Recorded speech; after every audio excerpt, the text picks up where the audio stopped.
After a week of waiting from the last 2 days of the playoffs, we're finally back here for the continuation to just finish off the rest now. So here we go, AJ. I know you're pretty excited now. Matches in line for today.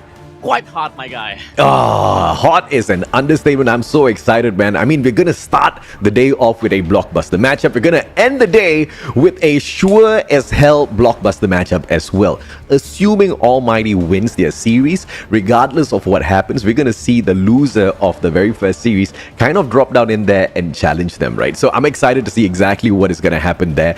And, you know, the whole setup for day number 4 of the playoffs as well. That's going to be tomorrow, where we only have 3 series and we get to crown our champion of Garena Masters Season 4. Throughout the whole competition so far, Warden, every single day has been an exciting one, all the way from the group stages. Yeah, definitely. I mean, there hasn't been any day at all where I had my just questions up, because really, looking at this whole talent pool that right now that we're having for this Garena Masters 4 has been very questionable. And keep in mind, you know, we did release the cashers predictions there, and not everyone is so happy about that one. And personally, on my take right there, I mean, having no Smart Omega on the top 3 is really bound to bite me back, especially if they can prove me wrong here in between the matchup that they have here for Blacklist International Ultimate. I truly agree with you, man, which is why, I mean, I clearly mentioned it last week, I am not going to make any predictions for the playoffs. And then beating everything, Garena still reaches out to me and says like, can you please give us your predictions? No, I don't want to give a prediction. So I don't know if anybody noticed. I gamed the whole system. I gave a flawed prediction, and I basically made no predictions at all. So if anybody has noticed what I did, then you are a very smart person. You deserve a cookie. Warden, did you notice? I mean, you and kind of Callie were playing safe? Because Callie... Safe? No, I cancelled my whole prediction. I know, but like in some way, I think that Callie also is on that same side, because if you saw that what Callie said, he said that in all might we trust. That's it.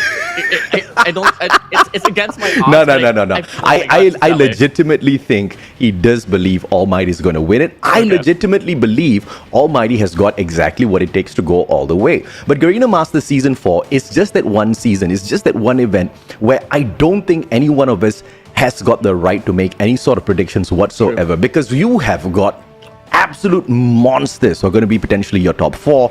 Everybody's going to give it their all, just like how West Point Mamba Lowkings beat down the team of Almighty. They have got the capability of doing that to others as well, right?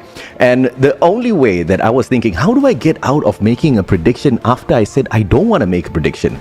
I just did not include West Point Mamba Lowkings in my top 3 pick. Brother, West Point Mamba Lowkings are guaranteed the top 3 slots. So GGWP, Mustachio wins this. No predictions until the very end. Everybody has to tune in. Everybody has to watch each and every single match. Everybody has to be absolutely online with every single series out here, because it's everyone for their own. And I promised you drama from the very start, and it's drama exactly is what we will get all the way down to the end. Every single game is gonna be hot, Warden. And this is not a question here, because you did say that the West Point Mamba Lowkings is surely going to be on the top 3. Who's not in the top 3 out of the 4 Goliathans that we have here? I guess that's the fun out of it now. So that's something I'm really learning from you today that I might bring over in the next few runs, just to, you know, to be in the middle now. Finally, I found the equation and how to be in the middle. Oh yeah, absolutely, man. Just make no prediction. I mean, some of the other events, maybe, we could have made a prediction. Not in this one. Garena Masters 4, a different beast altogether. Is Almighty down and out just because West Point Mamba Lowkings have secured the top 3 spots for themselves? No. They still can fight their way back, but I tell you, there's going to be an arduous journey all the way back in there towards that grand finals, because they have to face off against either Blacklist International Ultimate or Smart Omega themselves. And then if they do win that, they have to do the exact same thing, right? And potentially even face off against the West Point Mamba Lowkings. It's just a insane setup for the Garena Masters Season 4 playoffs that nobody should be able to make a prediction. In fact, if anybody respects the team, they shouldn't make no predictions at all. Because if you do, there's a high potential you're going to get upset, because you can't decide their fates, Warden. You know, the fates of these teams are in their own hands, and as well as their gameplay. And everything is just going back to me making a post of Callie's, Neptune, and I's predictions for the community. And it didn't really go so well. And coming again, it did call that, you know, the community doesn't really like my sense of predictions, but in some way, I'm kind of smiling happy big time now. Yeah. But, the West Point Mamba Lowkings, they're on that semi-final upper bracket. Yeah. And it's not the first time that we've seen them on that very state before. We've seen them up against Smart Omega. We've seen it up against Blacklist. And regardless, later on, we're going to be able to define who's going to be going up against them. And, the Lowkings has had this upper bracket finals curse. And they haven't been able to broken that one. So it's just about time for them to prove it strong and just to break the history overall, because it's a new day, it's a new year, it's a new season here for Garena Masters 4, and if ever they want to prove something different, it should start now. I most definitely agree with you, man. Today there will be the 4 series, and in the first series, obviously there's no elimination except that one team moves on into the upper bracket finals, the other team moves down to play for 4th spot a little bit later on, moves down to the quarters number 1. They will face off against the Broke Boys Club. Almighty, they take on SKADI. So 2 teams about to get heartbroken, or just like how the West Point Mamba Lowkings made everybody lose their minds, Broke Boys Club and SKADI, they have that exact same opportunity here. Whether or not they'll be able to beat down the Titans in Almighty, Smart Omega, or Blacklist International Ultimate, we will still have to wait and see. As West Point Mamba Lowkings waits patiently to see exactly who their competition is going to be, I know they're not breaking a sweat, man. I think they've already proved exactly what they can do, and they're not about to drop the ball. And anybody that kind of doubts exactly how far West Point Mamba Lowkings can go, well, I think knocking down Almighty towards the lower brackets in itself is more than enough proof that they are ready. Yeah, definitely. So, you did break down the schedules here, and nothing much to be said. I mean, aside from the fact that, there's going to be a lot of dictating paces here for Smart Omega and Blacklist Ultimate. And the Broke Boys Club, I mean, I don't really see the competition or their predecessors to be so well complacent. I mean, regardless, either Smart Omega or Blacklist International Ultimate will get sent down to the lower brackets, and they really got to give their full-on takes here, because till then, I mean, the Broke Boys Club is in here for a reason, and you can't really neglect their presence. Same goes for the side of SKADI and Almighty. I mean, SKADI, yes, for sure, they're not really the best out of the best in terms of their shape, especially considering that we did see them falter big time against Smart Omega. Yeah, I don't want to neglect how much time they've had compared to the last game that they've had here in this Garena Masters 4, AJ. I want to resonate with that thought, but I find it a tad bit difficult, man, because SKADI has proven that they are one of the best, but they are not the best for sure at the moment, especially with the number of teams that's left in here. Remember the time where they took on Smart Omega? It was not a close match. It was a total beatdown. They just got wrecked 3-0. They couldn't do much on control. They couldn't really do much on S&D as well. On that hardpoint matchup, they could barely reach that 150 points mark, let alone go up against Almighty, right? If you want to compare Almighty and Smart Omega, they are pretty much, toe-to-toe in almost every single series that they play. But then if you look at the group stage within Garena Masters Season 4, Almighty proved that they were mighty. So SKADI, who could not take away that Smart Omega matchup, question is, are they going to be able to pull a quick one over the heads of Almighty and run away with this game? It is a little difficult to think that's going to be possible. But even for this match, I don't want to make a prediction. I just want both the teams to surprise me, right? I want Almighty to show me exactly how mad they are after getting kicked down to the low brackets. And I want SKADI to show me exactly why we have to believe in them. Definitely. I mean, you really got to show a different beast, especially during the playoffs.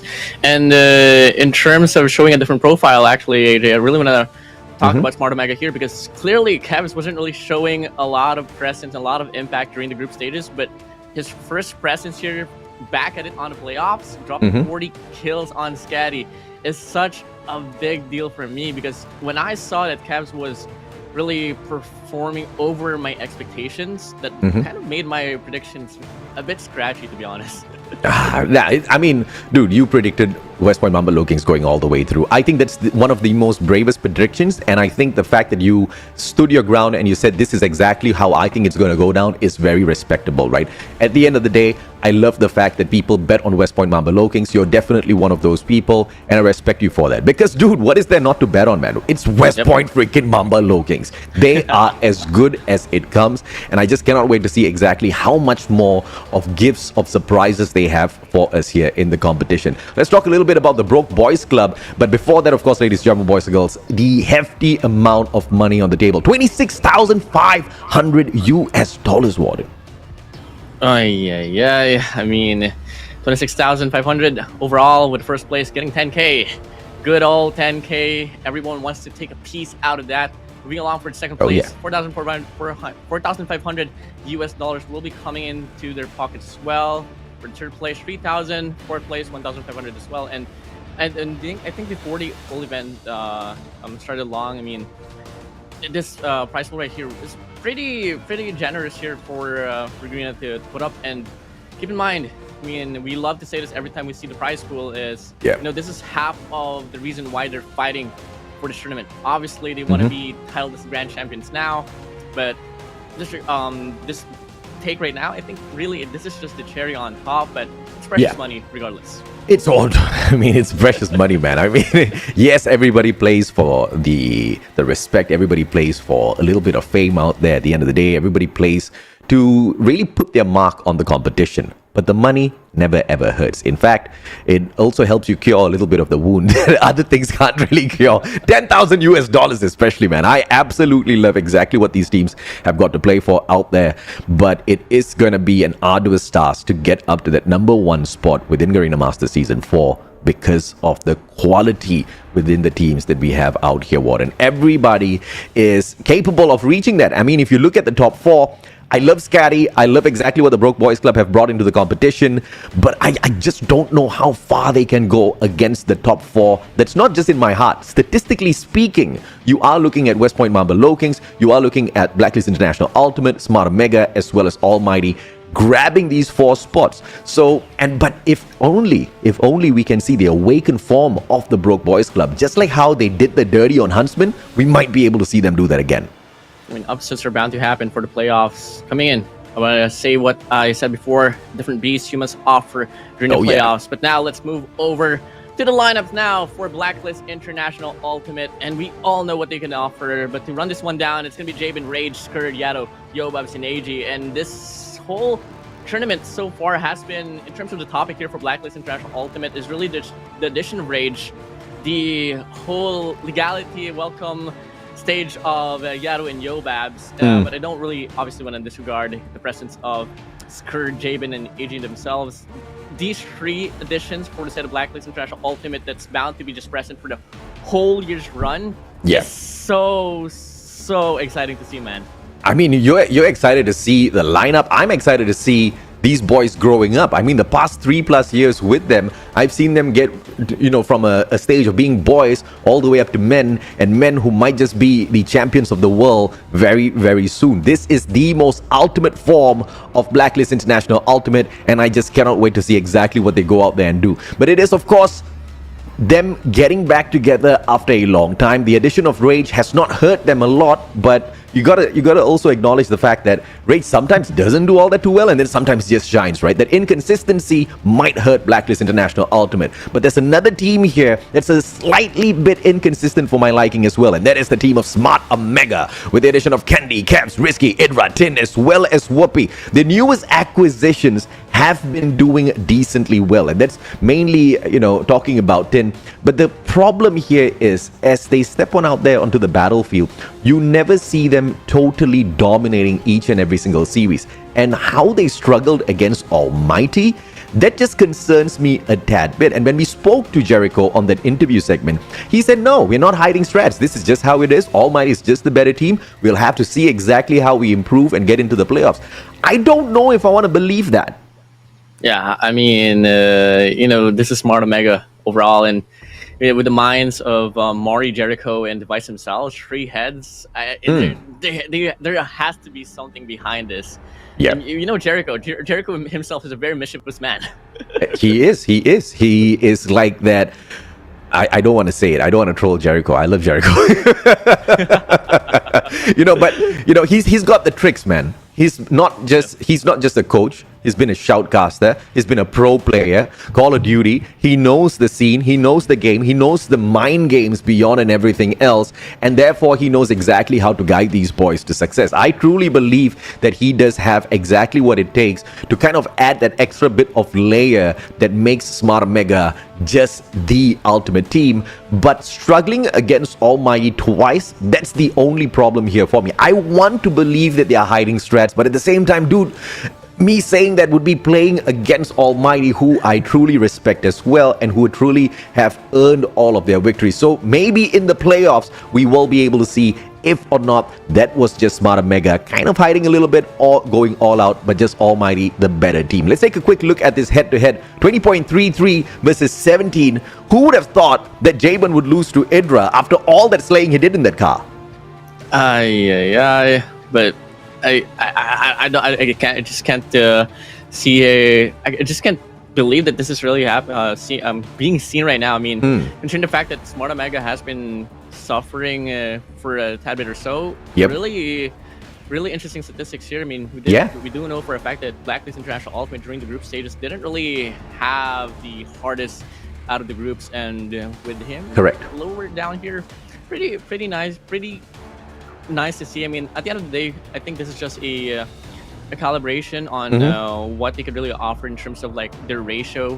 Personally, I think comparing them one another, I think it's a bit of a far-fetched case, but till then, I mean, this is a small basis on the anchors for their respective squads here, AJ. That's something that I most definitely agree with, right? But of course, we also have to pay a little bit of attention to what kind of impact the anchors bring into the matchup. You're talking about anchoring down the spawns, especially in Hardpoint, and if Jabin's not going to be able to slay out enough, and he's going to be dropping averagely 3 times more than Idra, then you know Smart Omega stands a huge chance in grabbing all of those respawns away from them. Let's take a look at the maps and modes and see exactly where we will be playing these Hardpoint matches. First one in itself, it's going to be at Takeoff, and it is Smart Omega that dictates the pace. They win the coin toss, and therefore they will pick 3 out of the 5 maps. Ooh la la. And looking at the first match here, Hardpoint and Takeoff, with the operator skills being banned here. It's gonna be the Purifier and the Gravity Vortex gun. I don't want to say anything, man, but it's pretty interesting to see. But moving along, neglecting that one up, just being brief about it. For Search and Destroy, we're gonna be having a raid, and for game number 3, it's gonna be control on firing and range. And if ever we do see the long distance, which is bound to happen, it's gonna be Hardpoint on Summit, and the last but not the least, it's gonna be Search and Destroy on Slumps. Yeah, I think this series just needs to go all the way. Let's touch up a little bit about the operator. Blacklist International Ultimate so far has only banned the Sparrow. And if they're backing away from the Sparrow ban and taking Gravity Vortex Gun out of the equation, then you know exactly what they fear. The Gravity Vortex Gun in the hands of Smart Omega can turn the tide, especially at Summit, especially in the Takeoff as well. You know those tight, angles that for P2, for P3, as well as P4, all except P1, that Gravity Vortex will be able to wreak havoc. This is something tactically that Blacklist International Ultimate has truly learned looking at how Smart Omega plays some of these maps. So I think that was a brilliant ban coming out of them. And of course, Smart Omega taking the Purifier out, I'm not going to complain, bro. You know, you still have got the Annihilator to work around with, and that Sparrow as well is going to be an issue. But with Blacklist always banning out that Sparrow, they fear it, and now in the hands of Smart Omega, I think things might still go south for them. So let's see exactly how that kind of pans out. All of these maps that have been picked to be played here, though, I really like the ban coming out from Blacklist International Ultimate, because yes, they did win their Hacienda games, but it was not the strongest. And if you look at Smart Omega, on the other hand, on Hacienda, they are pretty legit. And I tell you, it is not just Hardpoint as well as S&D that they can get those wins, but we've seen in the past as well, you know, you drop them into control, anything goes, especially with Smart Omega, really trying to keep up with Almighty in terms of their proficiency at control. Yeah, definitely. I mean, their tacticalness really supporting this one up, and the nature that they have right now as a team is completely different compared to what they've been showcasing from the previous seasons that they've been up to. And keep in mind, the whole improvement has been so constant for the side of Smart Omega, and I think really we might be able to see a different showcase here for Control itself specifically, or just throughout the whole entire series. Coming along, this is the first matchup here that we're going to be having for this playoffs day number 3, and it's going to be on Takeoff on Hardpoint. And finally now, after a few moments of waiting, we're finally heading straight into the game. Blacklist International Ultimate up against Smart Omega we go. Let's go, baby. It's going to be the Hardpoint opened up by the one and only Blacklist International Ultimate. Smart Omega, on the other hand, just trying to take over some of these power positions up onto scaffolding as well as the second floor of control room, not intending to jump onto that Hardpoint straight up. and this is a smart play from Smart Omega, but Blacklist International Ultimate doing the exact same counterplay on the other side. Second floor of Aurora launch, flanking around from generators as well. You see player number 1, Yato, with that CBR4 in hand, but Risky and Tin, they win out the gunfights, and Smart Omega will go ahead to control this hardpoint with Tin hopping on to the kill. Replaced by player number 3, but it's just a back and forth so far. Blacklist takes this right back, and they should be able to decently finish this off as Smart Omega tries to get the spawn for P2. You know, something about this initial start, I mean, in the back of my head, I was really talking about like how well has P1 been so for the side of Smart Omega. They really have good zone coverage, and looking like it's going to remain to be the same case here for them to get the scrap time. So extending the lead by just a margin here, but not so much of a big impact. But a lead is a lead, and that's something that they're going to be loving to see. But with them contesting the scrap time, it's now going to be Blacklist International Ultimate getting a spawns for P2. Let's see exactly what will Blacklist International Ultimate be able to do here. They have got the anchor, or they had the anchor. Now they hop on off of that anchor spot at Cranes, allowing Smart Omega to just hop on there and steal this away from them. But Smart Omega's not playing for spawns at all. Brady gets a double, and that's a punishment, or shall I say a gift courtesy of Risky. Smart Omega, they take over the hill. They don't want the spawn. They're just dominating with their gunfights. Pretty dominant here. I mean, it's very unlikely for you to see for a team just to barge in from scaffolds, put on a 3-man push, and get a break inside a hill, and that's exactly what Smart Omega did. As to why right now they're really dominating this very run. But keep in mind, Blacklist International Ultimate, they did have the spawns, and the flow of the rotations just coming along, and looking like Smart Omega is getting finally overwhelmed, and they lose the grasp of the hill. Yep, 37-41, Smart Omega, Blacklist International Ultimate, both of them neck and neck. It is Blacklist with a very early rotation into the next hardpoint, but look at who holds on to generators. It is the one and only Idra, who gets smashed by player number 3, the one and only Rage. It's the CBR4 in hand. He gets the spawn away for Blacklist, but only to be slain by Idra, who brings out the SKS and a triple. Idra takes the hill for himself. He doesn't want to anchor down the spawn. He wants to play objective.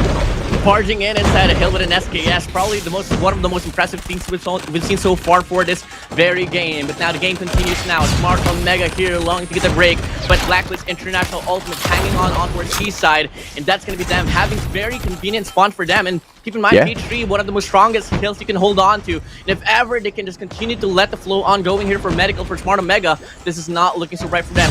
As the lead gets extended furthermore, this is so far the biggest lead we've seen so far in this game. Yeah, this is perfect for the side of Blacklist International Ultimate. Yes, Idra was showing off a tad bit there with his SKS, but nobody had that backup for them, and Blacklist still managed to break that spawn, have that manpower supplied on him through. Final 13 seconds, Smart Omega takes back the hill, but Generator spawn is exactly what Blacklist was aiming for. They fail on both fronts. Smart Omega picking up the scraps, rotating from generators, and they clear out control room as well, set to open up this next hard point as well before we hit that reset button. Smart Omega, they better smarten up before Blacklist runs away. A bit of a blunder here for the set of Blacklist International Ultimate, leaving the trap time, giving the early rotation for the set of Smart Omega. With a 20-point lead, started off on the way all the way down to this P4, looking like it's going to extend it furthermore. Whoopi here on a 5-3, whipping out the Annihilator, looking for the opportunity to kick in. He spots down 1. Can he find some more? 5 more bullets to connect into, but unfortunately David shuts him down. But in return, the damage has been done. Smart Omega now back on the lead. A lot of damage done, and that's mainly because he went out there and he distracted them for so long. Whoopi kind of holding down the players of Blacklist International, while Smart Omega, they pick up all of those points to equalize the matchup between the two teams. And that's Sparrow doing the dirty onto Blacklist, and that's exactly why they've been banning it out throughout the whole competition. You finally allow Smart Omega to pick it up. You know you are going to get wrecked. 98-84 though. This match is not too far apart from each other. And as we are about to go in here for the reset of the hard points, we are going to be on equal footing. I mean, both teams here playing by the passion. You can really feel the devotion of this game as he reached back here to the reset, back to P1. It's only a 5-point differential, and it's not even worth mentioning no more. This game here bound to go down to the wire, not unless someone can snowball this one up. But when the talents here that Smart Omega and Blacklist International Ultimate has, you really should doubt that that's bound to happen. So here we go. The hardpoint opens up once more. We're really looking who can really zone this hardpoint up. Hardpoint number 1 has been really messy pandemonium, and if you can define yourself up maybe till then, you can really put up the impact until the very end. Risky's really popping off, but Idra's not having the best of days out there alongside Tin. Just 11 kills in his hand, 13 in the hands of Idra. He wants to control the matchup from afar, but the SKS is just not doing the dirty onto Blacklist the way he thought it would. 104 to 108. It's pretty much equal as the players on the side of Blacklist once again try to break and get challenged on the hill. Back and forth it goes between the two teams, but Smart Mega still has got that final survivor. Final survivor taken down, but it's just a trade for trade out there in the open hill. Both the teams really allowing each other to streak up. Those operators getting activated, those call streaks being picked up one after the other as well. This is gonna hurt both sides on P2 here. Pretty hurting here. In terms of the current statement right now, Smart Omega on the lead, and once more they lose the rotation here for P2. Smart Omega long to get this break. Looking coordination here, just spreading this one all around. But Blacklist International Ultimate might have this good response. It's looking like they are going to be allocating one player here from back ends. Securing this one up. Javen on a 2 spree, cutting off the rotation for the set of Smart Omega. It looking like they do get flushed down, but RNG's is really blessing Smart Omega here. They're going to be able to get the spawns. Player 4, player 1, and player 3 on the back ends. They might have the slow ongoing here for this very hill. Yep, Blacklist spawns from the back as well, but nobody anchors down the spawns. Everybody hops on into the hill for a gunfight, and that is the right decision made as Blacklist wins this P2 right back, and the rest of the players on the side of Smart Mega a little bit too far to do anything. They want to flank around, but they're not winning out their gunfights. Player number 1 from the back, so Whoopi shows up, and Whoopi manages to rage on alongside Rage himself, who does manage to trade them out. This is a back and forth that is not going the way of Smart Mega all that too often because Blacklist is just keeping up with them. But as I say that, Blacklist releases the hold onto P2 for an early rotation into P3. Masterful rotation, I have to say. This is your money hill on takeoff. Really money hill, good money hill for them. Smart Omega getting the scrap time, while early rotation given for the set of Blacklist International Ultimate. They're on that lead right now. They might be able to hold on to this, especially the fact that if ever they can cut off the rotation here from mid lane, going down to the seaside, and looking like it's going to be the case. Javen there with Annihilators, popping off with a 2 spree. Until then, the persistence of Smart Omega trying to get the spawns out of Blacklist International Ultimate still ensuing now. But Javen needs to deal with 2 players here, and that's going to be Idra here trying to get the break from the back end. A pinch might be able to ensue as he's going to be able to whip out the claw. And he's gonna be able to find a 3-piece just like that now. They get themselves back inside this game, and they get the power positions out away from Blacklist International Ultimate. Yeah, Indra's the king of the claw as well, man. The guy's just getting those perfect bounces off of the walls. Hunter Killer Drone, say hello, but doesn't get the hit. Skirt and Yato, they show up. Fantastic attempt for a break coming through from the Blacklist International Ultimate side, but AG does not anticipate Tin dropping by to say hello, and it is still Smart Mega on the hill. Final 10 seconds more to go, and Blacklist says enough is enough. We want to rotate over to play P4 instead. Oh my days, this game's just going so fast. Just a single blink, and now we do see the games once more will get evened up. Basically, 4-point lead here for the set of Smart Omega. Might not stay the same as we do see Blacklist International Ultimate getting the early rotation here. 3 players inside a hill, 2 players around the perimeter, with Smart Omega here trying to break from cranes. Can they do it is the question. They're trying to offer a pinch here as well. This might be the equation for them to get the break inside a hill. 170 to 159. The pinch ensues now. Until then, they get denied. Yeah, the probability of Blacklist International Ultimate winning this matchup is super high. Look at the number of score streaks available on their side as well as the double operators. On the side of Smart Mega, you've only got a single one, so Smart Mega just needs to play this really safe. They cannot lose any more gunfights. Here comes the Freddy. Freddy misses. You cannot be making mistakes like that. That's going to be a little unfortunate if it is the decider a little bit later on as to how a break happens out in the open battlefield, especially for P1. 178 to 167. Smart Mega catching up, and none of those score streaks making its presence here for the side of Blacklist International Ultimate. So you know they are waiting for the next hard point. Yeah, but it's so impressive that, you know, Smart Omega really came inside this very hill itself with supposedly Blacklist International Ultimate really just finishing this one up with the lead itself. But as we can see now, we're going back to the rotations here for P1 with Smart Omega on a 2-point lead. But now here we go. The hard point opens up. A very scrappy hill it is. But a well-defined taker might be able to happen here for the set of Blacklist International Ultimate. They got the resources themselves. But the question is, are they going to be able to execute this one properly, or just go head-to-head up against Smart Omega mechanically? And so far, this hardpoint opens up with Smart Omega nowhere to be found. Yeah, they have to, man. I mean, look at the operators on the side of Smart Mega now. They've got 3 just waiting for the activation. It's not gonna be happening just yet. They will want to wait for P2 or potentially even P3 to finish off this matchup. The way things are going, though, Blacklist International needs every single point from this P1, and they are attempting to do exactly that. Nobody hopping onto the hill just yet. Smart Omega using them as a good platform to launch off of. They're baiting them in to take the hard point and then slaying them out just to streak up a little bit more. I don't know if that gameplay is going to play against them a little bit later. It is all for Blacklist to prove against. 207 to 180. Final 6 seconds. Blacklist says enough. I'm going to go rotate over, take that anchor spawn for P2 and kick it off.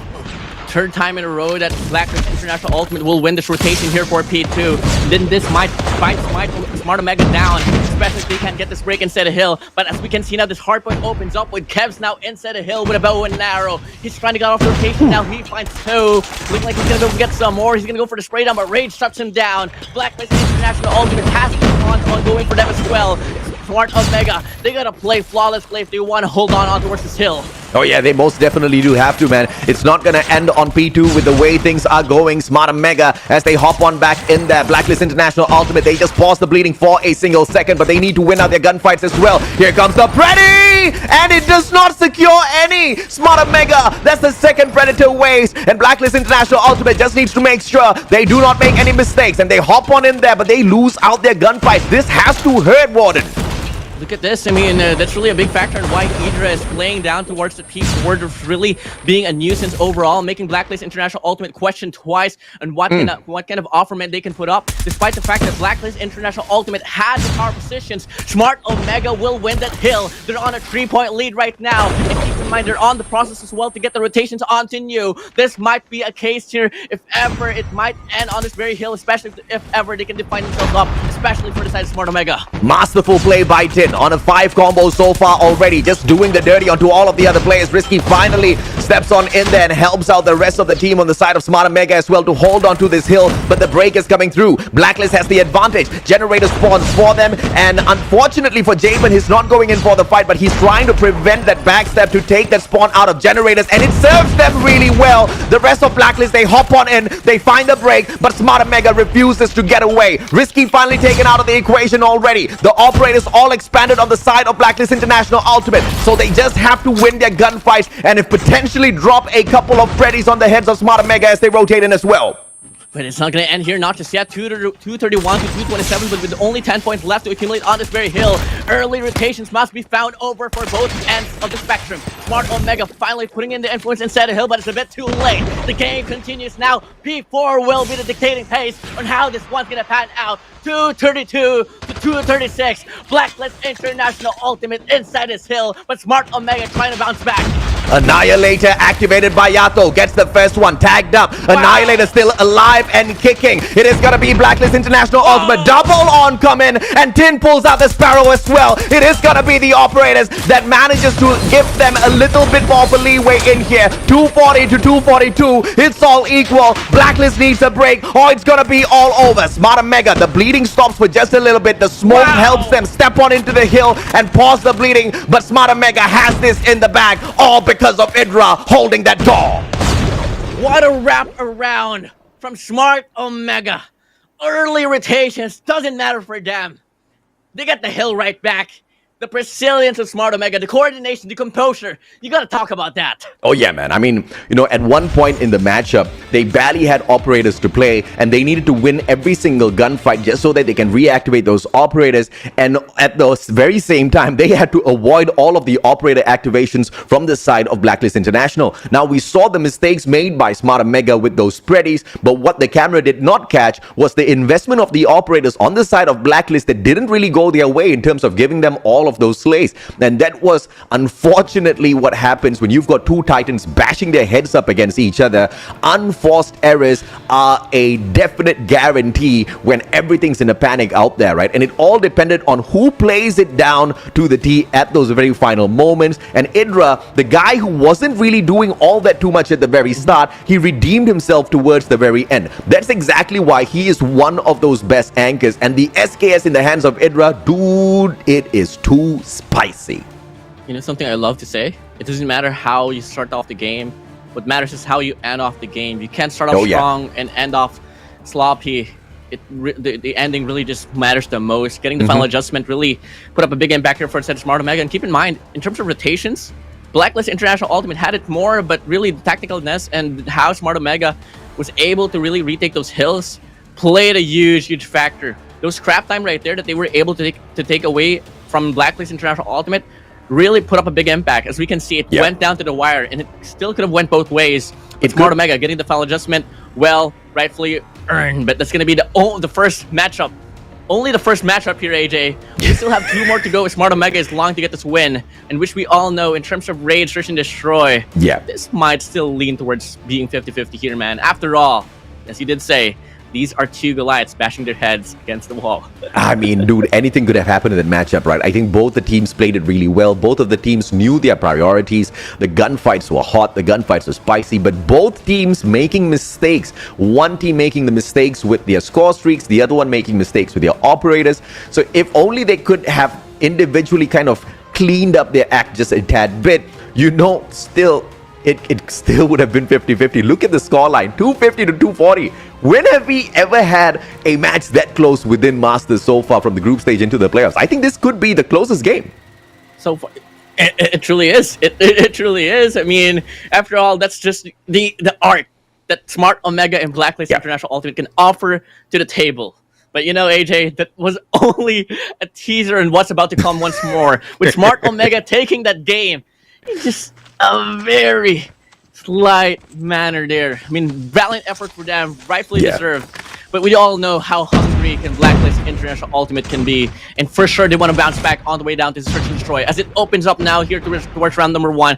Rage starts things off strongly, but Smart Omega, they respawn back with 3.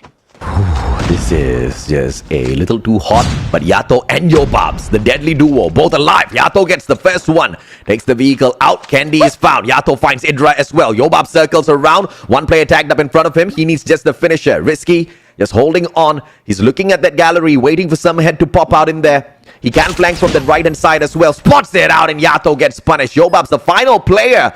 And it looks like he's just kind of sneaking around, and this has to be his.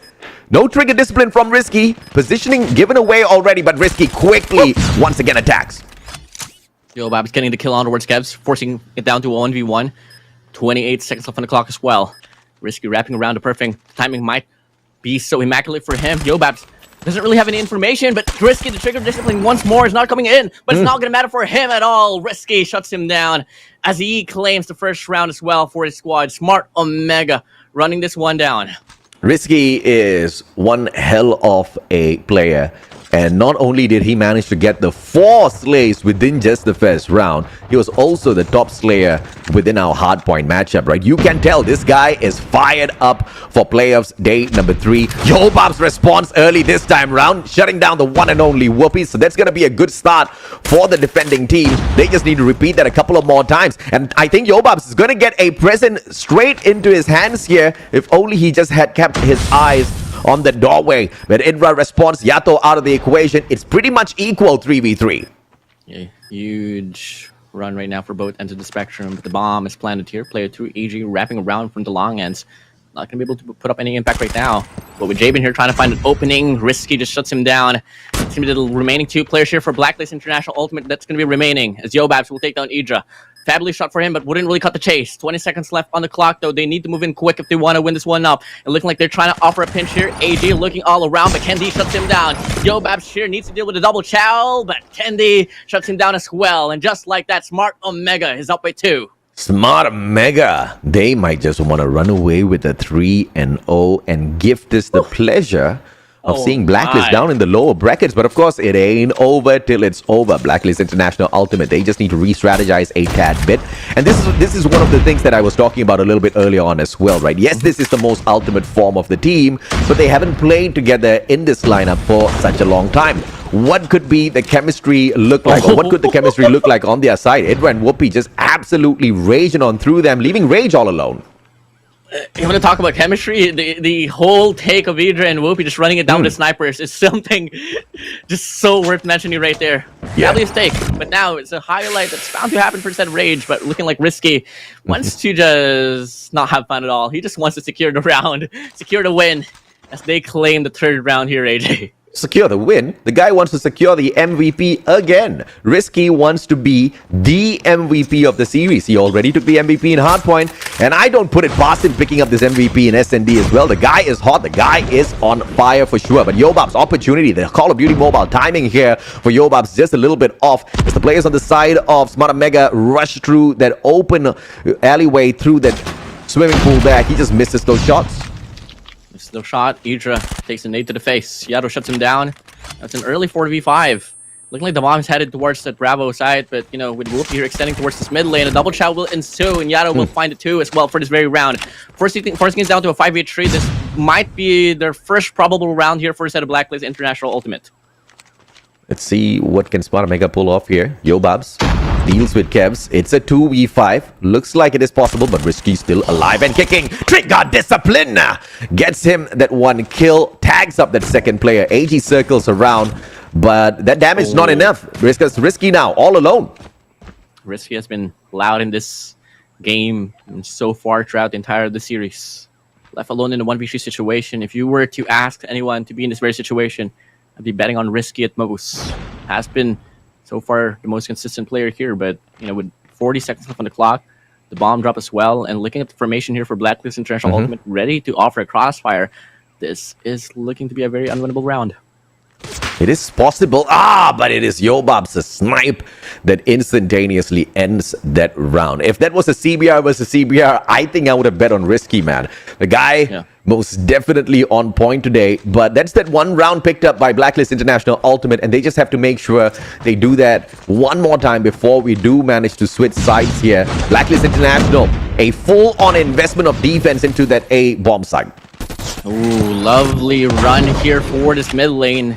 Started off strongly here onwards this run right now with Jabin getting shaded off. It's an early 4v4, and with this read now for Blacklist International Ultimate to be so dominant, it's not really going to work so well for them. It's going to be giving Smart Omega a very big leeway to just get the bomb planted down towards Bravo, but in the process, Rage gets SKADI down towards Candy. It's a 4v3 retake. Whoopie. Timing just a tad bit off. Could have gotten the player, but it doesn't matter. It is the one and only Whoopie. Yato taken out of the equation, but AG shows up. Wall bang. And Whoopie's out for the count. Rage himself gets traded out by Risky from the back. Risky still hot. 11 kills so far. It's a 2v2. Yobab still alive and kicking. Long range capability, but finds no players. All thanks to the positioning on the side of Smart Mega. Oh, AG gets to hold on to.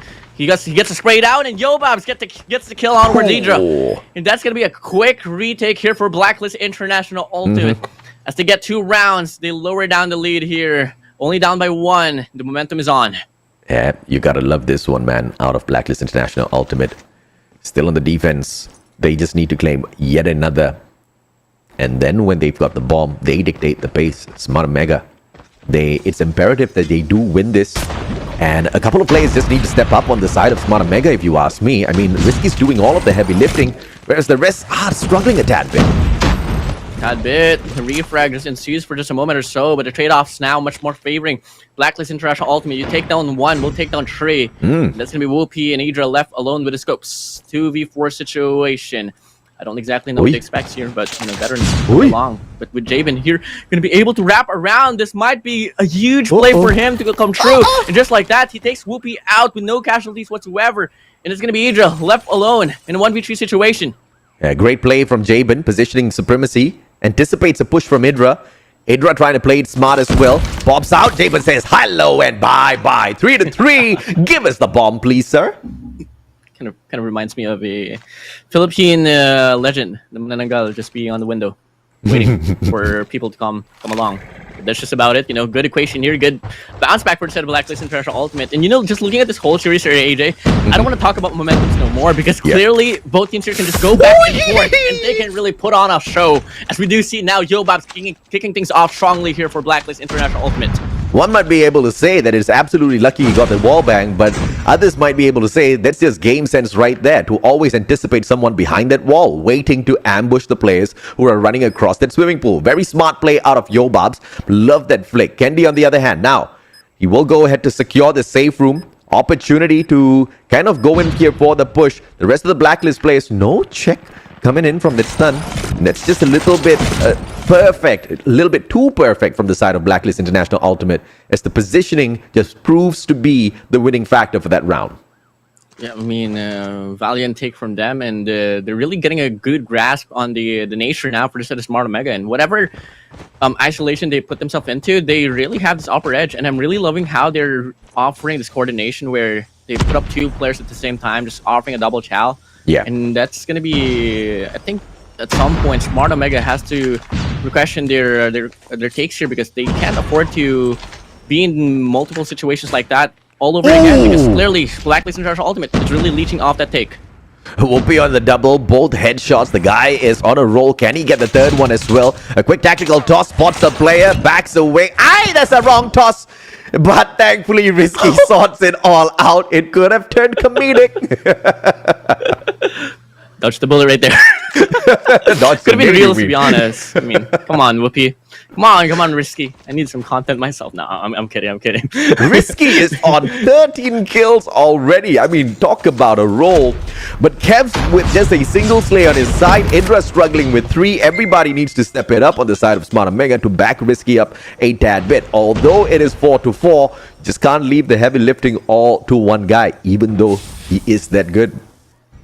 I'm starting to believe Jericho, you know. He did point out that there's something different that Smart Omega is working on, and clearly Risky has been the star of the series so far, but we do start things off on this very round with the first kill for the side of Smart Omega, but with Rage getting the wrap around, taking down Whoopi. It's a 4v3 situation, sided for the side of Blacklist International Ultimate. And on the field we go, we do see Yobabs popping off for the squad. Rage here from the distance will find one with the scopes. Now it's a 2v2 situation here with a bomb planted. 19 seconds left on the clock for the side of Smart Omega, but it's going to be AG gatekeeping Kev out of way, leaving Risky left alone in the 1v2, but AG shuts him down, and they take the momentum right back. Can we talk about a little bit of a comeback gameplay here from Blacklist International Ultimate? I mean, they were down, they were hurting quite a little bit. Risky was popping off, but thank their lucky stars, apart from Risky, nobody else is going mental just yet on the side of Smart Omega. But you see that equal balance coming through from the side, on the side of Blacklist International Ultimate. But Idra this time punishes Jabin, makes sure he cannot do much damage anymore from that long-range situations. But Yobabs still has to be a cause for concern here. Has been able to put up the big impact in terms of the scopes, but we do start off this round with Idra getting a kill of his own, taking down Jabin out of the equation. It's going to be a reset here for Blacklist International Ultimate, and really regathering their thoughts now as they head over towards this A-bomb site. But the flow continues here for Smart Omega as they get another casualty on towards their way. They only lose one, but in the process, they take one as well. So it's a 4v3 situation now with Blacklist International Ultimate once more falling back, regathering themselves, and this time I think they might go for an isolation here for this mid lane. Everything slowed down. The bomb towards the central garden can rotate in towards that B bomb site, but they will come across 2 players. Kendi, great positioning, timing as he backs away. He's not going to get a free frag right there, but there's no push coming on through from the side of Blacklist International Ultimate as well. And Whoopi finds Yobab, so they know exactly where to anticipate the rush from. Yato with the CBR finds Whoopi, puts him out of the equation. Jabin hides away, but the positioning by Yato can just be the savior for the side of Blacklist. Oh, this is huge. 2v3. Kendi comes true. AD left alone in the 1v3, couldn't last no longer, no more, GG. as Idra shuts him down, and you gotta talk about IQ, Kendi being the saving grace. How? I have no idea, but that guy was just psychic in that moment, and Kendi knew exactly where to peak, man. I mean, that's game sense right there. That's map awareness. That's just knowing the spots where you are going to get caught with your pants down. He just wanted to prevent that. I mean, obviously, gallery is going to be quite the issue. He flicks towards gallery, spots that player instead and says, oh, thank you very much for the easy kill. 5-5. We are all equal once again. Whoopi stepping it up. Gets a double for himself. Idra punishes as well. AG trades him out, but Whoopi's still on fire. He circles around. One inside a Tiki. Question is, will he be patient enough? AG. You haven't been allowed. It's your opportunity to shine up against 4 players of Smart Omega. You can't really do anything. As Smart Omega claims another round, 2 rounds free for them. They take the match point advantage now, and you can see on the cams, they're waving them goodbye. Not yet for Blacklist International Ultimate. They still have the bomb. They dictate the pace. Jabin struggling a tad bit. Everybody else backing him up heavy. Risky on the other side. Shining like the North Star for the side of Smart Mega. Yobabs punishes Idra. This might just be a little bit of an indication as to how this game is gonna go. 5v4 numbers advantage and a quick rush plant coming through from AJ. Oh. 5v4 retake. Odds so favorable on paper here for the set of Blacklist International Ultimate with Candy shutting down Yobabs, forcing down a 4v3 situation with Rage, having this wrap around onwards to mid lane. It's going to be the rest of the squad here for Smart Omega trying to break here from the top of the staircase. And looking like they're going to be able to pick up two. Whoopi Kenny taking down AJ and Yato.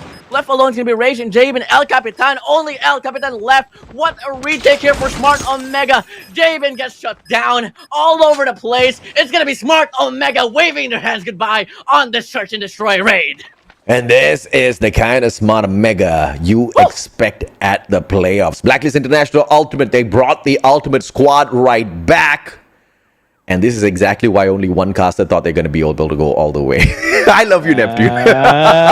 Nah. You know, in a series like this, you can never count out a reverse sweep by the Ultimate Squad.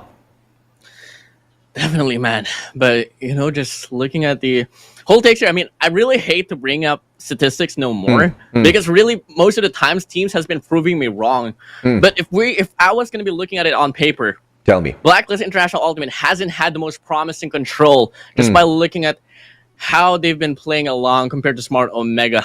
But, you know, that's just them. That's just for them to prove me wrong for this one. After all, a new beast you got to offer for playoffs. Yeah. And if they want to start performing and start upsetting teams, especially Smart Omega, it has to start on that game number 3. A flawless run that they have to offer for the next 3 games. Bro, that's going to be tough, man. Because, you know, Smart Omega has been quite decent, I have to say. And decent's an understatement when it comes to control. I am a little nervous for Blacklist International Ultimate. But props to the one and only Smart Omega's Risky. 2 for 2 on the MVP titles. Call him Mr. MVP, and I'm really loving that Risky is now really defining himself for the squad of Smart Omega. Keep in mind, during the run there for Stage 5, he wasn't really the most poppy player there was. And follow along before that event itself for Stage 5, he wasn't really the loudest as well. And and there was a bit of a conclusion with Kev's being put into the squad that Risky might get benched out, but clearly it's not the case no more. And this is just going down to the fact that Jericho really stated that it's a different Smart Omega that you're going to be seeing in the playoffs. And clearly, it's a different Risky here, man.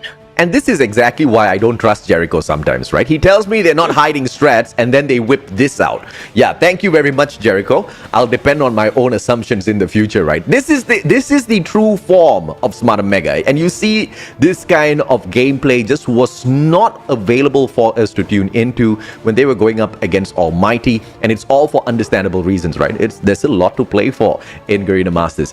But now Almighty down in the lower brackets, there might just be a blockbuster closer to this day here on day number 3 of the playoffs, where we see them take on Blacklist International. But if those two underdogs upset them, then dude, I just do not know what to expect. I'm expecting the unexpected, that's for sure. I mean, I don't know if you can see it in the face, but I'm swallowing my saliva big time. A part of me is obviously kind of, and not really bummed. I'm really proud for Smart Omega here, man, because they're pretty much about to exceed a lot of predictions and a lot of perceptions that we put up there before the whole take. Not we, I'm not including you, Mustachio. Moving along. See, it's a GG, right? It's a GG. You see, y'all thought you caught me when Garena had to ask me, Mustachio, for your predictions. Y'all thought y'all caught me. I'm like, I know how to wiggle out of this. You know what? I was sitting down and I was hoping and praying. I was hoping and praying for nobody to reply my message and say, Mustachio, you cannot make that prediction because it doesn't make sense. And I was just hoping and praying everybody just overlooks it. And guess what? They overlooked it and they put my predictions up there. I trolled the whole team. You trolled me myself, man. I got involved. Everyone got really stunned and got bamboozled. But here we go, man. This might be the case here. This might be the last and final game. Smart Omega can claim this one up against Blacklist International Ultimate as we head over to the first round of control firing range. It's a big exchange here, and so far it has been shining much more better for the set of Smart Omega. But for the time being, it's just 2 kills. It makes no difference here unless they can, of course, do a little bit of a dirty on that A control side as well, which they are doing. Clearance coming on through, but player number 4, he's just sneaking away the control point. Jabin hopping on to give them that backup, whereas Yato cleans out the house and off to that B control point. They can rotate over to, but Smart Omega says, no, we want to finish off what we started at this white warehouse. Good reset here for Blacklist International Ultimate, and looking like a Crusade here will still come along, but whatever Smart Omega is doing right now, they really got to change things up. I mean, Blacklist International Ultimate really showing a very dominant A hold here. It's going to be a really hard control point to break into, but they're so persistent about this. But when you get a player like Yobabs on a steel tower, cutting off the rotations, you really just have to either use your utilities or try to play around A long. And looking like Smart Omega they do get to break into the hill, but investments will come along, and they do lose a lot of lives in the process. Jabin gets a double there, but gets traded out instantaneously. Can I make like a personal request to Blacklist to throw Jabin back into his car, please? Because he was popping off in that vehicle, bro. Well, I mean, until then, if he's on the car, maybe Blacklist International Ultimate could stay on the driver's seat, if you know what I'm saying. Yeah, man. Okay, amen. I like that. I like that. You know, in terms of being on the driver's seat, so far it's truly looking to be in this very case. But this is looking to be down to the wire, and Smart Omega is pretty persistent in terms of getting a capture here onwards Alpha. And with them really putting this one into a full commitment, they are going to be able to stall down the time and might be able to extend this to another minute for them to double around with. Yeah, Jabin is rotating away, still managed to throw that sticky in and takes a life away from the side of Smart Omega, and down by 4 lives here. Smart Omega just needs to sneak around, make sure they don't lose those lives, and take Blacklist International Ultimate out of that backyard and sneak away the B control point. 5 kills back to back will be able to force a reset here for Blacklist to spawn away at the Special Forces base. And look at the positioning by Idra. He's anticipating them to respawn, and he wants to go in there for that spawn trap all on his own. They're sending in the Slayer in the name of Candy first with that CBR4. A couple of wall banks don't get the deed done. 45 more seconds. Smart Omega, they need to act right here, right now. And if ever they do get 1 kill, it's going to play huge factor here. The Rage denies. Whoopi gets shut down and locks it with 10 as well, but Idra gets the kill on the process. So that's going to be a spawn trap about to ensue furthermore, but Rage gets the call as well. He knows the strategy of Smart Omega, quite ironically, but they move along and they get the proper read, and looking like they are going to be able to stall out the take here for Omega as Rage is on a 4 spree. 2 lives remaining now for the side of Omega. Tin and Kendi left alone. It's going to be Kendi now forced down to a 1v6. Can't do anything. Yobab shuts him down as Blacklist International Ultimate gets the final adjustment and gets the first round. That game right there was all rage for me towards the very end. The guy just absolutely slayed out the team of Smart Omega. If executed well, that play from the side of Smart Omega could have been absolutely deadly. Rage first tagged up, prevented it, got the trade, got the second player repositioned and continued punishing them, and then even took out the guy who was trying to spawn trap Blacklist, right? I mean, how much more can Rage do for Blacklist? I mean, he's such a huge guy in terms of the slaying department, and you know, he hasn't been the most consistent player as we talked about, but now he's really popping off, and this is really the perfect time for them to do so. A good start here for Blacklist International Ultimate, but with a hold here for Smart Omega, it's quite persistent here onwards. It's Alpha. It's really giving Blacklist International Ultimate a hard time, but the exchange comes true. Yato here on a 1 spree, gets denied by Whoopi, and it's going to be a reset being offered here for Blacklist International Ultimate. This is just a game of I do not want to go down into the lower brackets for the side of Blacklist International Ultimate. It's all clear though for the side of Smart Omega. This has been a perfect defense so far. That B control point just teased a little bit. Idra refusing to hop onto that warehouse, and he's using that almost completed first quadrant as a bait for the players of Blacklist International, who do not fall for it. They continue to focus all of their gunfights in towards this A control point. One more gunfight for Yato. Whoopi goes in for the slide. Yato says, please slide on right back out and give me this hill. Skirt gets Cavalry as well. The Cavalry arrives for them in the process, and looking like it's going to be Blacklist International Ultimate trying to march in onwards to Alpha, just making sure that they get a lot more time to play around with, and just really looking down, going down to the wire once more, really looking who can get the final adjustment. And so far it's still a 50-50 now. One more quadrant to go for the set of Blacklist International Ultimate, and they're going to be able to get more play time. Let's see if or not this A control point can be secured.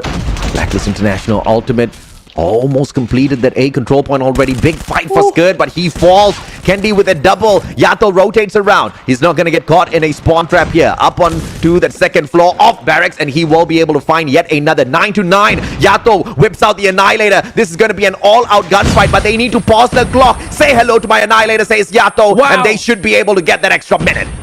5 lives remaining now for the Smart Omega. No respawns no more. They're gonna play into absolute perfection here if they want to put up the impact. Risky on the feed. Will take down one. Lowering the lives furthermore. Idra here wrapping around. He takes down one as well. Forcing it down to a 6v5. Making it 5v5 for both ends. Oh, Idra, he just makes sure he punishes the players on the side of Blacklist, gets the 2 before he gets traded out. It's to 5-4, extra minute on the clock for the side of Blacklist. They bought themselves just enough time. Yobabs cannot get that wall bang. Tin slides on away. Rage circles around. This might be a big kill, but no, he's backed up by the player at the vehicle as well. And that's going to be the one and only Whoopi waiting with the Nautilus. It is going to be a very, very tough task for Blacklist to rotate around with these 3 players on the side of Smart Omega. Big place for Tin. Yato Rage under his name. Yobabs here long to get a refresh. He absolutely does. Jamin as well, taking down Kendi. It's a 2v2 situation here on this very round. Whoopi, Risky, Skurd, Yobabs. What can you do? Let's see if or not one of them will make a mistake. Risky doesn't expose himself just yet. Hops onto the hill. Skurd shuts one down. Yobabs the other, and it's a 2-0. And Smart Omega, they better smarten up because Blacklist is setting up a reverse sweep. And of course, that's exactly what they want. Whether they get it, we'll still have to wait and see. And this is exactly the prime example why I don't want to bet on statistics no more. Blacklist International. Welcome to my world. Me wrong once more. Exactly, man. Feeling welcomed here, man, and I'm loving it here. And so far, we start things off strongly on this round number 3 with Blacklist International Ultimate getting the first 2 kills. Whoopi annihilating. That's a good start. He's not taken down and out of the equation just yet. One more shot. He misses and gets punished for it by Rage. Rage really popping off on the side of Blacklist International Ultimate. Jabin with the shotty. Pops one, but gets traded right back by Kendi. Back and forth we go. But Smart Omega down by 4 lives. This is not good if you are on the defending side. But they are on the attack. As they slowly move on forth, they still have a way to turn this around. Absolutely do. Looking like they're just playing really passively now, and so far the slowest pace we've seen so far on this very run for Control. Just waiting for the perfect read to come true, and looking like they are really persistent to go towards this alpha control point, and they absolutely get the break. And then this is the question now for the set of Blacklist International Ultimate. Are you just going to let this one loose, or are you going to try to contest this one up? And looking like the lives here will be favoring Blacklist International Ultimate a lot. The resources come true, and looking like they are going to be able to try to capitalize off this one. Skurd on a spree, on a 2 killing spree, making a turn, making a 4 as he's popping off. And just like that now, in the nick of time, in a glimpse of a moment, in the blink of an eye, Smart Omega looking at the barrels of defeat for Control firing range. Yeah, there is a potential defeat here with 9 more seconds, and they barely are onto the control point. Once again slayed out. Skurd's Hunter Killer Drone finds its target as well. 3 more seconds, dropping down, and Blacklist International 3-0 Smart Omega on Control. The impossible made possible. Never take them out of the equation. As send Jabin back to his car, please. Definitely. I mean, that's really one big factor right now, and keep in mind there's a bit of time for Jabin to go back to the parking lot, get inside the car, and maybe till then could really rock the show furthermore. But that's just a start here for Blacklist International Ultimate, their first game in the series now. And keep in mind, Smart Omega still hanging on to that series point advantage. They only need to win one more game, but with their momentum being brought over for Blacklist International Ultimate, you can clearly say that they're quite well composed and well ready to offer the full potential that they can bring up into this competition for this Garena Masters IV. Oh, this is just a crazy series as anticipated. I was getting my heart broken, as a matter of fact, when I saw Smart Omega take the 2-0, and I was thinking, oh my goodness, is this going to be a donut served up to the ultimate squad? Did we actually get it wrong that this was the most ultimate version of themselves? They say, hell no. They hit right back on control of all of the game modes. But now to hop back into Hardpoint and to secure a win over Smart Omega, whether you think that's going to be possible or not possible, we just have to reflect back onto Takeoff Hardpoint and see, was it possible? Did they keep up with Smart Omega? And the answer to that is a resounding hell yes. 240 to 250. It was just 10 points between them. If a couple of those operators could have just been slightly better in terms of usage, things could have gone so different for the side of Blacklist Ultimate, and they might just be able to do exactly that. Make sure things go right in this side. But I want to say, Props to Risky. 3 games in a row. He's the MVP for Smart Omega. Mr. MVP, call him that. And if ever they can really seal the deal, he's surely going to get this official MVP scene that we're going to be having after the matchup itself. Yeah. Huge take here for Risky and all over for the set of Smart Omega. But coming along, they're dealing with Blacklist International Ultimate that has tasted the win out of the series.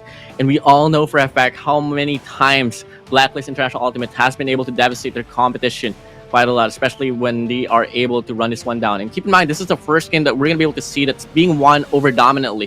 From Search and Destroy to Hardpoint, we all know that it could have went both ways. The final adjustment, though, was really rocked over by the set of Smart Omega. And if we are moving over to a Hardpoint map like Summit, come on, man. You want to talk about Blacklist International Ultimate here? Come on, dude.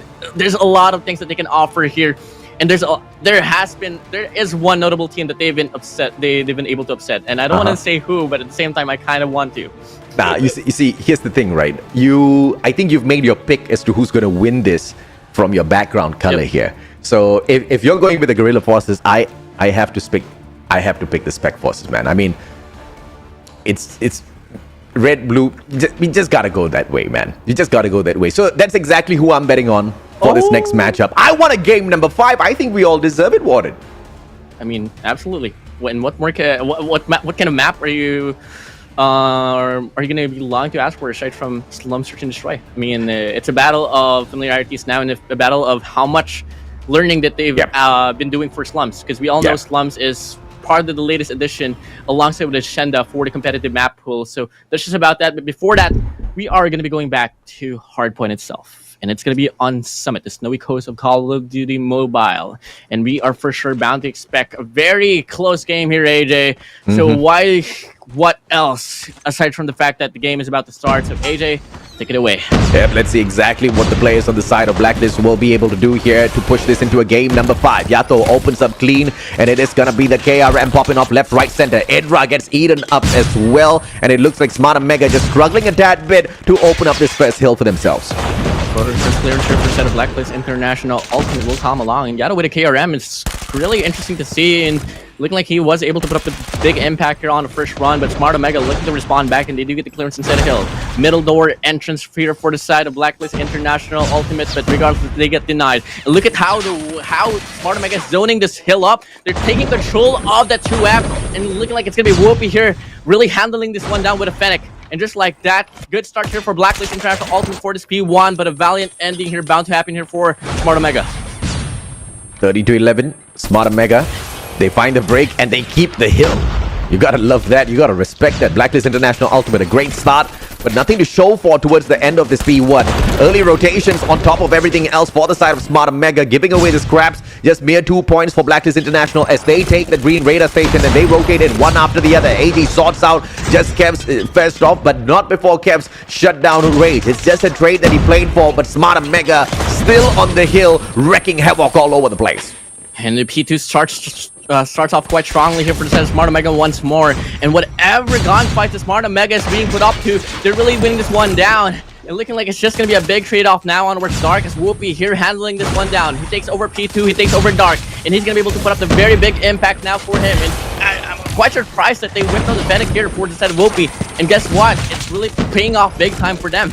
Yeah, let's see if or not the one and only Blacklist International will be able to make any sort of a difference here, man. They snatch away the spawns, but they can't seem to win out a lot of those gunfights. Finally, as it looks like the match is turning around in terms of gunfights for the side of Blacklist, it's mainly because Smart Omega, they've already started the rotation over to P3. They're not super hyper-focusing in here. One player just happened to spawn off from the side of containers, and he says, why not I just slay on the way, pick up some scrap, since Blacklist is going to be rotating as well. 70-22. Now this is a spawn break attempt coming through from the side of Smart Omega, only to be deterred by the one and only SKADI as well as Yato.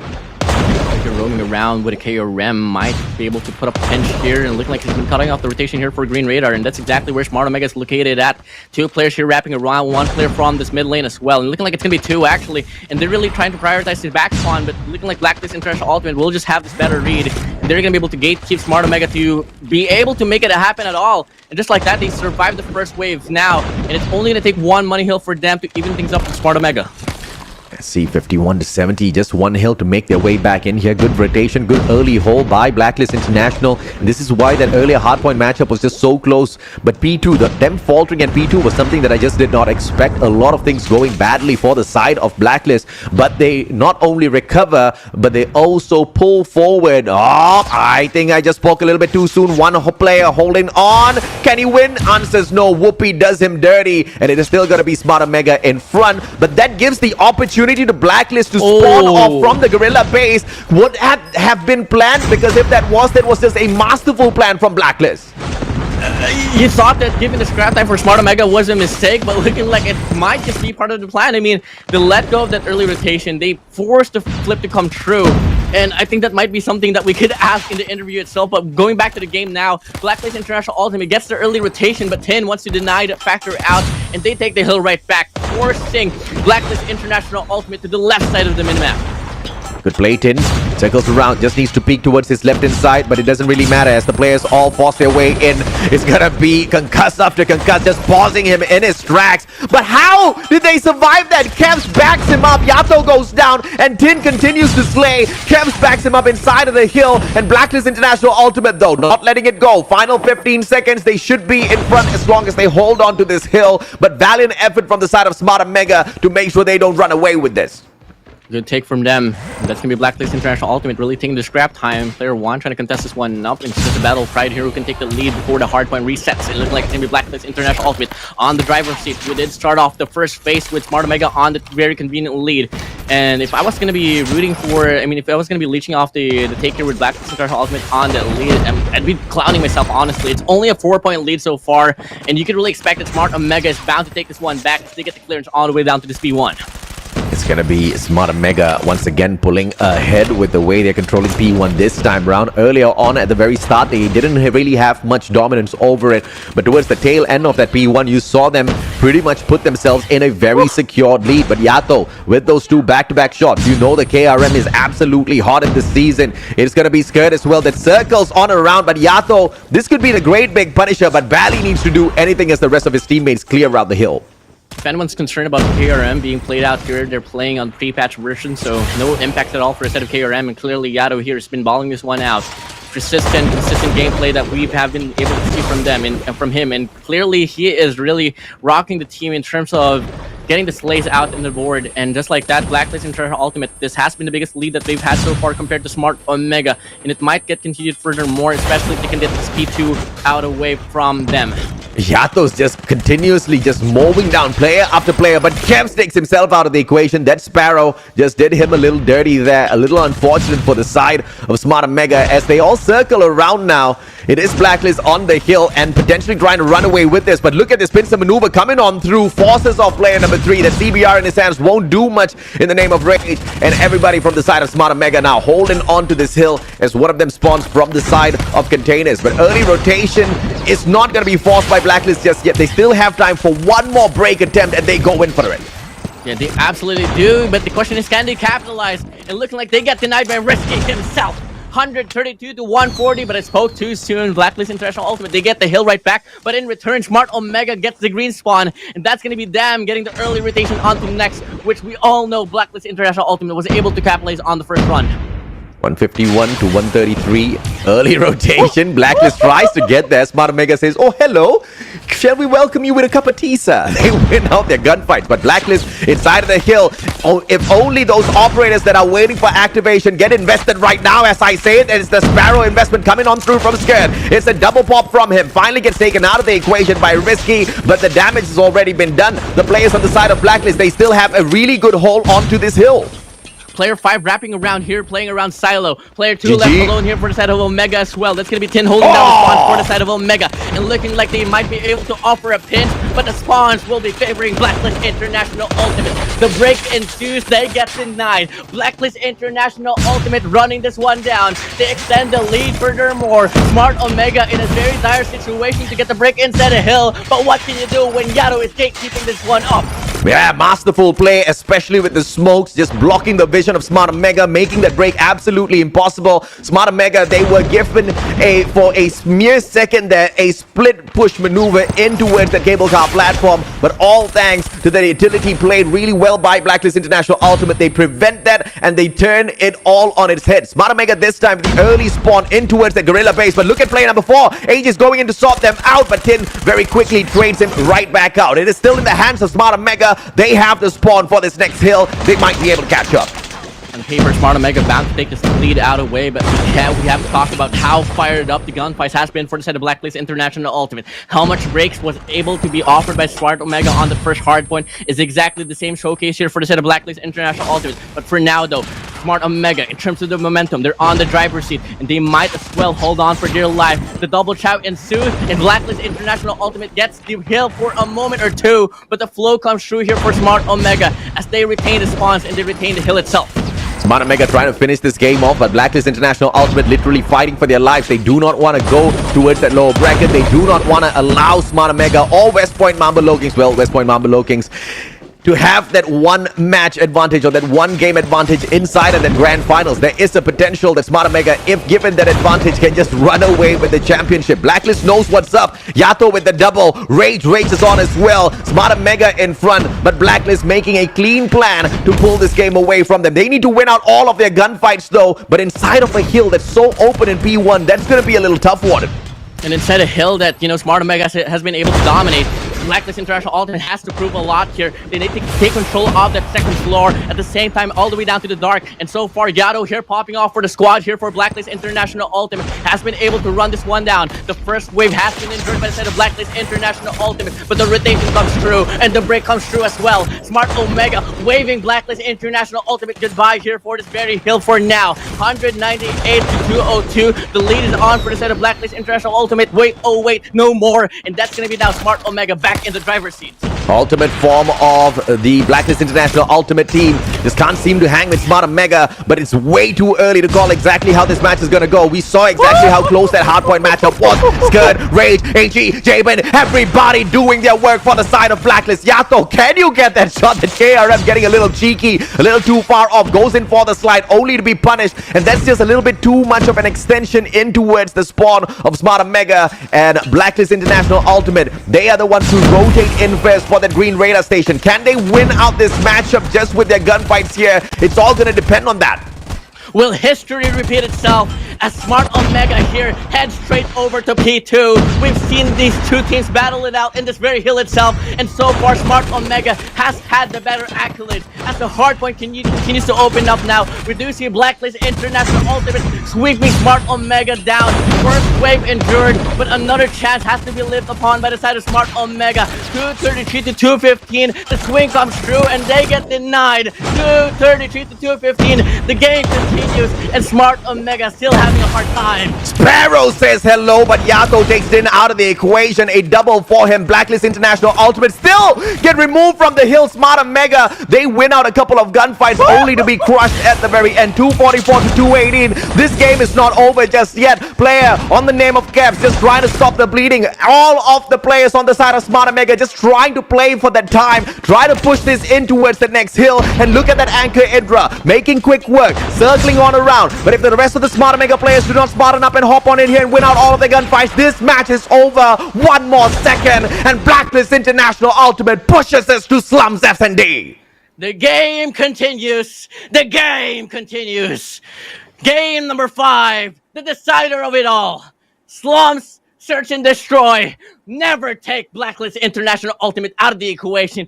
And as we all love to say, AJ, the game is never over. Not until it's over. Just when you thought that you were going to get disappointed by the most ultimate version of Blacklist International Ultimate, they show you that they are ones who light up a little slow, but when they do light up, they blaze on through. Yato was on fire this time round. 47 kills, dropping 30 times, but it wasn't about those trades. It was also about the number of times he hopped on in there and helped play that objective as well. But you got to give props to AG, who soaked up 2 minutes, 55 seconds on the hill. This guy was the ultimate objective player on the side of Blacklist. Smart Omega, on the other hand, dude, Risky was bottom fragging. I think towards the halfway point of the match, the guy was still bottom fragging, and he somehow finds the 4th MVP title within this series in the side of Smart Omega. How is that even possible? Big build up. That's just how it goes. I mean, he's not the type of guy that would starting. He wasn't really the type of guy at this very game itself. Specifically in this game itself, that to start things strongly. But what matters coming again is that really final adjustment, and clearly he was able to put up the big impact as he has been able to do for the last 3 games. I mean, he gets the most kills, gets the most time on the hill. Risky's doing everything. Today is the day of Risky. But can Risky be the reason why they win out SND as well? I mean, I think at this point of the game here, as much as I love Risky, highlights, spotlight on it for him, but I'm really asking for each and every player now for Smart Omega and Blacklist International Ultimate to pop off here. I want everyone in this game to put their names up in the board, because this is the decider of it all. Who goes down and who advances to the next stage of the competition to go up against the West Point Mamba Lowkings. Well, technically, sir, all their names will be up on the board when we look at the score sheet later, so you'll get your wish granted, don't worry. Slums, Amen. SND. I asked the question, can Risky get it done at SND? He did it the first time round, so why in the world not for the second time round within the series that he has pretty much been the MVP for all 4 games played? Might as well make it 5 for 5, don't you think? Man, my mind... Insane! My mind can't reciprocate what's been happening and what's about to happen. If you can see me right now, I'm sweating my booty off. I don't even know what to feel anymore about this one. Don't want to see your sweaty booty, man. I mean, hey, Yeah. Let's not get into that. Yeah, definitely not getting into that one. Moving on. Yep. Moving on, AJ. Slum Search and Destroy. I'm gonna ask you a question that you're about to hate, and I'm gonna be putting you in the hot seat for this one. Scoreline for Search and Destroy. You're not gonna name which team is gonna win. Just give me the scoreline. Overtime? Oh, definitely overtime. But the question is, do they win it by 8 rounds or 9 rounds? I think it's gonna be 9-7. I just hope that we get 20 rounds in total. Okay, you're hopeful. I don't know if I want to wait that long to find out who gets kicked out into the lower brackets, but it's that kind of a match, right? It's the kind of match which deserves as many rounds as possible to decide exactly who gets to survive in the upper bracket, who moves on to say hello to West Point Mamba Lowkings, who goes down to say exactly hello to the Broke Boys Club as well, and potentially get their hearts broken, because you don't know what to expect in this competition. The Broke Boys Club, I think they pulled off a fantastic stunner of a 3-0 against the Huntsmen, and that just showed how much they've grown, right? And if they face off against the loser of this series, I mean, the loser might have some down spirits that might just be the perfect advantage for them. Could be the case. And something about this whole take now here, AJ. I mean, Smart Omega, in terms of their run for Search and Destroys, they've been one of those teams that has been put up into a lot of overtimes and S&Ds. Yeah. And for the vast majority of it, they have been able to put up the final adjustment. But for now, I mean, good start here for Blacklist International Ultimate to get the bomb planted, and no sense of casualties has been able to put up. None at all. 5v5, players tagged up though. Ooh, and back and forth we go. Finally, the 3 players fall. Yato really popping off, leaving Hydra all alone. And Yato himself looks to see that is not the case. By the end of that round, it is Blacklist International Ultimate up. Can this be the biggest river sweep of Garena Masters Season 4? By far, I believe it could just be. But Smart Omega, this ain't over till it's over. Jericho screaming his head off right now. He's the type of guy that would always say in these rare situations, Search and Destroys wins you championship. He knows what's the stakes here in this very run, and obviously they don't want to go down in the bottom bracket to either go up against Almighty at the end of it. Or it could be SKADI or BBC, of course, but regardless, it's going to be going down to round number 2 as we do see the bomb planted now. Yo, Babs here cutting off the rotation here from Graveyard. Misses 2 shots, misses 3 shots. Well, how does that happen? But in the process, AG picks up 2, stepping up for his comrade. Yato takes on 1, and that's going to be now Whoopi left alone in a 1v4 situation.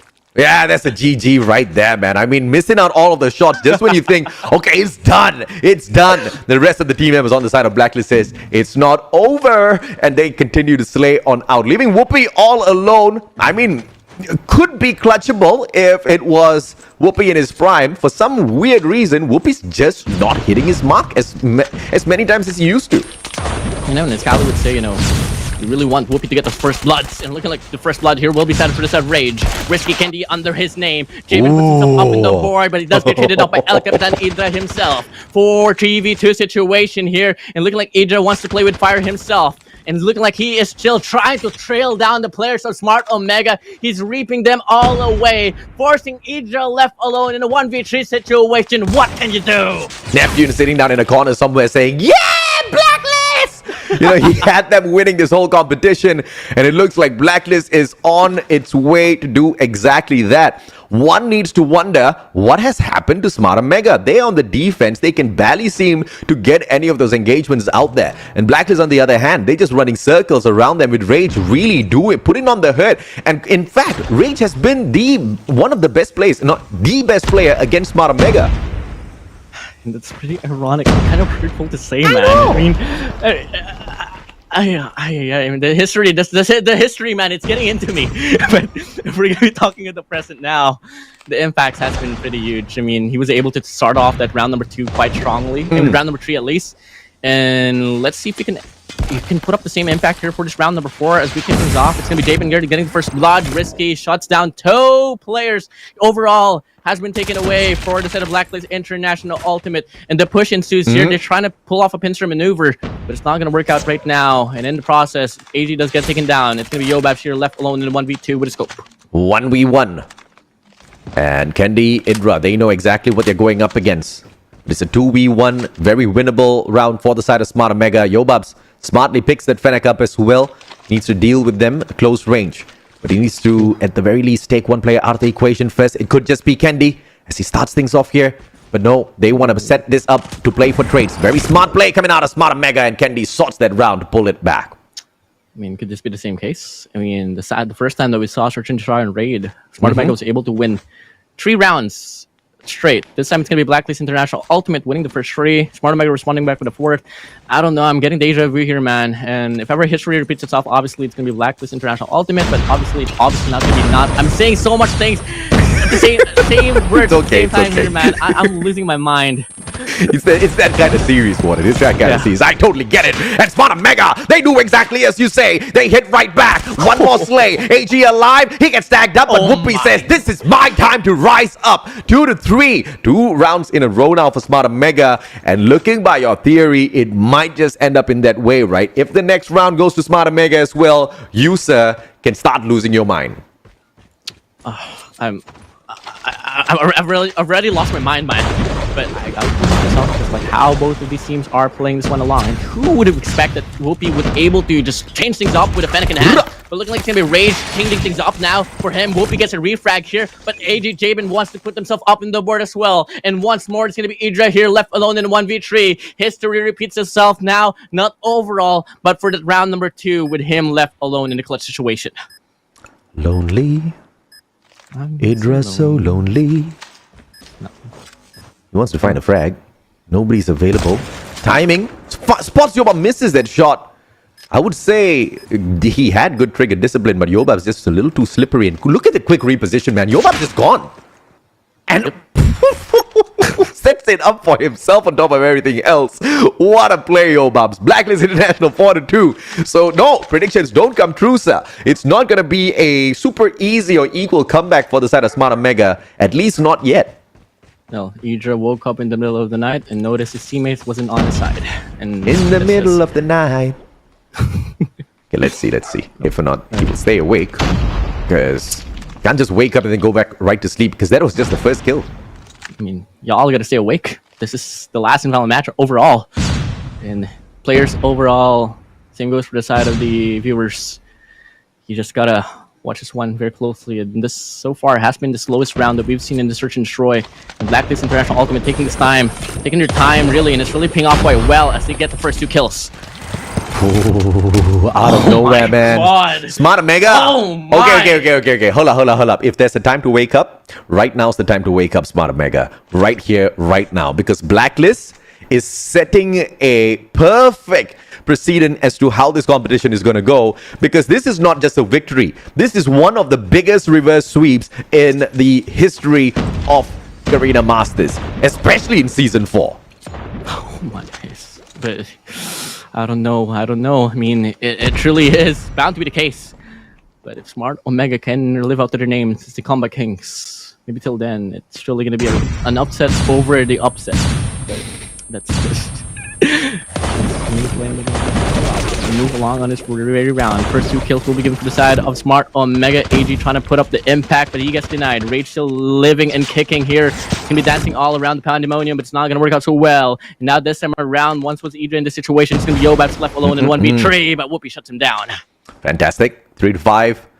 It's just a waking moment here for Smart Omega, but Blacklist International, just 2 more rounds to wrap this up. Can they get that match point first, though? It looks like they are all geared to do exactly that, led by Rage as well as AG. I mean, Yato's not too far away. Everybody picking up the pace, but Idra on the side of Smart Omega this time around, he's just struggling a tad bit, Warden.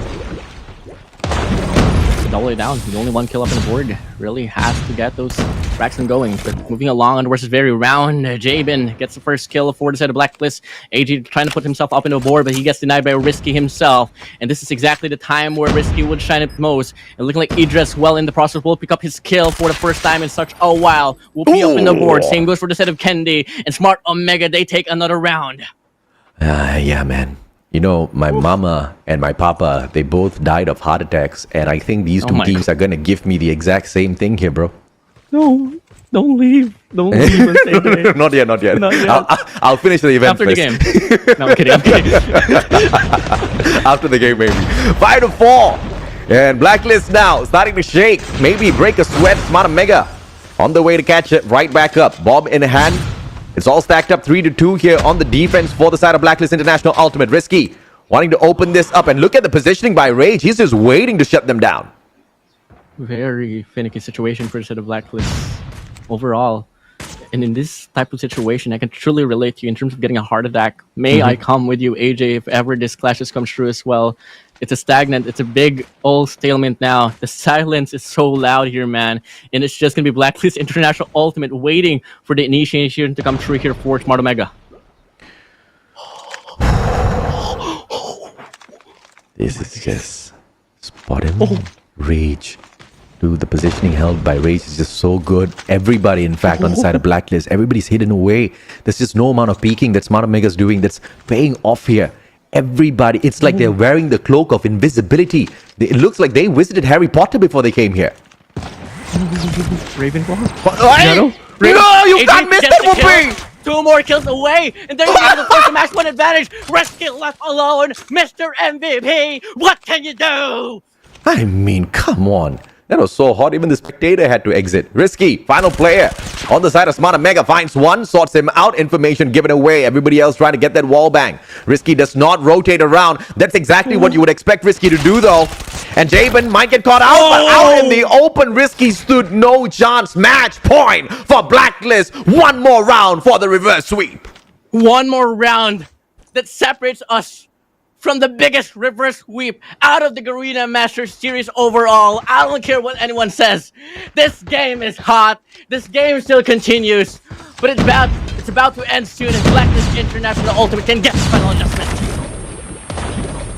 Y'all can thank Risky for that open on Yato. Slows them down just a tad bit. Yobab strikes right back, and it's just a back and forth between the two, leaving us on a 3v3. AG finally moves the momentum back to the side of Blacklist. Now they have that man advantage. They on the defense. Kendi and Idra need to figure something out, but Idra's, he's low fragging in this matchup, so I don't know. Kendi's got to make that heavy lifting, or Idra's finally got to step up. Got to step up, man. No room for errors no more. You just can't afford to win like this. Here, Blacklist International Ultimate winning 3 consecutive games in a row up against Smart Omega in a reverse sweep. This is really intense now. The game continues with the bomb planted here for Smart Omega. It's a 2v3 situation. Each and every player now for this very run has to play into absolute perfection, AJ. The game continues. The game continues. Continues for a bit. 2v3. Hackers, look at the defenders. Jabin gets taken out. Do not slow it down, AG, but he gets the win. Kendi plays the hit glitch. Idra gets taken down, and that's about it. It completes the reverse sweep. sweep. Blacklist International Ultimate kicks Smart Omega down into the low brackets. Reverse sweep. The largest, the biggest, the wildest, and the hideous. The hottest reverse sweep that we've seen in this competition. Never take them out of the equation. The game's never finished. Not until it's done. Blacklist International Ultimate waving their hands goodbye to Smart Omega as they push them down to the lower brackets. Wow. I have to say right now, right at this moment, Neptune's still sipping his cup of tea, saying, I told you so, boys. I told you so. And this is the main reason why. You cannot make predictions in Garena Masters Season 4 playoffs. You just cannot, because you have no idea what you can expect. But can we talk about Risky going 5 for 5 on those MVP titles? Oh my. Despite the fact the fall was really handed for Smart Omega. Yeah. Risky is a different beast here. And clearly, obviously, with them overall, getting sent down to the lower brackets, a lot more opportunities for this man to come true. Congratulations to Risky regardless. Wow, what a very, very dominant performance for him.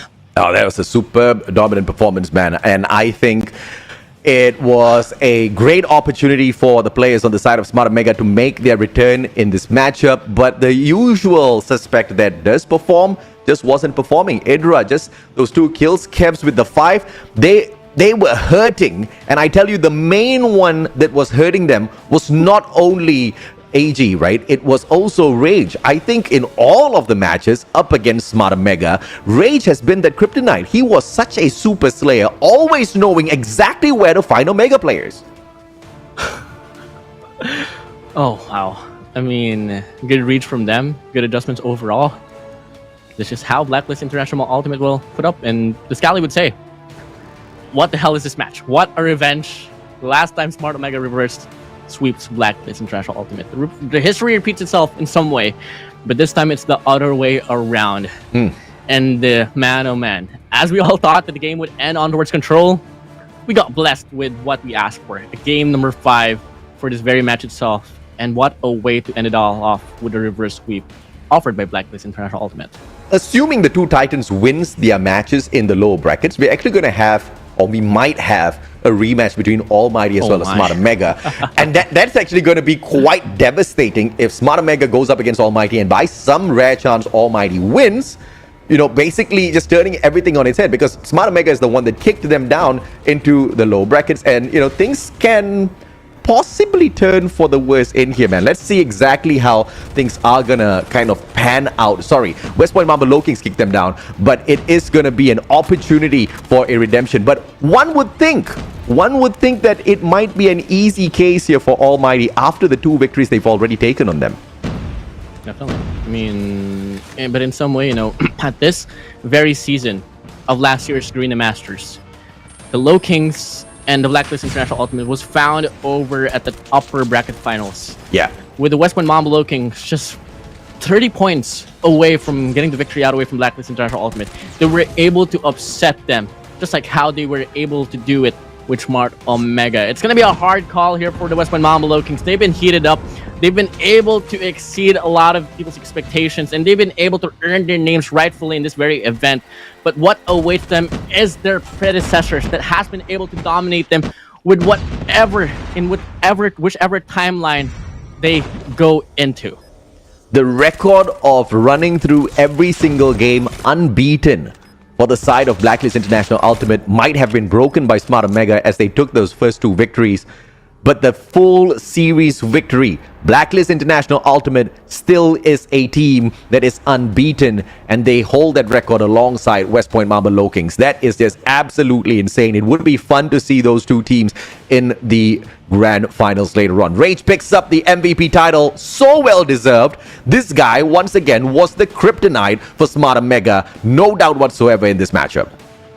And this man right here is really a big factor why the I mean for the whole community perception, at least, on how could Blacklist International Ultimate trample Smart Omega is simply because of the fact that, you know, Rage is going to be playing for Blacklist, and yeah, we all know how much impact Rage was able to do for the set of Smart Omega, coming from Garena Masters 2 to Garena Masters 3, with Garena Masters 4 this time around not going to be under the banner of Smart Omega, it's just putting them at a very questionable state. But keep in mind, Smart Omega was so close, so close to proving that theory wrong, and in some absolute cases, they were really bound to do so.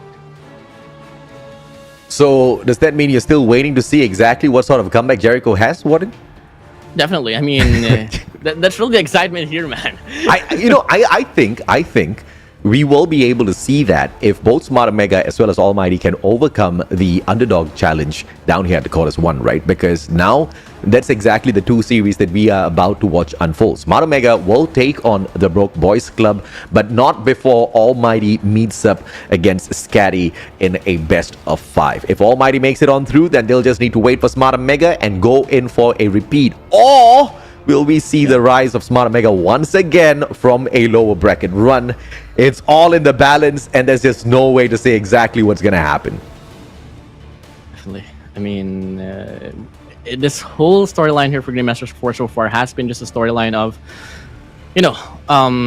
what ifs. Yeah. What are the questions? And we can't really project anything aside from the present no more. I mean, and even the present is really so questionable, man. You can't really just tell how that specific series would go, simply because of the fact that, Blacklist, International Ultimate, Smart Omega, they're not really the momentum-driven teams that we are so used to seeing them, and that completely goes to show how even they were in terms of the playing field. For the first 2 games, the final adjustment was really given for the set of Smart Omega, but looking like the next 3, Blacklist, International Ultimate just wants to haggle it all down and give it to their side. And I think the control matchup was a clear display of aggression that I don't think Smart Omega was expecting in the slightest, right? They could go the distance against Almighty, but they couldn't really go the distance against Blacklist International Ultimate. I have no idea what that goes to say, ladies and gentlemen, boys and girls, but we're going to take a quick short break. When we come back, it's series number 2, and there's just heartbreaks awaiting us. One team is going to get kicked out, but we'll catch you guys in a bit.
How's it going, Rank Warriors? We're back on the caster desk. It's Scotty down here with the Warden. The playoff action continues, but man, what a shocker of a reverse sweep made there by Blacklist International Ultimate. But this time, we're going down the lower bracket. It's going to be SKADI versus ALMGHTY on a best of 5. Now, Warden, how are you liking the odds of this match going to a map number 5? Okay, before anything else, you said Rank Warriors, right? I mean, Yeah. I play a lot. I play a lot of ranks myself, and I play really good in rank, but not in the pro scene. So it kind of hit me hard, Callie. But going back, same thing. I'm also a Rank Warrior, man. okay, that makes it 2 of us. But going back to your question right there, the odds for SKADI to I don't want to say this as if like ALMGHTY is bound to win, but in terms of us reading this one down to the paper, ALMGHTY just has this better odds. So in terms of what kind of factor, I'm just gonna transverse the question here. What can SKADI do to just have their odds much better? And that's obviously just gonna have a better run for Hardpoint. Search and Destroy could be a 50-50. Hardpoint is their way to go in terms of putting up a scratch for and have this better odds to win the whole series, because Control is out of the equation. Despite the fact that the West Point Lowkings was able to scratch the statistics there for Control, I truly believe that ALMGHTY might just remain the same and might just remain the same all Kings of Control in this very series here in between SKADI. I mean,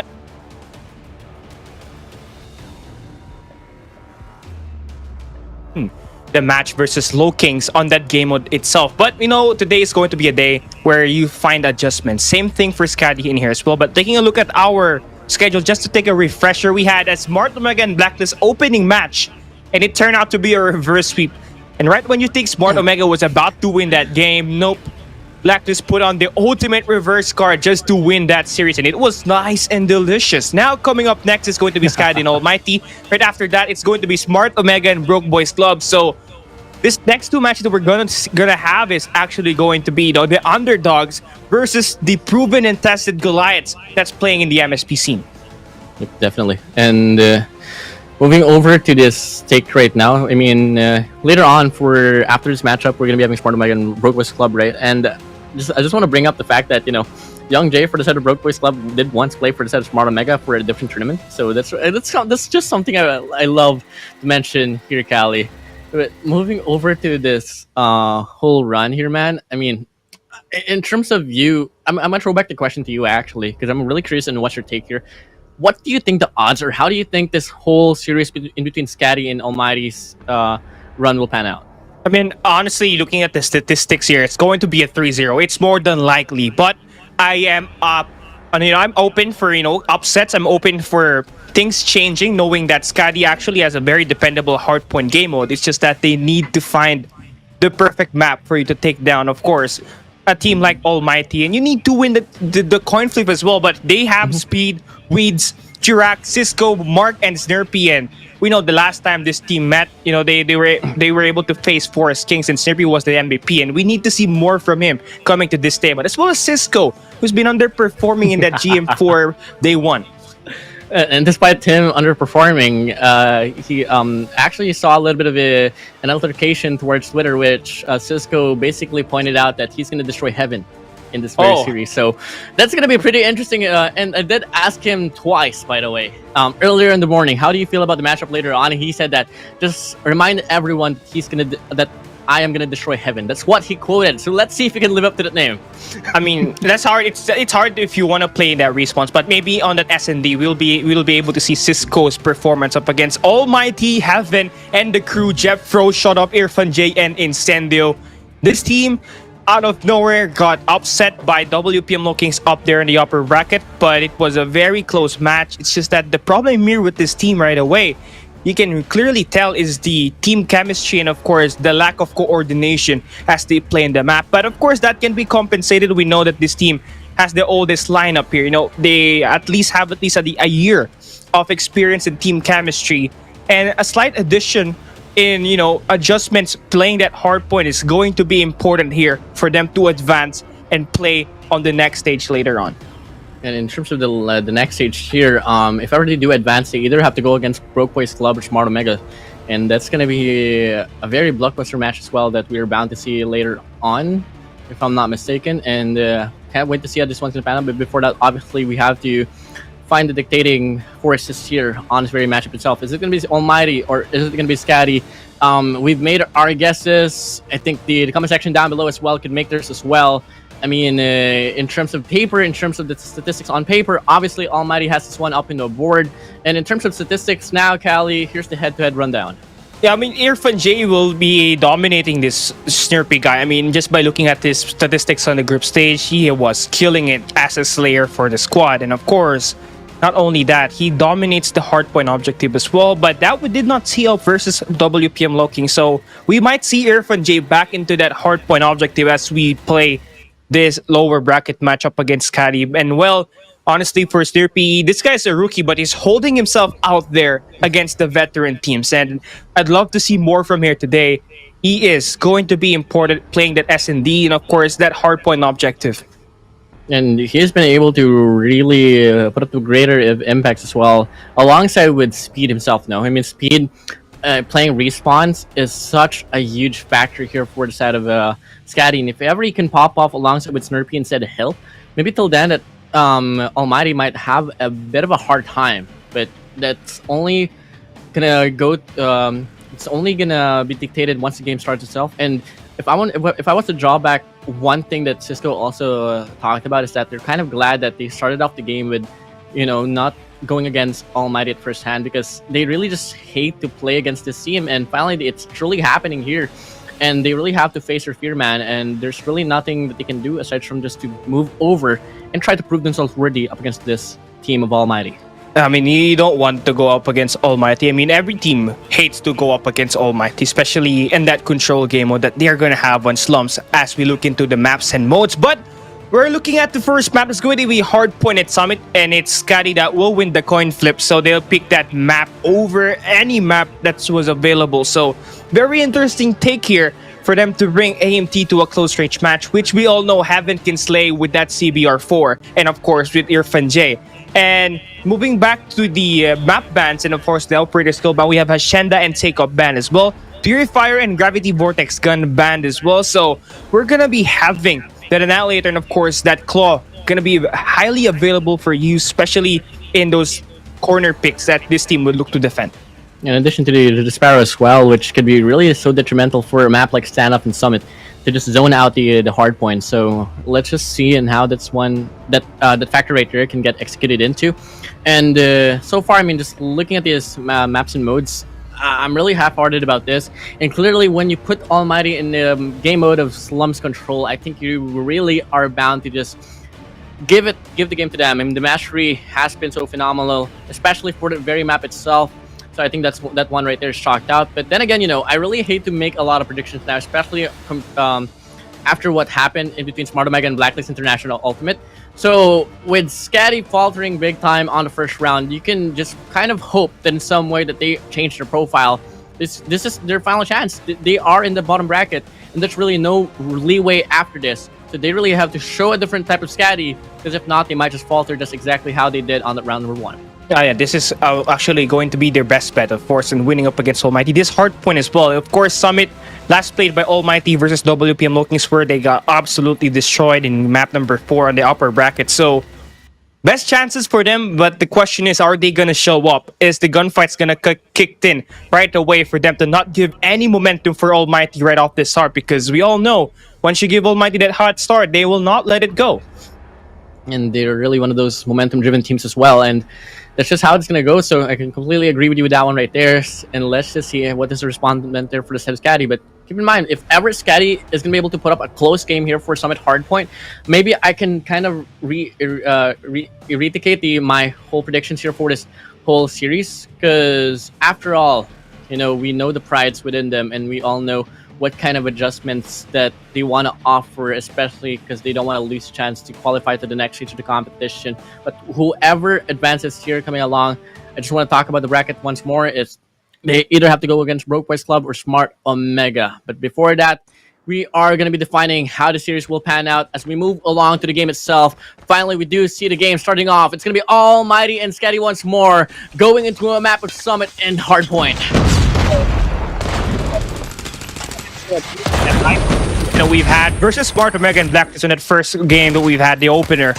As we open things up, we're going to be having AMT all over the Q feed. They're going to take 3 down, and the control over the mid-map is going to be quite a 50-50. But the flank here from Heaven should be able to secure them that second floor control.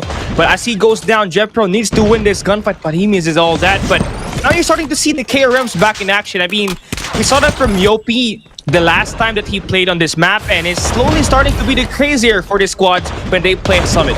And it's going to be JevPro here, wrapping this one up, but only having 1 kill. But in the process, we do see that SKADI is still holding on to this very run. And looking like JevPro is trying to intend to cut off the rotations and actually going to work out quite well. And in the process, we do see the rest of the squad of ALMGHTY just sweeping down this very hill itself. So they do get the clearance, and they do take the hill right back, enough for them to put up the impact here for the scrap time.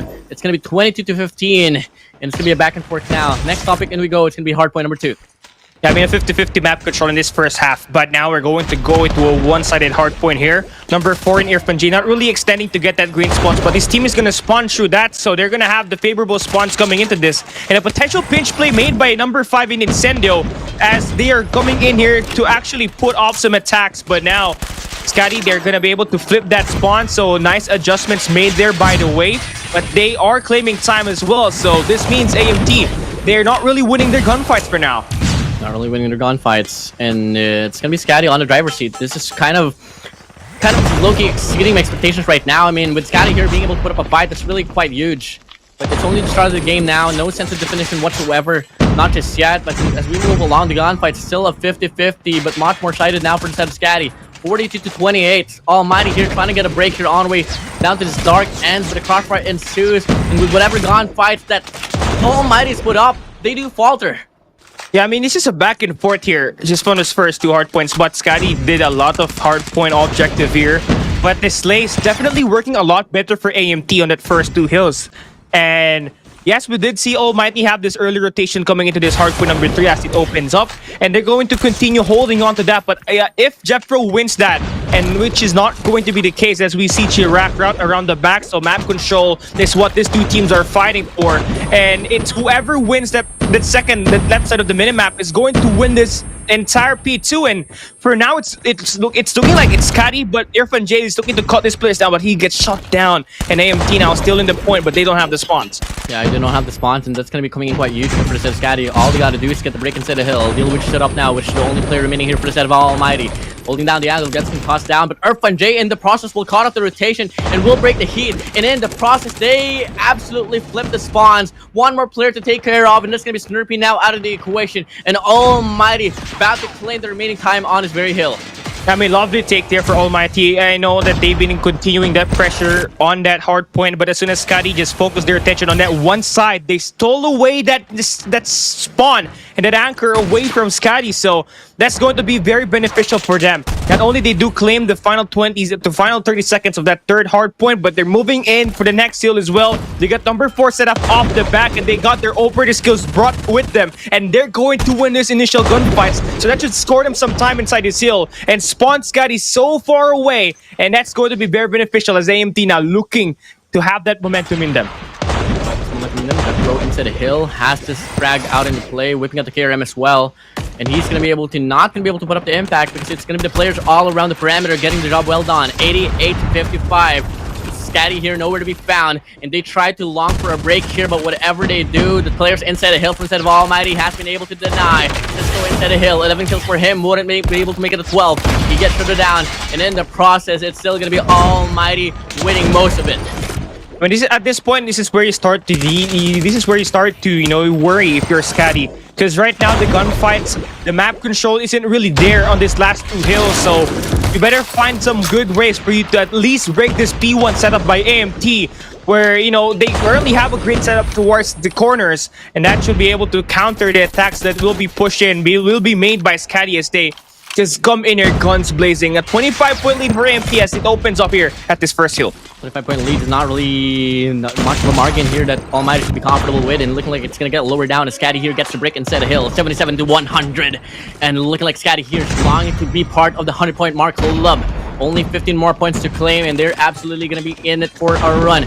Just like that now, we do see ALMGHTY in a very split situation. trying to get a break from computers, and alongside Dark itself, 2 players trying to make a push. Heaven here trying to win the gunfight all the way down to CPU, but he just gets shutted down. And in return, SKADI just gets the gunfights initially for the first wave, and that's going to be more than enough take for them to take the lead right back to their side. I mean, that's just an amazing play there for Slurpee and Speed. I mean, they control that mid-map. The close-range quarter combat was just basically pure, and adding the factor that Chirac will be there to control the line, but I don't think he sees the guy just chasing along with him. And that's IrfanJay. Yeah, serious miscues there. But final 4 seconds should belong to SKADI, and the Predator missile will not spot anything, so no value off of that. But still, they have the lead, and as that hardpoint opens up, they may not have the spawns, but they already have players rotating towards that green, so they will be able to secure that spawn flip as well. And of course, the Slay in opening up that hardpoint with a 25-point lead. They maintain that, and AMT still up to a slow start, and at this point, they're the ones that needs to worry. Yeah, they need to worry big time, but looking like they have found the respondents here, and that's going to be controlling P22F. That's going to be the catwalk for you, getting handled down. Smokes being deployed here for the set of SKADI. Well, properly placed utilities will be enough for them to get the break inside a hill. 135 to 109. The lead gets extended furthermore. 3 players from the set of Almighty long to get the hill right back, and they do win their gunfights. And just like that, they do falter here for the side of SKADI. And looking like it's going to be Almighty here bound to just get the remaining scrap time. I mean, nice flank there for Jeffro and Heaven there to get that final 20 seconds of that P2. Now you're starting to come here. You need to win an early rotation battle here at P2, which they didn't really have earlier. But with this early setup, that should get them right back in track. Now they got this. You just need to win some gunfights up front, but that's not going to happen. Slurpee has been popping up. I mean, he's got 25 kills for SKADI. He's leading the team in terms of kills, but Jeffro just lines them up with that claw. So good investments there for AMT. But still, it's SKADI who will end up with the hard point in their favor. It's going to be Mids getting the double kill right there to get that opening break. But the cavalry hasn't arrived for the side of SKADI. And Incendio wants to put himself up in the equation, but Snurpee shuts him down. Almighty still inside the hill, but Snurpee here will try to get the break. He gets denied. And 3 players from the side of Almighty will hold this one down. And SKADI here nowhere to be found. 137 to 57. That's 20-point lead here, being cut down by Almighty. So that's very important for you to get right back through this. You need that momentum moving into that P4. And Cisco is trying to fight for the spawns for this final 20 seconds. I mean, you really love this final 20 seconds, but you gotta start rotating towards the next, which is going to be hard to retake as soon as that operating skills gets activated by MT, and the setup will be able to like be locked down by one of the players from Almighty. And well, that's gonna happen. They send out Incendio to guard off the back. But for SKADI, they are going to hunt the player down by sending 2 players, and they flip their spawns once again. But IrfanJay is still alive, is gonna be here contesting, playing with his life, and he's gonna survive, and he's gonna be helping this team single-handedly to get inside a hard point to recover. Almighty now, rightfully into the hill. They get back spawn as well. Full catwalk control will be rightfully owned. That's going to be them pushing SKADI down to the left side of the minimap. And now we do see that Almighty really fortified. The Solitude is coming through with a lead on for the side of SKADI. It might not last no longer no more, as they are really having a hard time getting the break into the hill. But Cisco gonna be able to put up his name up in the roar, but shut up with a bow and arrow as well, popping off for the squad. He's gonna be able to swing, gonna be able to get the trees free for him, and just like that, 1 more point to go. They're gonna be all inside his lead once more, but SKADI wants to take the hill right back.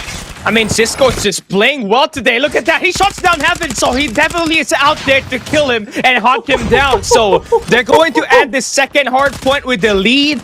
And I mean, this is just a big problem for AMT. Everyone is not really working coordinately. And I mean, that P1, P2 was definitely solid, but that P3 to P4, it was dominated by SKADI despite their late rotations. But now you're starting to see Heaven picking him up, gets that triple kill, but Speed will be able to cut him down once again. SKADI, they will open up the hard point, and they will have a 30-point lead, which is the largest that we've had coming into this match. We've seen the first upset happening before this matchup in between Smart Omega and Blacklist International Ultimate. May we see another one if ever SKADI can push through and win this hard point. But for now, this pandemonium is rightfully owned by the side of Almighty. Not until now, as SKADI gets the clearance inside a hill. 205 to 185. SKADI has been dominant so far in this run.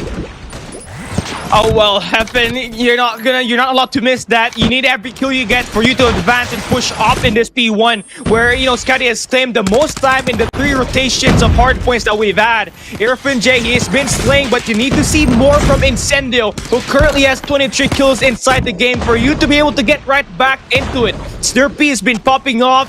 Everybody from SKADI is just basically on point today, and you can really see the effect and the outcome just happening here. Just 27 more points for them to win this first map, and of course take it away from Almighty. But for sure, we're gonna see some break attempts here happening, and desperation attempts from Almighty. They tried to break that, but it's still SKADI inside, and Snurpy, he has been the bane.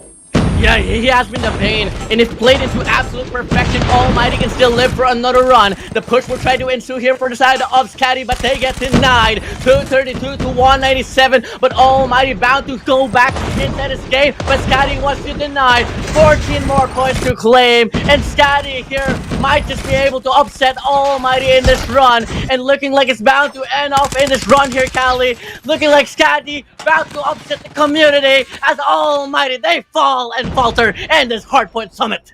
That's just crazy. No way did that just happen. That's not according to my script. I think SKADI just broke the code, and well, it's all about the team effort, right? We expected Chirac, we expected Speed and Snurpy to be out there playing out of their mind, but Cisco may not have the most skills, but his efforts, his skills is definitely better today compared to the matches that we've had, like from the group stage and of course from the playoffs day 1. And you're gonna see him maybe on that 4th frag. Yes, he did. He has the 1 KD, but still having that performance from him definitely helped the team, and of course increasing their firepower in terms of breaking and of course setting up the hill. Oh my days. Can you just believe what just happened? SKADI went from being scared, being kind of like hesitant to go against Almighty, to now beating them. And we made the bet. We made a bet, but again, Almighty, they're fighting the brothers of SKADI, by the way. Yeah, they're fighting. Definitely. Yeah, that's why they lost. That's why they lost. Brothers or sisters, I don't know. Sister team, maybe? Sister team, brother team, regardless. It's a force to be reckoned with. And that just goes to show. And keep in mind, that Hardpoint right there, I'm so close to saying that was won over so dominantly for the side of SKADI, because for the vast majority of the times, they were on that lead, man. Yeah, I mean, yeah, of course. I mean, SKADI, they may not have like the best kill and death difference, but they made more time. They scored more time against Almighty. And, it's kind of like the opposite for Almighty. Yes, they have all the kills. Impressive plays from ALMGHTY. They only have 1 player in the negative KD, but they didn't really stack enough player inside of that hill. That's the same thing that happened during their WPM Lowkings match on that upper bracket. So if they're going to repeat that same mistake up against SKADI on that hardpoint standout later on, we might see them get in trouble. But for now, we're going to be hopping into search and destroy firing range, and it's going to be a map pick by Almighty. So the dual sniper setup going to be very beneficial in here for this team to shut down SKADI here, and of course find that form once again to get back into this series. And in terms of snipers, we all know who are the snipers for Almighty. But I really want to talk about who's about to play here for the set of SKADI. It's going to be Mark. I mean, Mark is an SND specialist, and he's pretty well known for his first bloods as well. And him added into the equation alongside with possibly Chirac sniping, I think really Almighty has to double this one down, because clearly gunfight is a no question no more. It's just all going to come down to how tactically and how well capable they are in terms of reading one another. Because I assure you, not Cali, the game, how Hardpoint was played out, how close it was, it could go the same way here for Search and Destroy. I mean, I have to agree with you with the way Almighty has been playing. The team coordination wasn't really there. The coordination that they had on the first 2 days of the playoffs compared to the group stage is totally different. I mean, I think they played better on that group stage compared to the way they've been performing up in here at this playoffs, and that needs to change. You need to have more involvement, not just as an individual. You need to see this player act as a team, and they're starting on the attack side here, and let's see where they're going to bring it. Both teams here are just playing in a default situation, while Almighty want to get the first blood, and it's going to be Incendio now, capitalizing off it. Chirac out of the equation quite early on. It's going to be a 4v5, but looking like they're still not committing to the push. Just waiting for the refrags to come true, and looking like SKADI's playing quite patiently as well. Lovely take and lovely response, man, to the first kill of Almighty. I mean, just take a look at the gun setup, man. Just 3 players from SKADI with the triple snipe. Same thing with Almighty with have been shut up in, of course, Incendio. They're trying to get that lovely pick here to open up this A side. Mark is gonna win that, trades that first blood, so an equal 4v4. But you're gonna see Almighty go down by another as Mark continues to be the bane here as he controls this A lane. A lane, well, being controlled, but looking like Almighty has found the leeway to get the bomb planted as well. It's a 4v3. I mean, by paper, the numbers so favoring SKADI right now. But the time and factor ticking away. They really need to get the bomb defused. They set up for a retake now. Mark swinging the utilities alongside with player 4 Snurpy. And they try to tag along. Snurpy gonna go for a spray down, but it's gonna be Cisco getting the kill. Jeffro out of the equation. Left alone is gonna be Incendio and player 4 himself. J getting shot down. But it's gonna be El Capitan left alone in a 1v2. But it's not gonna matter for him. He gets the first round for his squad. Almighty on the lead. I mean, nice play from Incendio, but can we just talk about how Snurpy was late to play that bait and switch? I mean, he was like sticking into that staircase for a little bit longer that costed his teammate Cisco to die and of course, not get anything, not just for the team. So, serious mishap there, but they're gonna turn it around here this second round as they open up with the first one with Mark jumping shot up. So, one less player to worry about, but that plant once again coming through. And if you're Scotty, you gotta make sure you play that retake wisely and of course, attack as a team. Good read for the side of Almighty.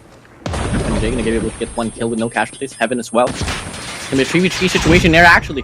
Rounds all equalized. And looking like SKADI here's not gonna waste any time at all. They want to go for the play. They want to go for the spray. And looking like Jay wants to deny that play to work out for the side of SKADI as they pick up another round. I mean, 2-0 now for Almighty on that post plan at this A side. I mean, things are not really looking good for SKADI if they're gonna play for that retake. I mean, they're just barging their heads in on only one angle. They're entering right through the barrels, and that's something that you don't want, especially when you're trying to take a hit in a bomb site like A, where you need to have multi angles spread out nicely, and of course, for the attack to be successful. Now, they're going to do the same thing all over again, relying on Mark to get that sniper to ensue, and of course, that's not going to happen for now. But they're going in with a fast retake in here. Fast retake coming in and looking like they are going to be able to capitalize big time for this one. But it's going to be shut up and Incendio left alone, and we all know what kind of offer man shut up will be able to put up.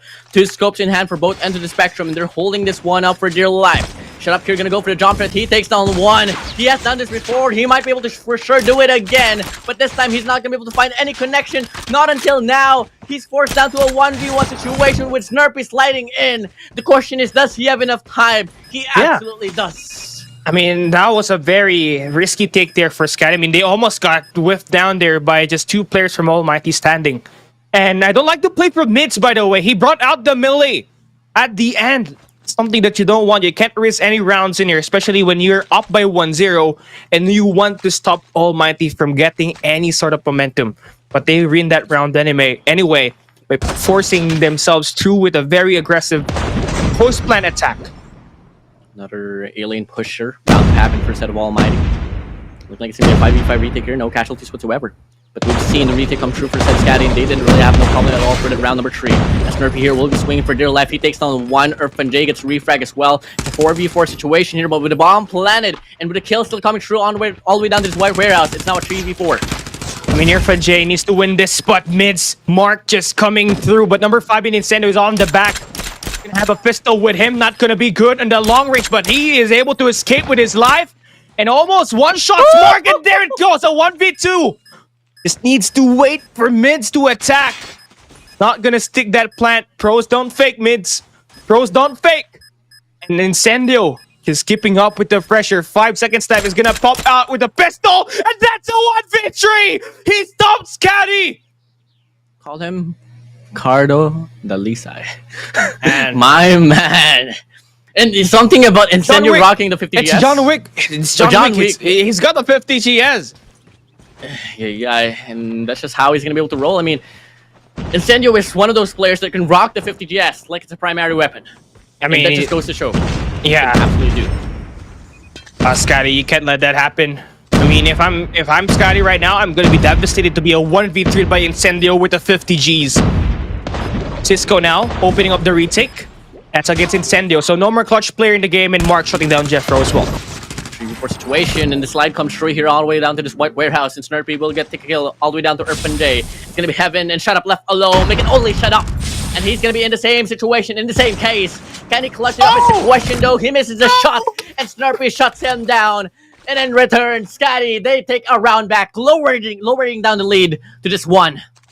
Yeah, slightly a better defensive take there for SKADI. I mean, it just took them quite some time to retake that trailer, but I'm gonna take that any day. Just barging their heads in, full stacking that A side was the key for them to win this defensive rounds. But that needs to continue, and we need to see them have Mark be involved in the gunfights and stay alive in this early engagements. Another A take here. This time, I wonder what's gonna be the adjustment here for the set of ALMGHTY. Whatever retakes that SKADI has been able to put up, they've had a very promising win rate now. This is the last and final round here. First half, and looking like it's going to be the SKADI here once more, just going to be able to go for the swing and pring, and they're going to be able to just get 1 kill in the process, but it's not going to be enough for them to get a leeway up in the board. And looking like the kills here much more settled now for the set of ALMGHTY as they get the players from the set of SKADI shuttered down, and they do finish off this half with the lead on the Worcester side. I mean, I tell you what, IrfanJay, you send him there on that trailer, he's gonna give you a lot of trouble. And guess what? He's got 12 kills in just that 6 rounds of action. So at 2 kills per round, very efficient night for him. And he's been the important player, the de facto for the reason why AMT has this lead. And we can extend it further more into this trailer. And getting almost ended up. So scary for them, but looking like the attention has been diverse to the point where Incendio is going to be able to pick up Cisco out of play, but Chirac going to get a respondment, therefore shut up. And looking like with that leeway opening up now for a set of SKADI, they're going to be bombarding themselves here all for this A-bomb side.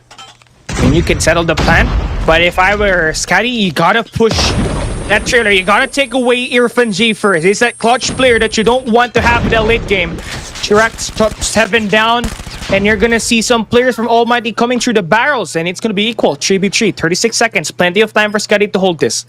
Plenty of time. Looking like IrfanJay is going to try to wrap around, but nothing to be wrapping around of. No more with Incendio picking up 2 kills of his own. Mark left alone in a 1v2, but IrfanJay from the backends will shut him down. And ALMGHTY, they retain the momentum.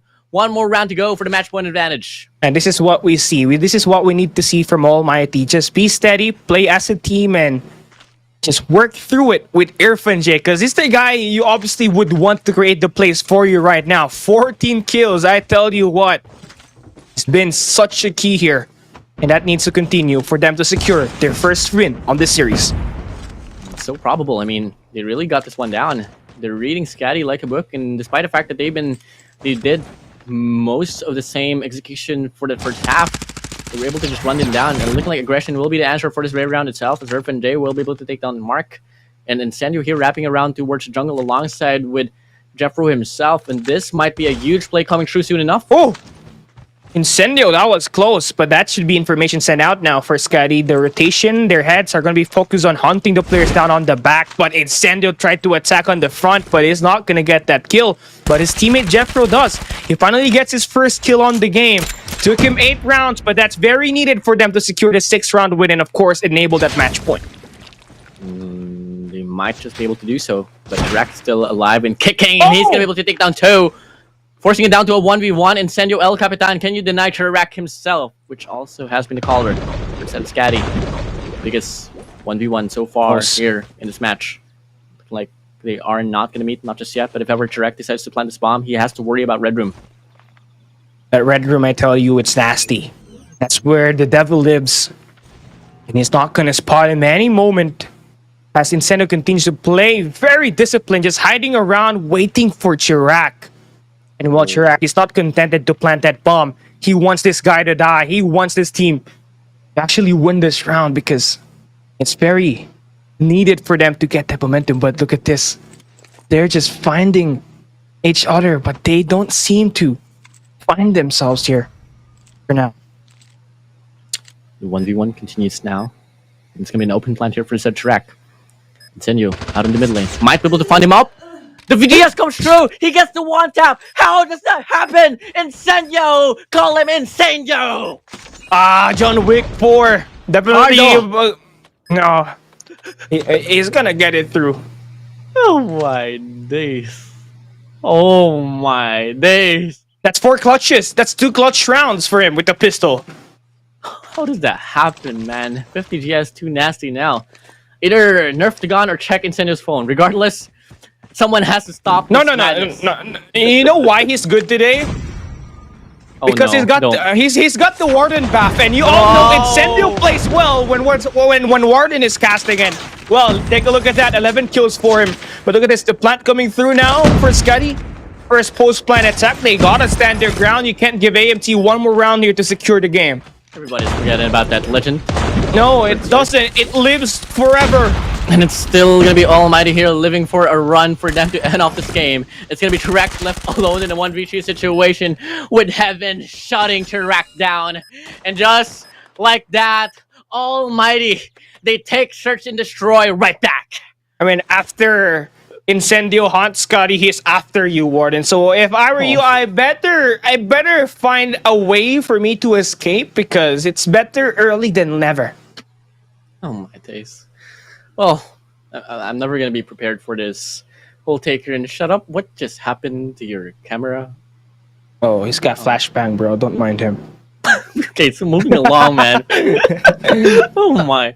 Oh, I think I can't say anything about shut up. Somebody needs a new web. Somebody give shut up a new webcam. I mean, that happened last week as well. Well, someone's sponsoring my webcam.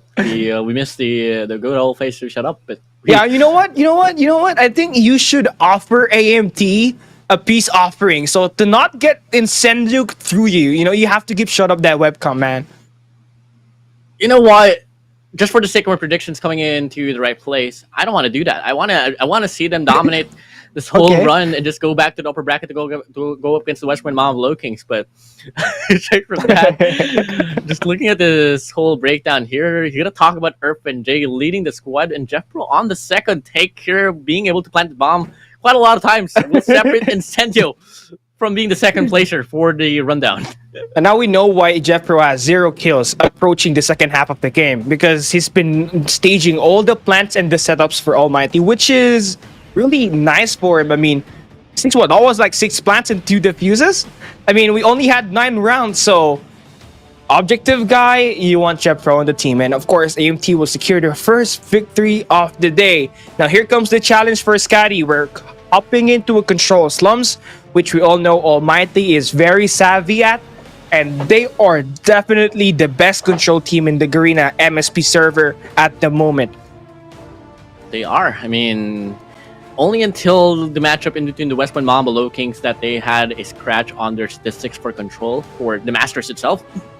I truly believe that, and we did say that it's just going to lean towards the fact that it might just be Almighty being the kings of control. Not unless they've lost their morale, not unless they've lost their pedestal and they've lost their whole crowns and just their whole pride of running it down in controls. Maybe till then. But I did have a conversation with a bit of people behind the scenes, and clearly in terms of control, it's still not looking so good on paper, at least for SKADI. Yeah, they are not gonna look good. I mean, Almighty played 1 slumps in the group stage and they are 100%. But if you take a look at SKADI, they played more maps of slumps. They had 4 matches in there. They won 3, so they have a 75% win rate. All were very close games. So we're gonna need to expect the boys of SKADI to actually win their defensive rounds here. But it's gonna be hard knowing that Almighty starts there first. So the key to victory here for SKADI, they gotta win their first attacking round, or else this might mean trouble. One thing that they gotta do that they can bring over from Hardpoint and down to control is really getting those trades. They've been really so good in terms of playing that one out, and if ever they can bring that factor, maybe till then they could really rock the control out away from Almighty. Maybe see another upset here for control. Might be the case, as looking like the first initial take here for SKADI is really heading over to this alpha, and they haven't been doing too shabby not until now. Oh, Chirac is gonna wield that SKS for the squad. And well, I love the take here. B side was where definitely AMT was expecting these guys to attack first. But the act of surprise definitely might help you. But if you're starting to lose your gunfights and you lost 7 lives already, I think it's time for you to just push in towards the B side first. And that's what they're trying to do. But AMT will find a good read off of that. And Irfan J, we all know him and how he holds his angles. He's gonna fry you if you don't try to take him down as a 2-team or a bait and switch. He's out here defending. Divide and Conquer didn't really work out for SKADI. Now prioritizing all for Bravo is going to be the take here for the set for them now, and looking like they do get the clearance now, but they got to worry about the clear around the parameter. Just be shut up and Sniper heading this one down. Heaven with the CBR4 will get shut down as well, and the exchange comes through. And keep in mind, actually, SKADI's on the life lead, so Almighty, they better watch out in terms of how they have been investing themselves into this run.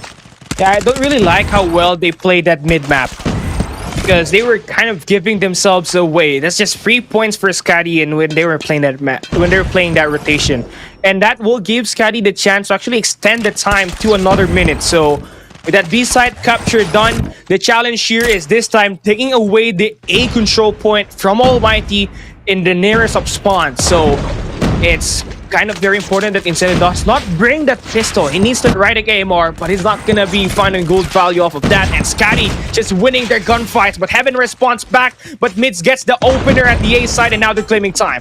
Mids has been a different beast as well during the playoffs. Has been quite consistent during the group stages, but looking like he wants to put himself up in the board.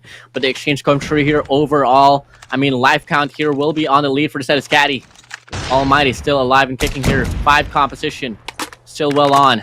But if ever SKADI can play by the trades, till then they can secure this round pretty clearly as they force this one to a 4 life count here for Almighty. They're bound to falter, but the exchange comes through as well. And good run here for the set of Almighty. Not until now, Cisco is going to be able to make this wrap around. He's going to be able to make this play, and he can be heard. He can be loud, and he is able to put himself up in the board. 5v2 situation. EarthNJ in Heaven. What can you do? Well, that's very smart for Cisco, by the way. I mean, routing around the ghetto just to win that gunfight, but Clutch King EarthNJ, he brings out the Sparrow early. SKADI will not see this one coming, and they better play that bait and switch fast. Now, that's going to be tactical utilities gonna be heard, but EarthNJ is gonna spot Cisco first. Gets the spray down, but not gonna get that kill. And now we see he just claiming time. It's the malicious attack from EarthNJ as he clutches the first round. Clutch King, living to his name. I'm sorry for valuing you $3, by the way. It's okay. Yeah, I mean, people make mistakes, EarthNJ. I hope you do forgive me. But just like that, Almighty. And honestly, I want to reverse this back. SKADI is so. I think they should be bummed about that, man. I mean, winning the first round, especially on offense, is such a huge deal here for Control, especially up against Almighty. Yeah. For them to lose it one up against EarthNJ in a 2v1, once was a 3v1 at least, it could have went better at least in some way. But they falter just like that, and they can't do anything about it. But what they got to do is compose himself and try to win this defensive round securely. Because if ever Almighty steals this one up, it might be them just looking at the barrels of defeat. I mean, Stirpy just on a 2-piece here, trying to clear up this B side all single-handedly. 3-piece for him as they successfully defend the B side. And of course, they are going to have that mid-map control as well. Chirac will be holding off the bricks, but he's going to spot one in the garage, but he's not going to be able to cut that flare down as Incendio finds him. And well, for Almighty, control at bricks, very important for them, but they need to get on the objective, and the B side is where they go. Looking like they are going to be able to get the clearance as well. One last take. What SKADI wants to put up, and there's going to be Chirac on the front line, going up against Incendio, and it's not going to work out quite well. He gets shuttered down. Speed alongside with Cisco here, trying to put up the impact, but looking like they are just going to trample furthermore. And at this point of the game, I think it's just about time for them to just fall back and play for Alpha instead of Bravo, because look at the capture here, look at the contestment here instead of Almighty. It's basically said and well done, but they look like they are lying like they are going to try to split up a fight, but it's a bit too late. I mean, they really want to put the pressure here. They don't want to see AMT get that early rotation towards A. And the setup here, the transition, it's going to be hard for AMT at the moment because we have SKADI controlling all 3 lanes. I mean, Mids is there on the broken just to keep the pressure. And Speed is up here on the graveyards to avoid the mid-map control that AMT has. And they are definitely working like a clockwork, as we do see now Mids win the gunfights on the brokens. Is going to have more access towards AMT spawns, and Cisco, he is playing this like a mouse as he will be finding himself with a 2 kills before he gets shot down. Then you see SKADI, their lineup of defense, it's working. 10 life counts to 4 against Almighty. I love the fact that they didn't just draw back and go back to that alpha point. They really just want to extend all the way down to the mid lane, and just like that, they're going to be able to win this round so dominantly. Incendio left alone in 1v8. Miracles can happen, but not now. That's what you want. Scotty, you don't want to back down against Almighty because we know right now on the response that Scotty can dominate AMT, Warden. We saw that in that hard point. We saw that on that round number 1 here at this control. And I am fearing Almighty, man, because Scotty right now, they're out there to really destroy this team. Really out there. Command the series is evened up. Scotty has 1 hard point, as you did say. Search and destroy for a set of Almighty. Who can take this game number 3 is a very big question mark that I have in mind. And so far, if we're going to be basing it off the current present or statement of the game, it's going to be Almighty just having the better odds to get the exchange coming through, but it's only going to be the first phase of control said and done. Here we go. Very bad take for Scotty here this time. I mean, they tried to force A through bricks, but that's already read by Almighty, but they keep sending players out there, and that costed them 10 lives here. And Cisco is going to get red there as well. And the only way for Scotty to put the pressure on it is, of course, push here at this B side. But that's going to be problematic with Heaven just dropping these players like flies. Gets that 5 Ps that he's on. AMT, they are responding back. They're responding back with Almighty themselves. They're playing quite mightiest. They are the mightiest out of this round so far. 21-13. SKADI here really having a hard time putting themselves up in the pedestal. And in terms of the live count, I mean, it's not too far apart, but with a trade-off zero coming in for the set of Almighty, they might just falter big time. And I best believe that Almighty just has this option to just march in and try to go for the slays and go for the eliminations, because clearly the factors and the odds not looking so bright for SKADI. Cisco, he needs to be inside and he needs to win this gunfight up against Heaven. You don't want that guy to shine. And of course, you don't want this team to stop that offense from claiming time and of course extending it to another minute. And there we go, they're gonna get that. But the life count is just too far diminished in the hands of SKADI, and Snurpy is gonna be up here trying to control Ghetto. So if he can win more gunfights there, that's gonna be important. But as he loses that one, the life count now down to 5 here for SKADI. Down to 4. It's gonna be mids. Cisco, Snurpy, and Shrek left alone. Make it Snurpy, Shrek, mids only now. And this is looking to be a very unwinnable round for the side of SKADI. They falter 1 by 1. Flies getting dropped down. And it's going to be mids and Snurpy. The only players that can try to make the difference. But with every gunfight they put themselves into, they've been faltering down. And just that, it's going to be mids left alone. Oh no. Can't do anything about this.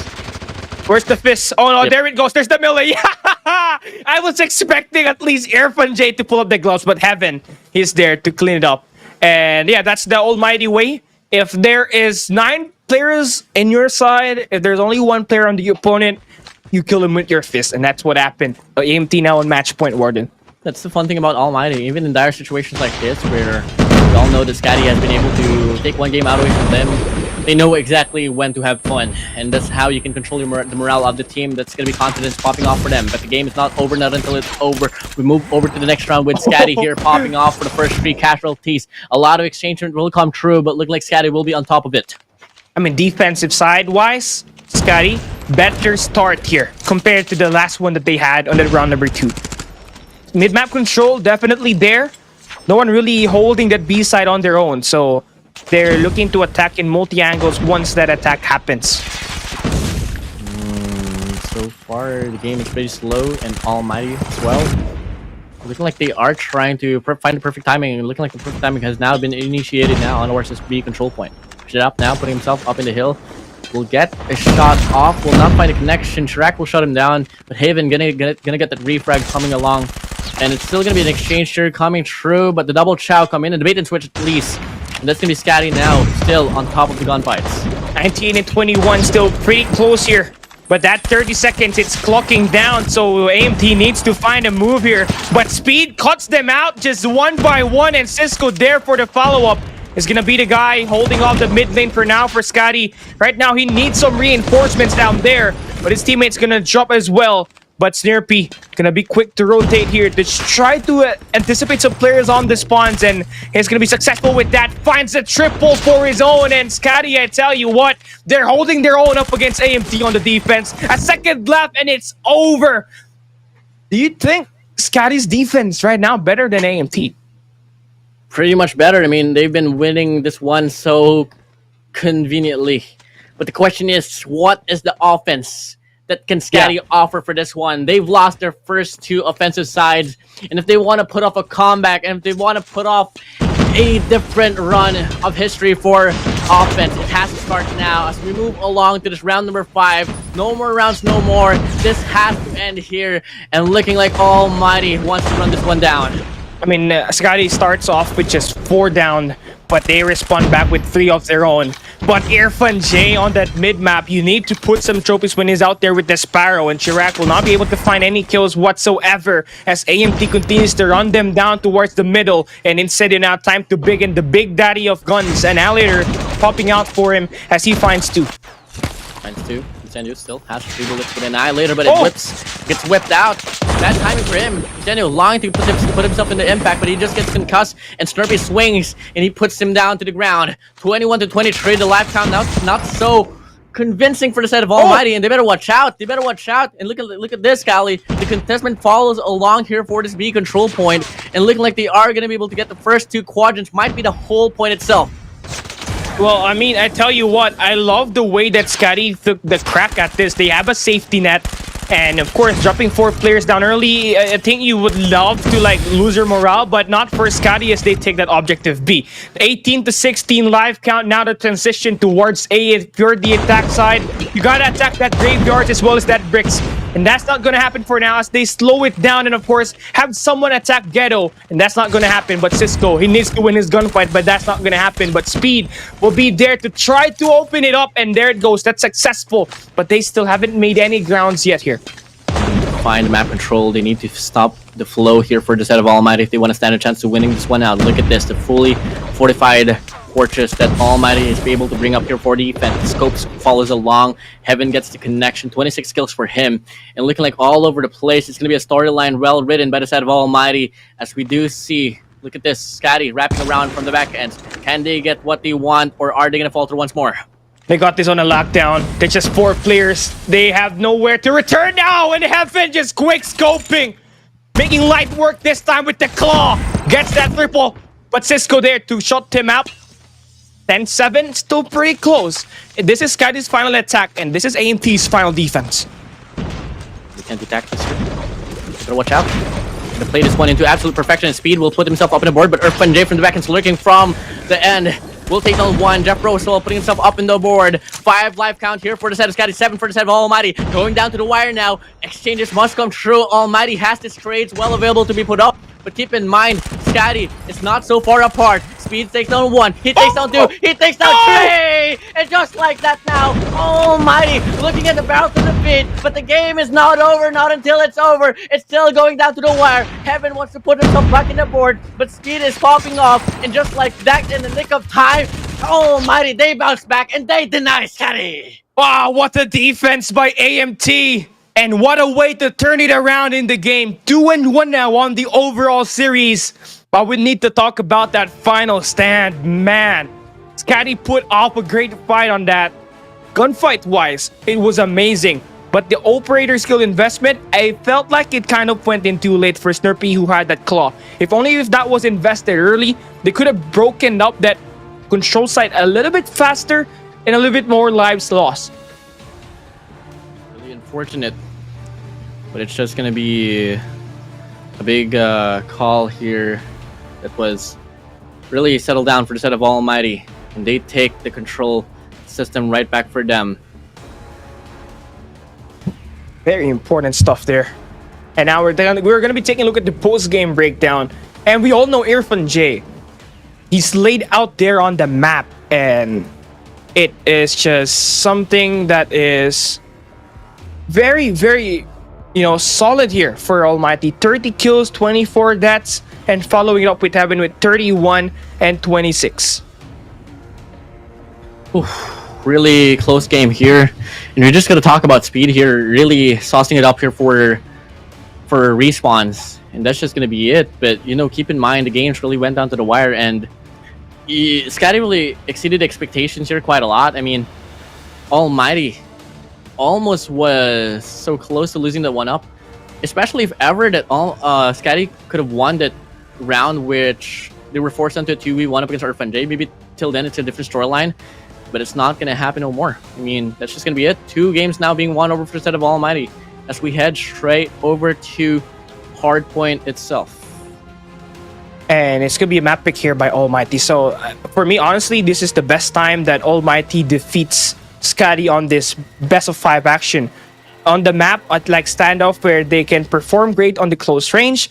But I don't think that's going to be coming off easy because the last time they played close map, that was on Summit in that game number 1 where we did see Snurpy pop off with that shotgun. And I hope that energy will be right back in here for SKADI. They need that map number 5 here to stay alive on the playoffs. They've won Hardpoint. I mean, I wouldn't be surprised if they can win this one once more. I mean, respawns isn't really a question for them no more. I mean, that's just about it. And in terms of this control run right there now, I mean, I know we're moving over to Hardpoint, but if ever SKADI had the chance to just switch off the sides, maybe till then it would have went their way because clearly they were playing defensive so flawlessly, but that's enough of control. We're going to be moving over to Hardpoint, and that's going to be an opening here for the side of SKADI. And of course, for SKADI, they will be able to put in Chirac and of course, the players inside of the hill. Great job by Snurpy and Speed, but shut up now with this flank happening. They will be able to secure 3 kills, and that will be them now inside of this Hardpoint. Took them some time, but the rotation and of course, the action taken on that gas station is more than enough for them to get their better map objective time here.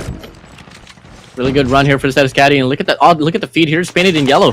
Painted in SKADI. And they have at least like 3 players around the perimeter, 1 player anchoring as well.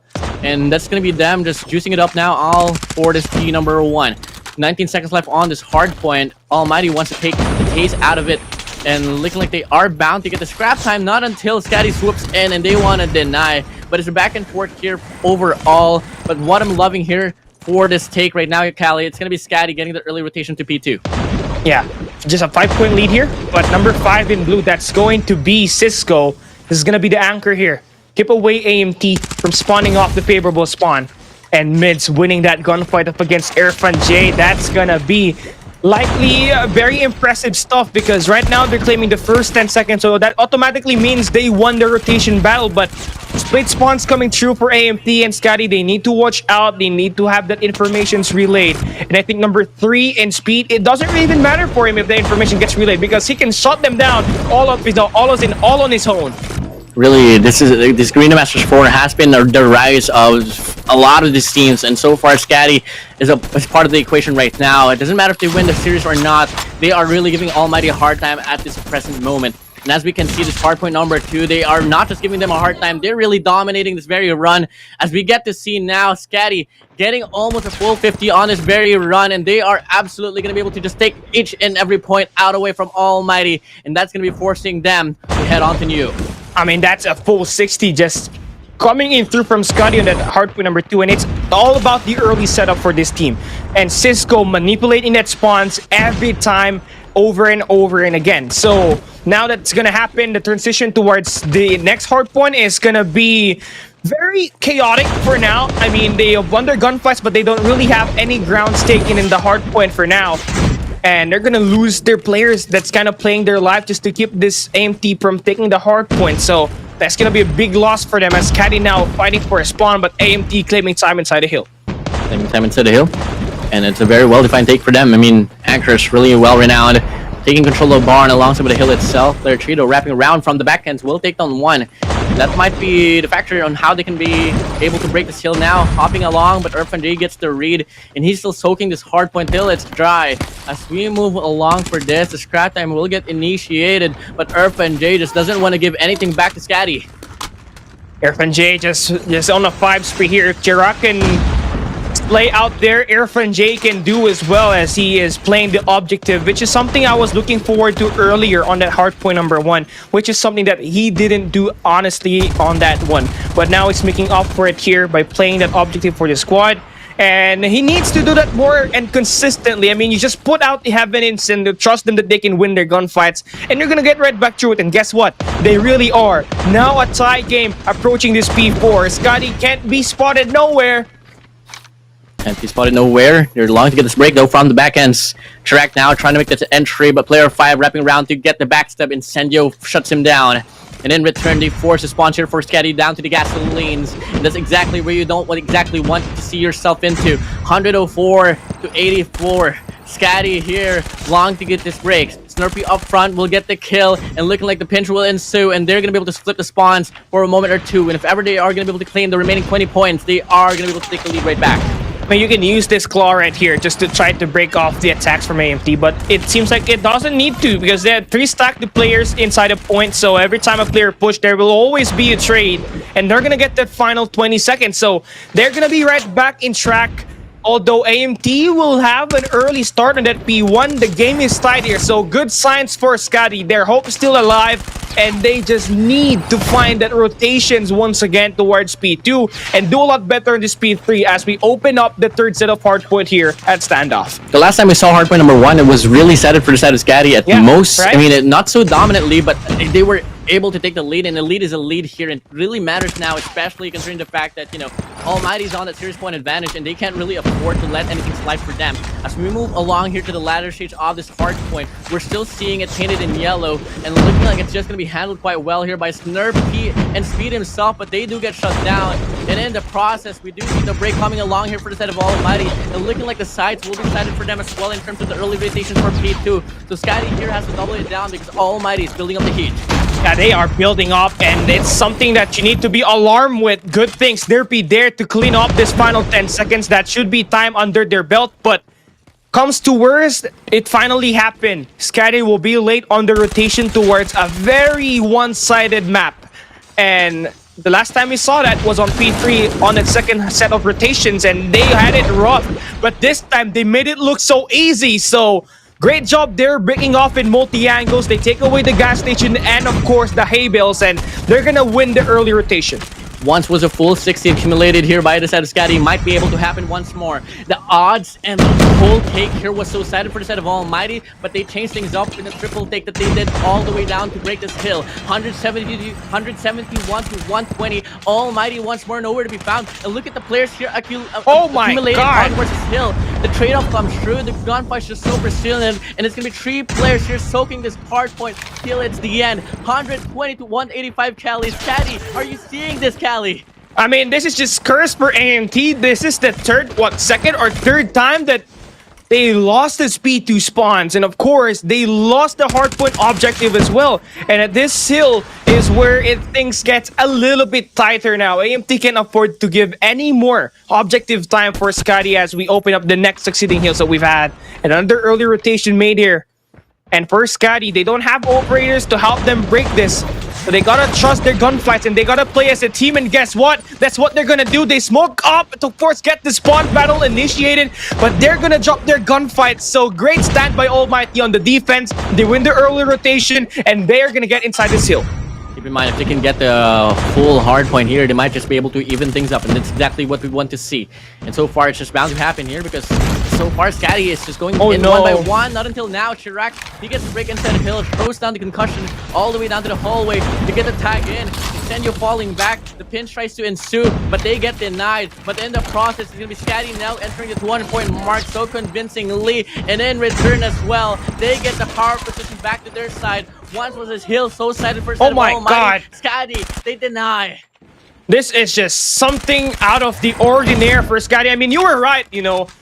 Getting that Hardpoint is key for SKADI to force a map, and of course, the chance for them to win a best of 5. And it's definitely working for them. 145 to 230, just 20 more points for this squad to finish this game.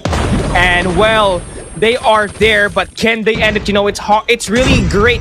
It's easy to start strong, but it's hard to finish. And well, for them, they're looking to end it with a great end as well. Look at this, pinch play coming through, and they're inside, and AMT nowhere to be seen. Single kill with the Annihilator for the set of speed, but that might be more than enough for them to hold on to the hill. 239 to 149. Almighty, 2 players around the parameter to get the break inside the hill, and looking like they are absolutely going to be able to do so, but the refrag comes true. Chirac shuts him down, and just like that, now SKADI gets the clearance inside the hill. Back spawn for the side of Almighty, but they need to contest, and it's a bit too late. SKADI takes Hardpoint Sando. Ah, that's 2 for 2 for the underdogs on the Hardpoint response. And wow, Snurpy, Speed, Cisco, Triple S. That was the deal breaker there. Cisco will hold the spawn. Speed will be there to break the hill. Snurpy will stand his ground inside the OBJ. And Chirac, he feeds off these players one at a time, and he was just making light work in the slaying department along with Midsen. SKADI total lockdown on the hard point and a better late game for them, honestly, Warden. 2-2, man. Come on. Now, what comes along after this is just going to be history running it down, you know. There's a lot of history in between these two. If we're going to be talking about Cisco, obviously going to bring up the altercation that they had in Twitter. Aside from that, if you want to talk about mids, we all know mids in the infamous guy that nuked Almighty in Domination and Shenda back then as well. Just wasn't able to detonate, so that's really one thing as well. So moving over to the Search and Destroy, Cali, we did see the first Search and Destroy being won over by Almighty so dominantly, and that's really by the courtesy of Incendio quite a lot. I think SKADI just has to go back to the drawing board, just play a little more differently, because they were really getting read quite nicely by Almighty, man. Yeah, I mean, it also has to be the discipline as well. Like, if you have the chance to end it, you end it right away. I mean, we had some instances where they were kind of playing around instead of just, like, focusing on the goal and play objectively. And, well, the good news for them, Warden, is that they're going to have the map pick in their favor. And we're going to be hopping through Search and Destroy raid. So, taking a look at the teams and, of course, their chances of playing here, Almighty is 50-50 on this map. 1 win, 1 loss, 50% win rate. So they're gonna be in a tough situation here, honestly, just by looking at the way, you know, SKADI has been playing in the group stage versus Broke Boats Club on this exact same map. They were dominating this field, but I don't know. The last time we played hard Search and Destroy, it was an Almighty win with that firing range. It's just all gonna come down to the snipers for me, man. I mean, this map has a lot of range, has a lot of distance. And those opening takes from the snipers could really play a big factor here. So Shut Up and Heaven, all eyes on you. Could be the same for the side of Incendio as well. I don't exactly know, but for the side of SKADI, we all know Marcus can come back into the mixture alongside with Chirac himself. And let's just see how this one's gonna pan out. I mean, this is gonna go down to the wire. Will SKADI serve us another upset for today? Or can Almighty just become Almighty and just stay to their way? As we approach this game number 5, Cali, the decider of it all, as you did say, and as the game would say, it's going to be Raid, Search and Destroy that will be deciding this one up. All right, here we go. This is it to decide who's going to be advancing to the next stage and play against whoever is the winner between Sparta Meg and BBC later on. These underdogs of SKADI, the rising star of the season, starts it off with Heaven securing the first blood up against Heaven. Cisco getting the first kill. Heaven gonna shut down. Shut Up gonna get a reflex as well towards Mark. It's been a big trade-off now. With Almighty still leaning towards his A-bomb, so they better watch out. The player here from the Mother Room will get shut down. Chirac out of the equation.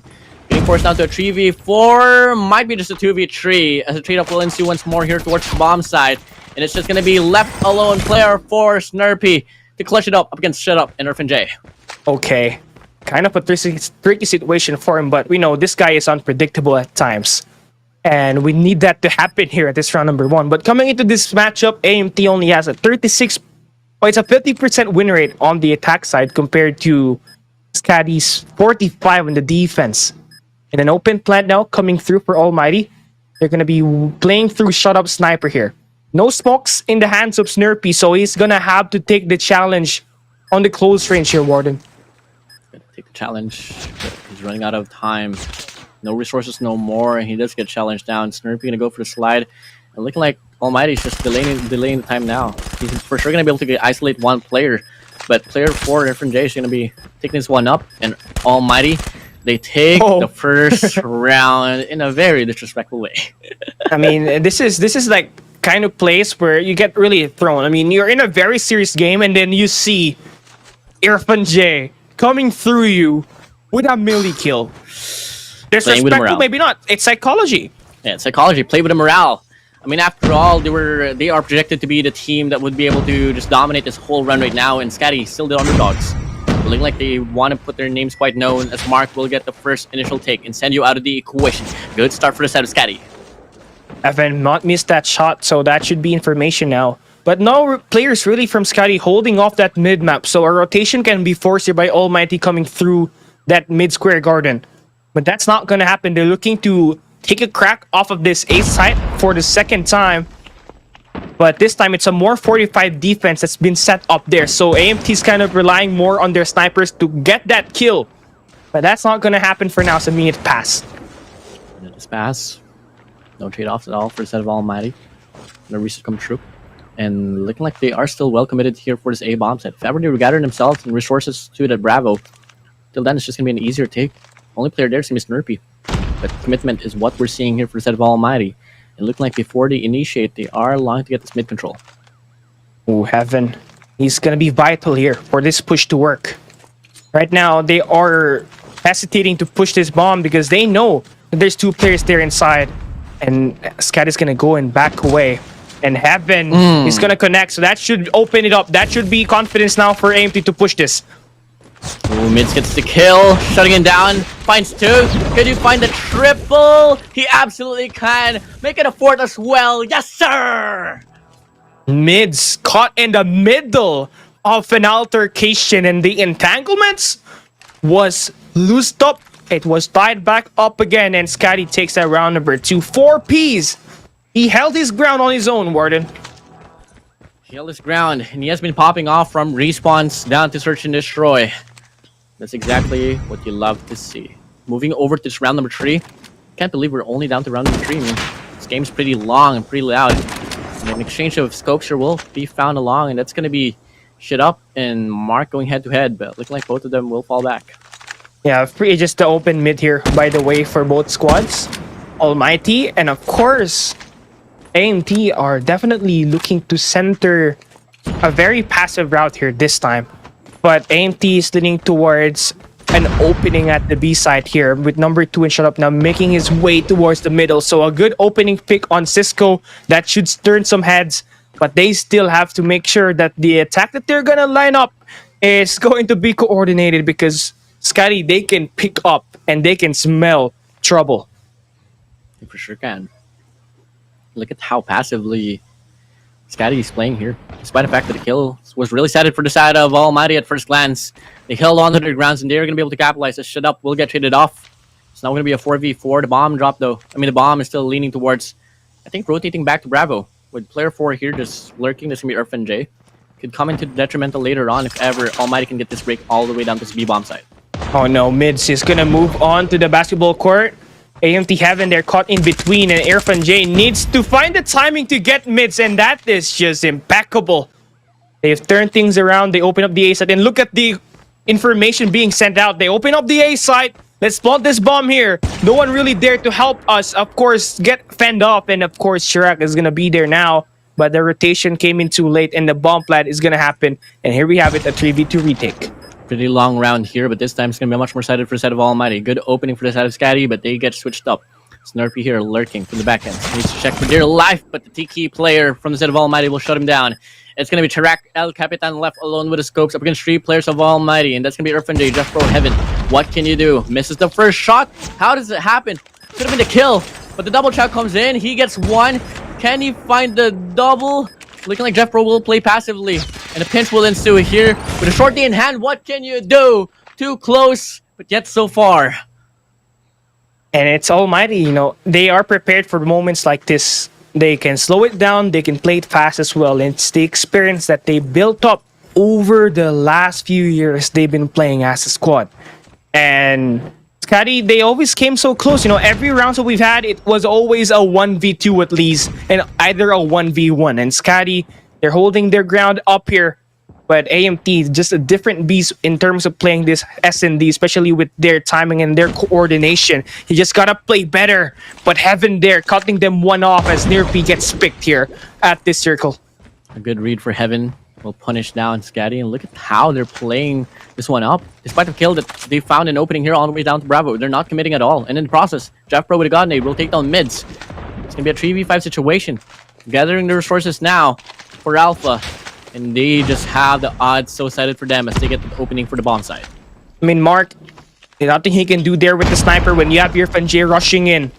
And they can actually push up here, but it's gonna wait the players to actually push on their own. But Cisco, it's going to be on the mid-map, but EarthNJ is going to spot the guy on the staircase. Cisco, the last man standing on a 1v5, a potential team ace. for Scotty here. And there it is. Incendio delivering the final blow. And AMT slowly starting a pull away here up against the other squad. So far, the biggest lead we've seen in this run here for Search and Destroy, 1-3. And really, the pacing of Almighty, I think it's just going to come to the point where SKADI just doesn't like it. I mean, they're playing so slow to the point that they're really left in the middle all the time, and they don't exactly know what's the main intention for Almighty. So that's just about it. As they move along here, quite an aggressive take here all the way down to this mid lane. As we do see an exchange come through, Cisco will take down Incendio, but in the process, he will take down one. EarthBenJ here down to Tiki will take down one as well. Alongside with Shut Up, Heaven in the process will get taken down, but the exchange is much more favorable for the set of Almighty. It's a 3v2. They're going to push up that bomb as well. Scotty, now you're tasked with a 3v2 in the post plant as well. Now, it's important that you find the best way possible to take a crack at this map. And you have to determine where that bomb is planted. Because at that point, you're going to know what the setup is going to look like. Is it going to be an open plant or is it going to be a closed one? It looks like it's an open plant. But here's the catch. You don't have a player on the middle going in for the flank, so they're going to have to rely on their long-range engagements here, which is not gonna work when you have two players on the close range for AMT. And Cisco just got picked up, and Snurpy, last guy standing, gonna get taken down by Jeff Pro. And AMT now, a 3-round lead. And it always starts with EarthBenJ dealing the first kill or the second kill at least. At this point, the way that Almighty has been playing Search and Destroy, I can arguably say that they are bound to be one of the strongest, if not the strongest team here for S&D. The way that they've been playing, the way that they've been messing with the pace, SKADI has been left in a very big question mark. As we can see now, they're playing quite aggressively after the 3 rounds that they've been playing so passively. Let's just see if they are going to be able to try to capitalize off this. It's still a 50-50 now, but much more excited for the set of SKADI. Yeah, they now have to make sure the rotation is faster. Number 5 in Cisco, he needs to rotate a bit faster, but it's not going to find it. And Jet Pro is going to continue with Slay. He finds one up against mid, spraying it down for the second, but Mark there with the Elcar 9. He is alive and well, but Shut Up. Oh, he's going to miss that. That should be the Cisco not pushing, but he's going to wait it out. I mean, Cisco's playing passive here. You got to go for the Slay, but it's okay. They respect AMT. Respecting AMT is the brightest of choice that they are going to be able to do. A swift kill for a set of Mark will lower down the momentum here for a set of Almighty, alongside with a round as well. It's going to be a 2-round lead now for this side of Almighty. But, you know, it's just a start now. And we move over to the second half of the game. This time around, it's going to be SKADI playing offense. Looking at the offensive side of SKADI, they have at least a 54.55% win rate on the offense. And, well, in terms of the first blood conversion rate, AMT, they are primed to win any round if they win at first blood, standing at 80%. So that's very solid numbers, and it's currently being laid out. AMT now on a 2v5. I don't want to foreshadow any future, but if ever SKADI loses this one up, they've still won my heart. Good effort for them. They are really putting up a good fight up against Almighty. You know, still not at the end. Still Snurpy and Cisco. Alone. 2v5, make it a 2v4. Snurpy will take down one. The refrag tries to come along, and they absolutely get this one well done. And Cisco, my man, you haven't been heard. You've been loud, but you haven't been heard. It's about time for you to shine, but Jeff Bro will say no. And of course, with the help and assist of Heaven with that pistol, 2-5. And SKADI, right, when you need Cisco to actually play a bigger role, he is actually having a rough time converting his shots. And that's really tough, you know. You've already gone this far. You already forced a game number 5. Just lacking a bit more performance from Cisco, but they still have a chance to turn it around. They just need to get this one bit by bit, round by round, and that's going to start here as they open up this A side and settle for a plant. Huge double kill for the set of Mark will just slow down the pace of Almighty for just a little bit. But the formidable tree is still walled up in kicking. Shut Up, Jeff Pro, Incendio still has the odds. Kind of favored for them in terms of the momentum, but looking like they do get shut down as Mark here on a mission to get an ace. Triple kill for him. Jeff Pro, Incendio still waiting for the perfect timing to ensue, but looking like it's going to be Snurpy wrapping around alongside with Shrek here from the front line, spitting in the impact. And just like that, SKADI, once again, they take a round back. A better offensive performance here for SKADI compared to the defensive side for them, Warden. I mean, I love how they entered that offensive side with aggression. You know, that means they're not scared to make some plays for the team and, of course, still some rounds away from Almighty. And I love that.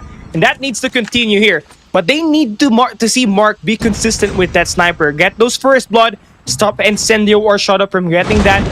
And Snirpy, he is like a worm here. Oh, this could come in huge, but Jeffro just shuts him down. But in the process, we do see that SKADI will get this opening break here for this A bomb site. But a 4-man push will come in from the front lines, one from the back as well. SKADI needs to watch out as Almighty here in a dire situation and so close to getting that match point advantage. They need to hold on for dear life, but in the process, they lose Mark and bound to lose some more as well as Cisco will try to barge in. Mid's out of the equation. Cisco as well. And just like that, now Almighty is on the match point advantage. Shot up with that triple. The man is just on point with the scope, and now it is on. SKADI on the brink of elimination. I mean, they need to be perfect from this on out if they want to execute AMT, which is totally looking like impossible, but not really for now, as Mark will get that kill from Shut Up. So they're looking to force an attack towards B, but they gotta take care of their lives. AMT's got that mid map, and of course, that B point control. Good start for them. They're going to be relying on Mark quite a lot for this one. Really going to avoid those altercations where a trade-off might ensue. But look at player 5 here. Incendio quite pushed up. Heaven as well getting punished down.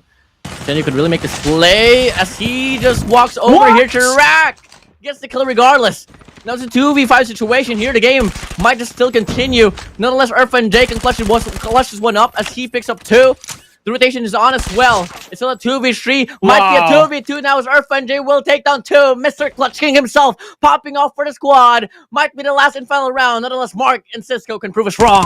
Irfan is actually on a quest for a 5-piece here. He got that 3 kills all by himself holding the B side, and you can see him dance everywhere on that B control. But well, for Mark and Cisco, you need to at least have Mark with that CBR4, or you can't have him there going up against Irfan with the CBR4, because we know that accuracy is gonna get you at some point, and they're still waiting. I mean, fortunately for the side of SKADI, they do have a scope to play with, and they can just play with by the distance here and play for the bomb side itself.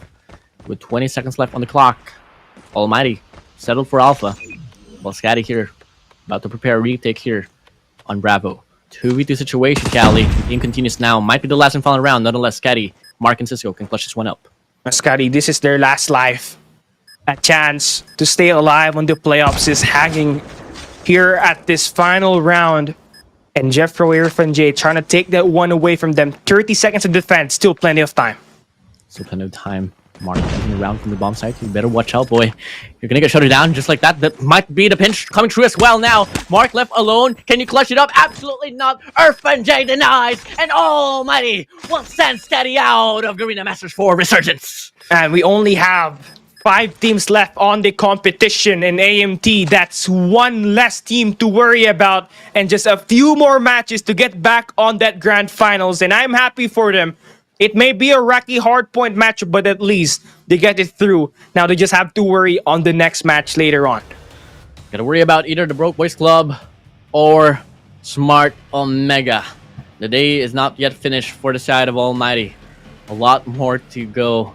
Man, oh man. They gotta work on the respawns, man. Because we all know the Brazilians of either Smart Omega or the Broke Boys Club. If ever it's gonna be leaning towards Smart Omega, Almighty might be into big trouble. I mean, celebration might have to be reserved until the night ends, man. Yeah, I have to agree with you.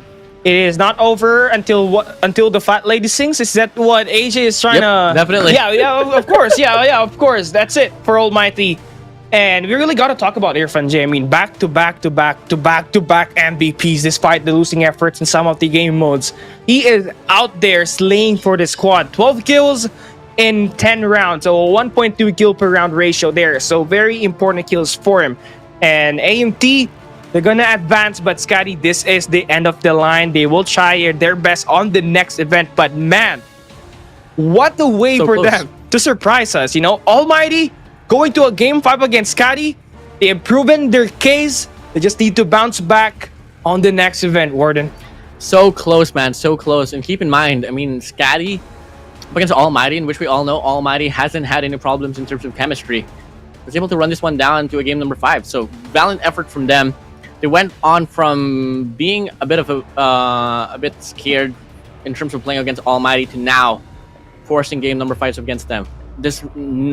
I just hope that this is not the end for the journey for SKADI. I do hope that they still participate into more events, because come on, man, this is the start of the year and it's a new start, and it's about time that we are bound to see a new team rise up to the top. But for now, it's not going to be their night. It's not going to be their day. It's still going to be Almighty coming in their way. Yeah, if only. The word is if. If only they have won that first round on Control. If that only had been clutch, and if they had won their 2 defensive sides, they could have ended in the map number 4, Warden. Same thing that WPM Lowkings did up against AMT. And I feel like this is where we start to see a solid evidence that AMT's problem is that Hardpoint. Lose back-to-back against WPM Lowkings, and same thing here with SKADI. And they had to rely on their control and their SND for them to win their gunfights. That will not work up against the likes of Smart Omega, who is definitely solid in that Hardpoint and in the SND as well. So a little bit more refining for AMT going into their next matchup later on. And, well, it's just sad to see SKADI go down. I mean, they put up a great fight, and I kind of wish that they won at SND on that Game 5. I mean, if only that would have been the case. But it would be the biggest upset as well, you know. I don't think my heart could take a double upset twice in a row. Right? Yeah. I mean, I feel kind of bad for you, because you have to cast all this elimination match later on with me and AJ. But yeah, I guess it is what it is. It's the playoffs, and the strongest remains at the top. The loser gets eliminated. And I mean, they go down defeated, but they really put up a fight, and that's exactly how you'd want to go out of a battlefield, not backing down, not just surrendering, just putting your presence in, letting your presence be felt. And they were absolutely felt, Callie. I mean, I think in some way, if Almighty said that that was a game that was like kind of like, you know, just so predictive for them, I think they'd be kind of capping in some way, because really they were able to run this one down. But moving over, let's just talk about the spotlight here for Almighty himself. And you did say he went back to back. Irfan J himself being the MVP of the game. I mean, he did. It's not a back-to-back. It's a Grand Slam. That's the term. Grand Slam MVPs for Irfan J. I mean, that's what you want for one of your ace players, you know. You want a guy that is very, very hungry in nature. And, you know, being a Slayer out there, he can really, you know, influence his team to do better. And that's what he did. He was an example out there in the battlefield. He did the OBJ, he did the Slay, and he did every dirty work just to give this team a chance to play on the next stage. And that's gonna be great for them. And now they just gotta wait whoever wins the next series. Coming again, Irfan J. If you can hear me, I'm sorry for valuing you at $3. $3? Oh, you meant the post that you had last time. I thought you what I heard was you borrowed $3 from him and you're not giving it to him. But I mean, my bad. That's on me.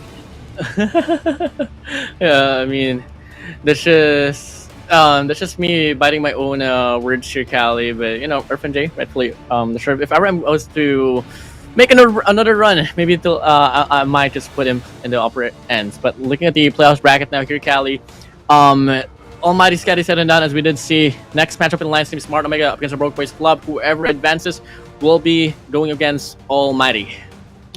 And this is totally running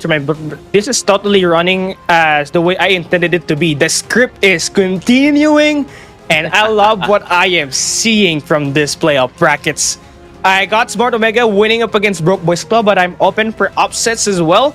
I can rewrite history, but Smart Omega, I mean, impressive stuff. But they just got reverse sweep by Black's Ultimate. But I think they have the best chance of winning that one. But you don't want to miss out the final 2 days of the playoffs. We only have this day and tomorrow to determine who will be this year's first Garena Masters champion. And we're down to the final 5 players. 5 teams. Definitely. I mean, if ever upsets are bound to happen here for Smart Omega and Broke Boys Club, I mean, the world will turn upside down, Callie. We love to say that. The world will surely turn upside down, and we can't afford to let that happen. And the world turn upside down. Gotta sing it, man. Gotta sing it. Yeah, you gotta sing it. You just can't say it. You just gotta sing it. But hey, we're gonna go to a break. When we come back, we have another series for you. We're kicking this next one off. It's going to be Broke Boys Club versus Smart Omega.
If you didn't believe us when we said this was going to be the best Garena Masters of them all, I'm glad you finally do. Ladies and gentlemen, boys and girls, this show is brought to you by Garena Call of Duty Mobile, and it is the best esports for Call of Duty Mobile event running at the very moment. My name is AJ, I'm the Mustachio, down here with the one and only Cali Gaming to kick off the very next matchup for yet another underdog squad. It is the Broke Boys Club taking on one of the titans, Smart Omega, Cali.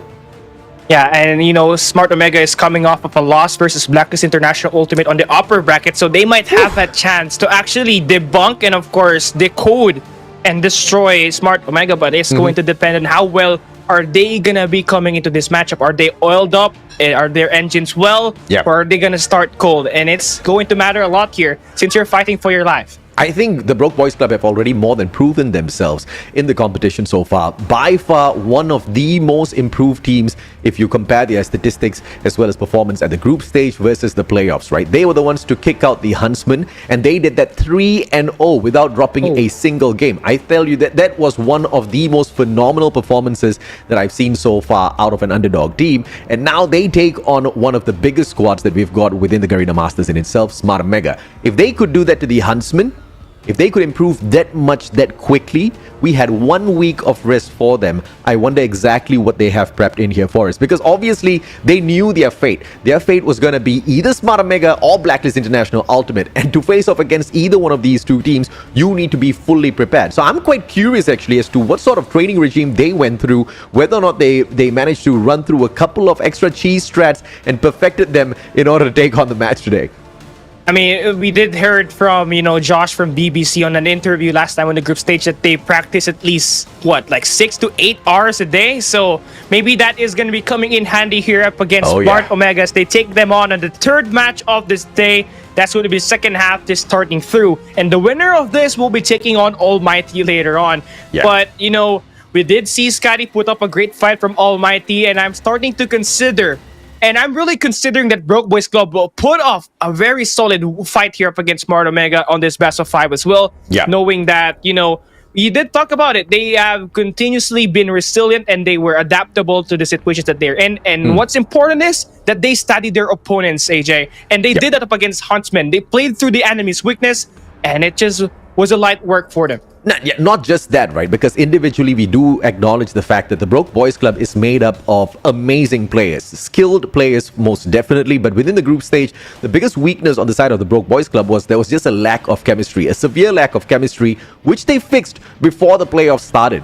And you know, Huntsman played it well, but the Broke Boys Club just played it so much better. And that just needs to be the case in here today against Smart Omega. But Smart Omega is trying to bounce back from a reverse sweep at the upper brackets in the hands of Blacklist International Ultimate. Clearly, they are not going to be taking it easy on the Broke Boys Club at all, so they better be ready. Candy, Kevs, Risky, Idra, Tin, as well as Whoopi, they'll be stepping up to the battle pace once again to see if or not they can dominate. This is going to be one hell of a match. 3 games for Smart Omega to play today by the looks of it. Yeah, it seems so. And the fatigue, and of course, is going to be something that they have to consider later on if they manage to win up against Broke Boys Club here. And if for me, you got to win this at least as fast as possible, or game 3 or a game 4. And I think it's going to work if they have Risky pulling off another Grand Slam MVP. I mean, 5-time MVP on the matchup against Blacklist International Ultimate. Definitely a solid player out there. But we need to see more, honestly, for one of the players to step up in here as they go up against Broke Boys Club with Young J, Freezy, Seven, Z-Man, Josh, and Jello. Obviously, one of the better teams in adapting to any team. They are pro loot, AJ. Yeah, and Young Jay, you know, he's just been a little soft on those snipes, but the moment he gets his confidence back, you know he is a supreme threat from that long range. And from what we've detected earlier on today, Whoopi is not really in his best state as the sniper of the Smart Omega squad at the very moment. He needs a little bit more of a heavy backup from the rest of his team members. Young Jay, on the other hand, if you let this guy loose, he can go all the way, no doubt whatsoever. But he is not the biggest threat as far as the Broke Boys Club are concerned. You also also have Josh, Freezy, and Seven, all three very equal players in terms of capability out there on the battlefield. I think Hardpoint, this match might just go the way of the Broke Boys Club if they play their early rotations timely enough, right? Because initially we saw a little bit too early of a rotation, and then when we reached the tail end of their performance, we saw that they were kind of fixing that, and they've come to a point where they've pretty much perfected all of their rotations already, so no mistakes whatsoever can be afforded against Smart Mega here, Cali. I mean, you're going up a caliber that's so a world championship caliber team, right? So Yeah. BBC needs to play this one perfectly. And we did mention about the impact of any players from BBC. Anyone can pop off, but the MVP here on the head-to-head right now is going to be Z-Man up against Risky. And while Risky, it's just Faxi was just like a non-stop highlight maker on that matchup against Blacklist International Ultimate. No doubt he's gonna show up in here as well today. But Z-Man, he needs to be consistent because this guy is like a roller coaster. He might have games where he's definitely up there high, but some games he was up there down in the low end. So we gotta see him at the top here today. Yeah, that's something that I most definitely have to agree with. I mean, you talk about Risky, you talk about his performance in the 5 matches that he played within the series against Blacklist. He was the best player in every single game. Dude, that kind of consistency, this man's on fire. Risky's just going to eat all of his opponents up. But here's the problem. His opponents are the Broke Boys Club, and they won't be giving away these rounds all that too easy. At the very least, they will be trying to hang with the very best. Z-Man might not be the best player, but look at these stats, Kali. 27.2 versus 27.7, but a 17 average death on the side of Z-Man shows exactly how different these two players are out there on the battlefield. And the Z-Man loves to, we know that he rocked at CBR4 and he loves to push in as the opener. He's going to be that point man every time when they try to break the hard point, open up the area in the S&D, and every almost about game mode. So right now, that needs to continue, but maybe at least lower down the number of deaths that he has. But again, being the point man, you really got to compensate. It's always a 50-50, but Z-Man has made it work. He's proven that he's the MVP, standing at a 1.32 KD ratio, which is positive, but nothing really better than Risky, who has a 1.62. But if he is going to be reliable today, Z-Man, I'm talking about Z-Man, this team might have a chance, AJ. I'm wondering if or not these assist numbers are actually real. To get an average of 31.5 31.5 is a little bit insane if you ask me, but you know, let's just run with it, man. Look at the average scores. Both of them, they know how to play all of their objectives, but 3,883, you know exactly who's going to be running circles around their opponents. But it will come down to this point. It will come down to the engagements out there on the battlefield rather than the strategy. I mean, the Broke Boys Club can have the best of strategies, they can have the best of rotations, but if they do not have enough firepower to keep Smart Mega off of their hills on this takeoff hardpoint, if they don't have enough firepower to break those hills when Smart Mega holds onto it, obviously it's going to be a no-go, and we've kind of seen a little bit of that in the past. Oh yeah, exactly. And now we're taking a look at the maps and modes in here, AJ, and for Smart Omega, they are gonna win the coin flip here. So they're taking us to Hardpoint Takeoff, a map that they won up against Blacklist International Ultimate earlier. So that's going to be solid stuff for them. Now, it's starting to look like they are gonna dominate the respawns here just by looking at the Hardpoint Takeoff and control slums. And the best way for Broke Boys Club to win this is actually put up a lot of contested takeoff. We all know that takeoff will always go down to the late game, 250 to a 230, 240 finish. And if Broke Boys Club, you mentioned, if they can fix their rotations here at this Hardpoint Takeoff today, it's gonna be solid for them to take that hardpoint number 1. Yeah, you see, that's the issue here, right? The strategy, if they can have that on point, good on them, but the engagements is gonna be my biggest problem, because even when you saw them perform really, really well, you don't see monstrous KD averages on the side of the Broke Boys Club, right? They have got close matches, but those close matches can also be read in a different way. They almost lost those matches as well. And in fact, they did kind of, lose those matches, right? Against the Huntsmen, though, that was where we saw this team just blow their top. The Broke Boys Club have never played that well. But that was the very last series that we did spot them on. So I'm looking forward to that sort of a performance against Smart Mega here if we want to have a good series before Smart Mega meets Almighty, if they can get through. But if the Broke Boys Club do manage to push the boundaries, just like what they did with Huntsman, dude, we might just see a double upset here with Smart Mega getting kicked out.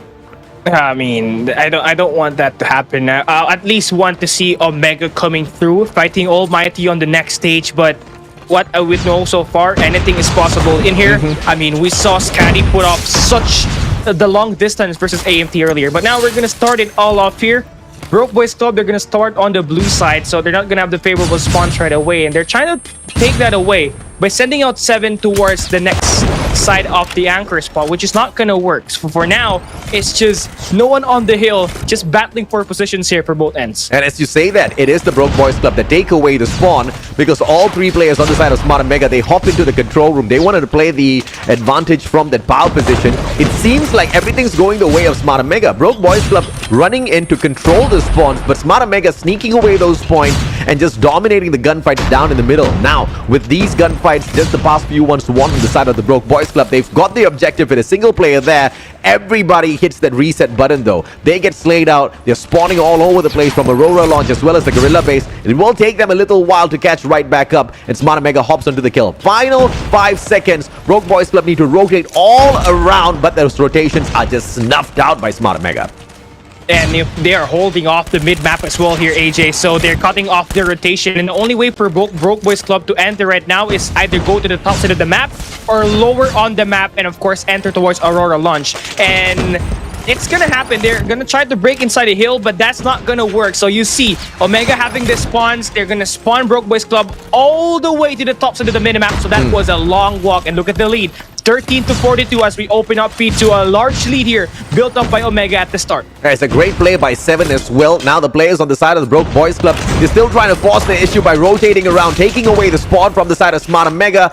But the gunfights, man, this is exactly what I highlighted at the start of this matchup. They're losing out a majority of their gunfights. Therefore, those strategies are going to come to absolutely nothing if they can't turn things around. So they need to stick together a little bit, play for trades at the very least as they rotate around instead of splitting up. And as I say that, look at them pushing off into a 2-to-2 split. But this is an idea that I really like, right? They're waiting for that rotation to come through from Smart and Mega as well to take that generator spawn, and they're hoping to win those gunfights purely through numbers. But Kevs does Josh and Z-Man right in. 7 goes down as well. Everything is crumbling one after the other for the Broke Boys Club.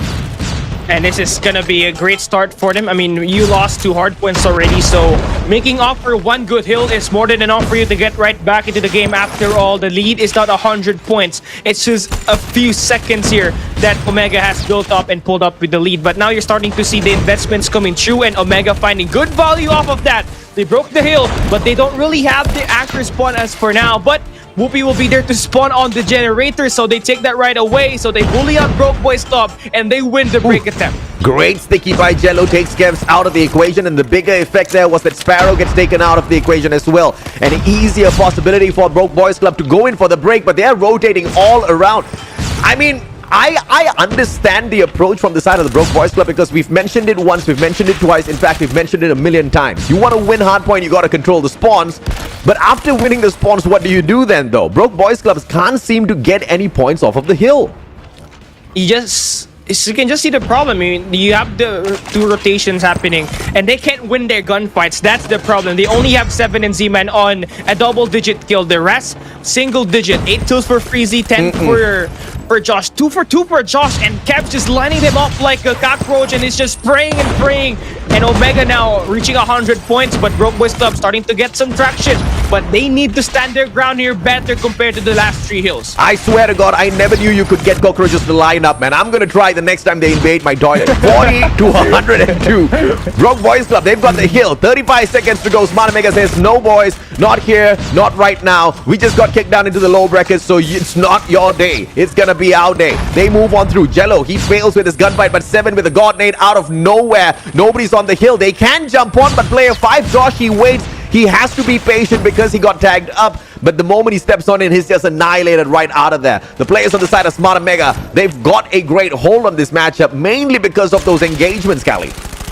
And mainly because of Kevs and Risky. I mean, this duo, the KR duo, 23 kills for Kevs, 20 for Risky. They're leading the lobby in terms of total kills. And they are partly the reason why every break from Broke Boys Club is unsuccessful. So now you are Broke Boys Club, and yes, you do have the positions to set up in this P1, but you don't really have an answer for now with the gunfights, and all because of Kebs, and with him roaming around the middle, already claiming 60 seconds in the hill, and of course, scoring the most kills in the game. Absolutely a two-way player right now for Omega. Yeah, opportunity for the Broke Boys Club just to soak in a little bit of the points there, but unfortunately for them, Risky was standing on the second floor of control room, the perfect position to take that backstab, and they also have a player stacked up on the second floor of Aurora Launch, and that's the one and only Idra with the SKS. The defense on the side of Smart Omega is just way too good, and the Broke Boys Club can't seem to soak up any solid points from this first hardpoint at all. And Smart Omega, once they clear the line, they're straight up on that hill. Yeah, I mean, they're just running them around. And for Broke Boys Club, they are playing the hill here right now, but they don't really have a setup for next. The only player that's coming close to that, that's going to be Seven. He's going to win his gunfights, but he's going to be taken away because of how well Smart Omega is just lining up close to proximity and take away the early rotations that being made by one of the players from Broke Boys Club. And well, that's going to work for them, and they're going to have the favorable spawns, but Broke Boys Club starting to get some traction. They're going to be inside this hill, but that's not going to work for the long term. You got to split the spawns, and that's not going to happen for now, but they're still inside. And they are finally making a little bit of headway here. Can they hold on with all of these gunfights? Breezy finally popping off as well, but here comes the Sparrow, courtesy of Kebs, gets a triple for himself and knocks the wind out of all of the boys from the side of their opponent. 77 to 153. Smart Omega running away with the matchup, but it's not all over just yet. The favorable spawns on the side of the Broke Boys Club with 25 seconds to go. They've got one final chance for a break. Yeah, there we go. That's a break that they need, but Kebs is still there trying to wait for them, prepared to take on the next gunfight. And well, he does get taken down, and Broke Boys Club, they will get this scrap time, but that is a trap initiated by Smart Omega. Look at the map. 2 players already on generators for Smart Omega and 2 players inside of the hill. So an early setup being made here, and Broke Boys Club gonna be coming in late on their rotation, and either gonna cut them across and of course hold off the generator spawns, but that soon is gonna be taken away by Broke Boys Club, and the Hardpoint opens up with no players around. So great break here from Broke Boys Club. Great break. That was just given to them. That's God spawns right there. They just spawned right beside the hill and they hopped on right in. Broke Boys Club getting a little bit of favor from the gods of RNG, but can they hold on? Answers no. They get slain out. Smart Omega now running towards the 200-point mark, but 3 players on the side of the Broke Boys hopping on into the hill all at the same time. 7 with the Annihilator goes in for 1 pop, waits for 10 to show up, manages to get Kebs off of the hill as well, and this is now time for the Broke Boys to shine. That Annihilator still can put on a lot of damage, gets the tag through the wall, but Risky sorts him out instantaneously.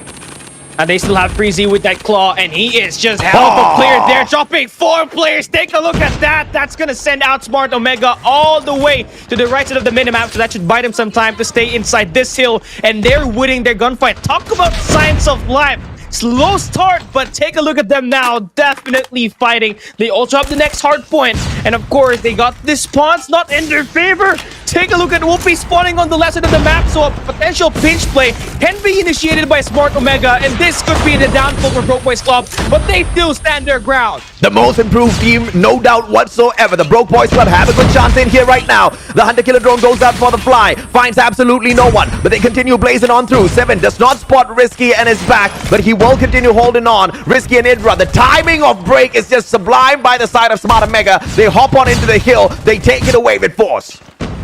And it's all because of Indra with that claw. I mean, the pressure is gonna be there, but take a looking at this way. He's still gonna have some few bullets on that, so he's gonna make sure that needs to find off value. But no, his teammates though is gonna be helping him just to take this away from Broke Boys Club. So now they're about to reach a 200-point mark.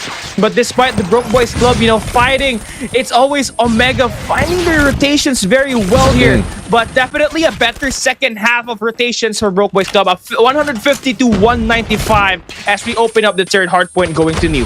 When Smart Omega sticks together, the way they play for trades is just way too good, because each player takes down 2 before they get taken out of the equation, and that in itself is a winning solution. With that extra bit of backup, they're unstoppable, man. 150 to 201. This match is not done and dusted just yet, but you see the strategy of Smart Omega, not rushing for the hill, instead allowing the players on the side of Broke Boys to hop on to play the objective and then slaying them out with that opportunity, hopping onto the hill to soak up all of those points. And the Broke Boys Club now have to do the exact same, but they can't seem to get near. Yeah, they don't have the scaffolding situations handled as well, and you have Whoopi just roaming around the map, being a stare-up and a chaotic man himself. And you know, I really love the take for Smart Omega. They let Broke Boys Club put themselves inside of that hardpoint, and they let the Predator missile to take these players away. And now that it's gone to good value, they are definitely down there to finish this one off. Yeah, 229, make that 230, 155. The players on the side of the Broke Boys, nowhere near to this hill. They want to set up P2 instead. They want to find a lifeline for themselves, but the Smart Omega squad is just way too close to the end of this matchup already. Just 9 more points to pick up, and it's impossible to think that the Broke Boys Club will be able to hold them to those 9 points and sneak away every single other point available in this hardpoint matchup, because so far the gunfights just haven't been going their way. Jello hops on up with the claw response from Risky as well, but Josh and Z-Man says no sir, not today. Pure aggression out of the Broke Boys. Even though things look dire, there's just no giving up just yet. But Risky though is gonna be able to break that hill, but Jello is gonna put off with along with Josh inside of this hard point, and this Sparrow investment is gonna be key for them to get right back and of course claim the most time here. But Kebs breaks 52 kills, but it's not gonna be more than enough for them to break the hill, and they are just gonna be down to their final last player here. That final attempt is not gonna be successful, and Smart Omega, they stack the resources inside. They take home that first one, but it was not an easy matchup, AJ. It was not, and I mean, come on guys, the Broke Boys, they deserve so much of respect. Look at that valiant effort towards the very end as well. Regardless of what's to be beside, you know, just right in front of them, 9 points for Smart Omega to seal the deal, to get the victory, but they did not give up until that final bell was rung, and that's the right attitude to approach all of these matches. But you see the fire in them when they do go all out. That's the kind of fire I expected from the Broke Boys when we started this match. Halfway through, they figured, hey, wait a minute, Smart Omega, they can bleed as well. The confidence just built up a little bit too slow for the Broke Boys Club. I mean, you clearly saw the engagement capability of the Broke Boys from the start of the match towards the end. It was so different, Callie.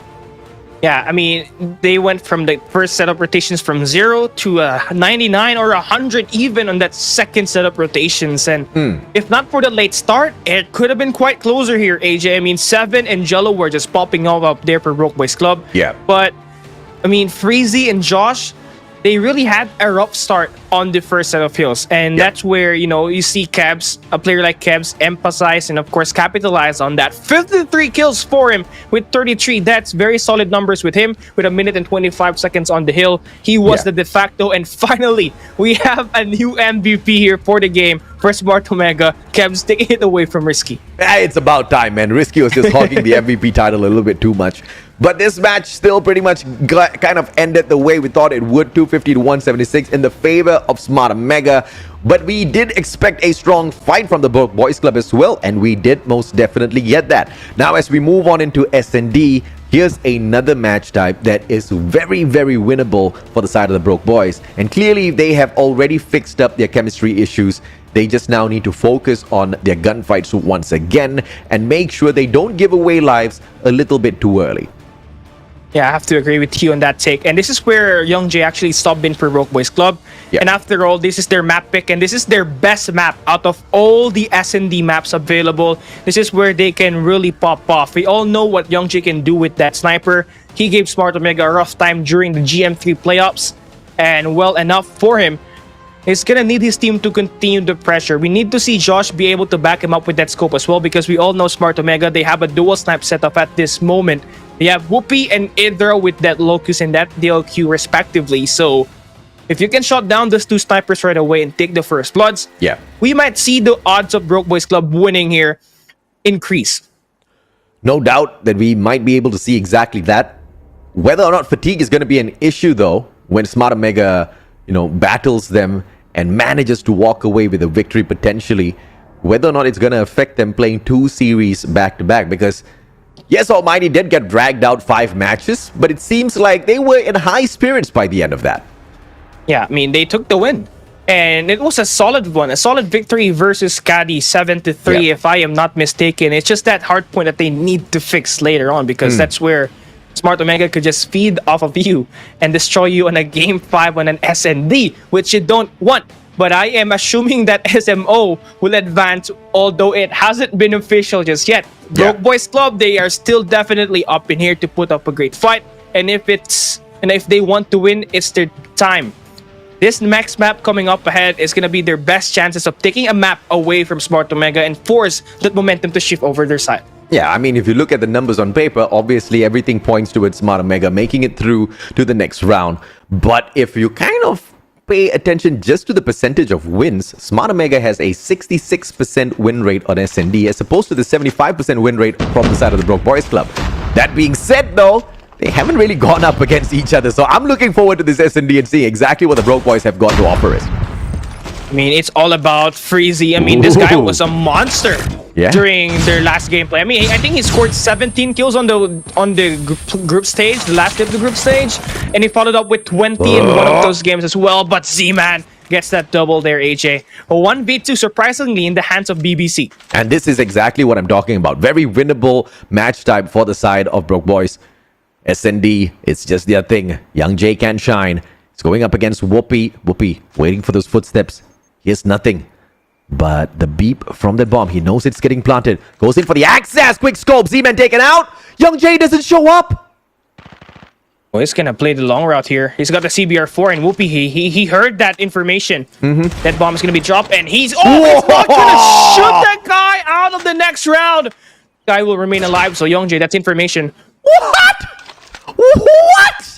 Oh, we was specking the wrong player there. Young J, what a play. I mean, a guy slides away, but that's due to a mistake by Whoopi. Misses a clear shot, and Young J strikes right back. And this is the danger that the Broke Boys pose in this SND. So round number 1, well taken on the attack for the side of the Broke Boys. Let's see them do exactly that yet again. Z-Man needs to be just as aggressive, but not too aggressive, because you over push and Smart Omega will make you pay.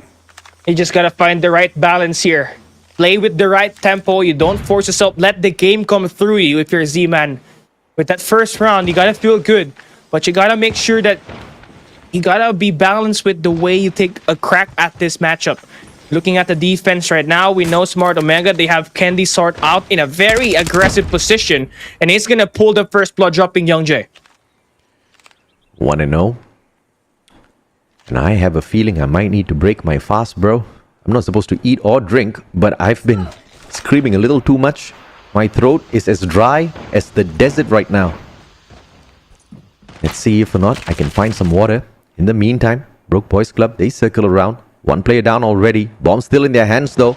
The B bomb site looks inviting, but there's 2 players as the welcoming committee on the side of Smart Omega waiting for them.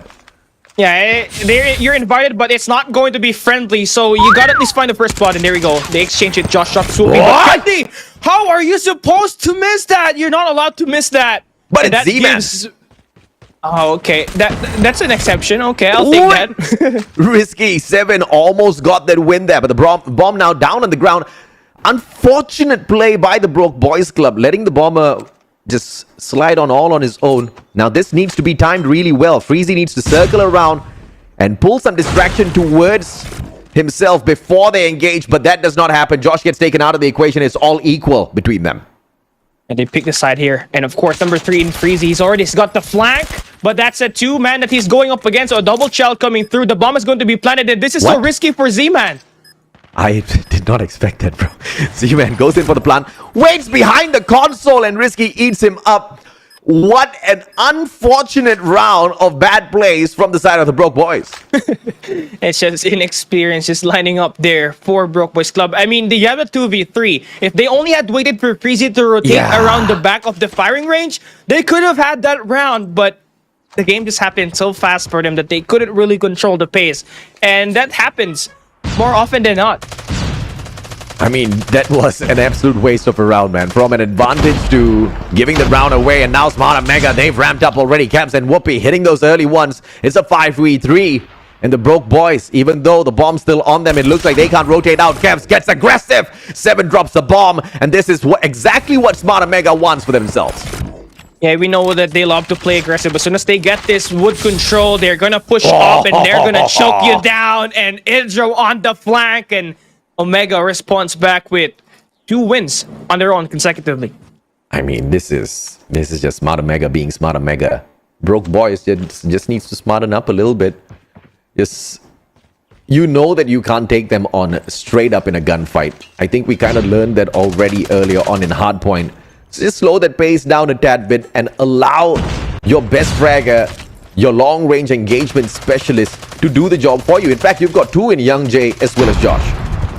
But that's not gonna happen here. I mean, look at that. Risky just spraying. And now Candy on the flank is gonna try to take the swing. But Crazy will win that gunfight. But Kev's on the bait and switch to get that kill to happen. And Omega, 3 in a row. And, you know, once you give this team that confidence that they have, it is trouble. And for Broke Boys Club, they gotta change that. A hasn't been working. Maybe B will this time. Or maybe get that first blood. They have to let Young Jay at least get that first pick. But that's not really happening because Omega, they love pushing close.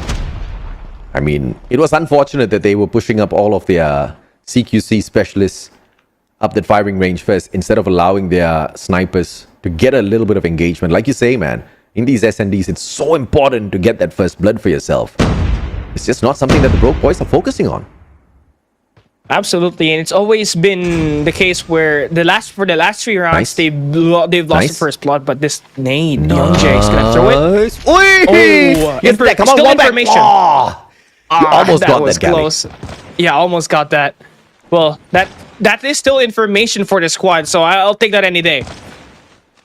I mean, I think the spot on that grenade was just absolutely perfect. Just clips him though.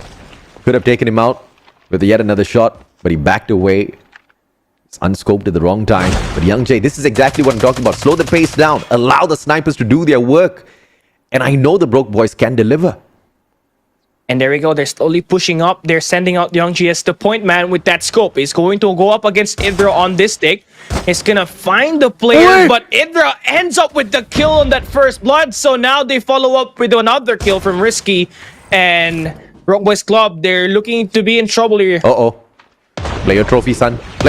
Young Jay responds perfectly. Grenade not there for the playing, but Kendi sorts him out with the CBR4. Gets a triple to wrap that round up. He makes it look so easy. I mean, it's hard to aim like that. I mean, he's got accuracy, and you don't get that in just a day. It's all about compounding of the practice that you allocated time and time again. And that 3 Ps was just really impressive there for Kendi, and I love to see more from him. You know, he hasn't been really playing all of this respawns, but I love to see him play this SNDs. He's been pretty smart for the squad, and he's been the bane in the counter plays for Smart Omega up against Broke Boys Club right now. Yeah, looks like Risky was pretty annoyed that Kevs took that MVP title away. He's going for it once again, Kev. Yeah, take a look at him. 13 kills in 5 rounds. Crazy stuff. I mean, he's done and out already. He can't rank, clock in a few more. But Kevs doesn't look like he's going to be catching up anytime soon. Whoopi finally steps it up with a double for himself. There you go. Just when you thought the guy was falling asleep. He's not asleep. He's awake. It's just that he's giving the chance for Risky to shine here, AJ. I mean, he's giving Risky the kills. You can already tell. Nonsense. Risky's taking it for himself. Nobody can stop Risky, man. Risky's on fire. Risky's just playing this on a whole other level. Look at this guy. He's just rushing through the smoke. Gets one. Turns around. Young Jay says, please stop it, Risky. Enough is enough, all right? 14 kills in 6 rounds. Yeah, that's enough.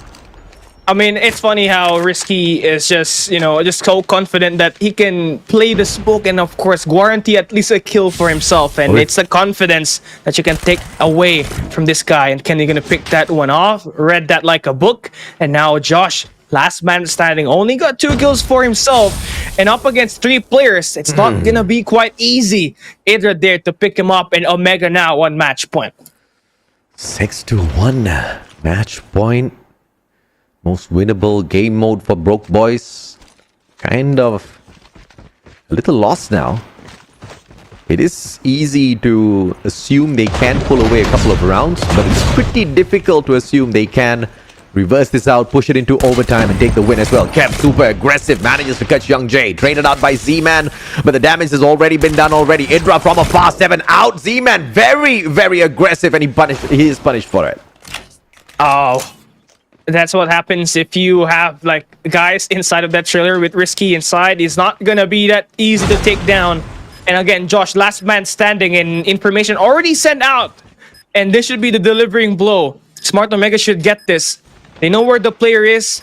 They're just waiting for him to initiate. There's 30 seconds left, so they're playing time, and I love this. Force this guy to play a lose-lose situation. It's What? best wall bang, bro. I mean, it's a obvious spot, and Whoopi targets an obvious spot as well. I mean, obviously, where was he gonna come out of, right?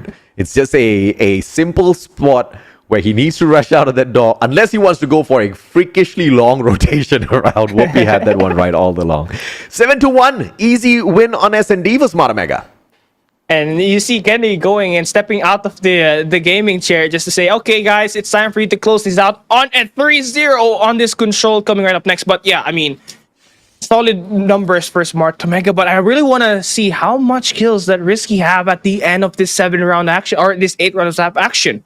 15 kills. I mean, one lower than Blacklist Ultimate's record. Like, he had 16 against BLU. Yeah. 15 here. The guy's on fire, man. I mean, Risky is on a roll. From the 7 games played today, he has 6 MVP titles. All right? That's crazy. Yeah, it's That's insane. Crazy. Yeah.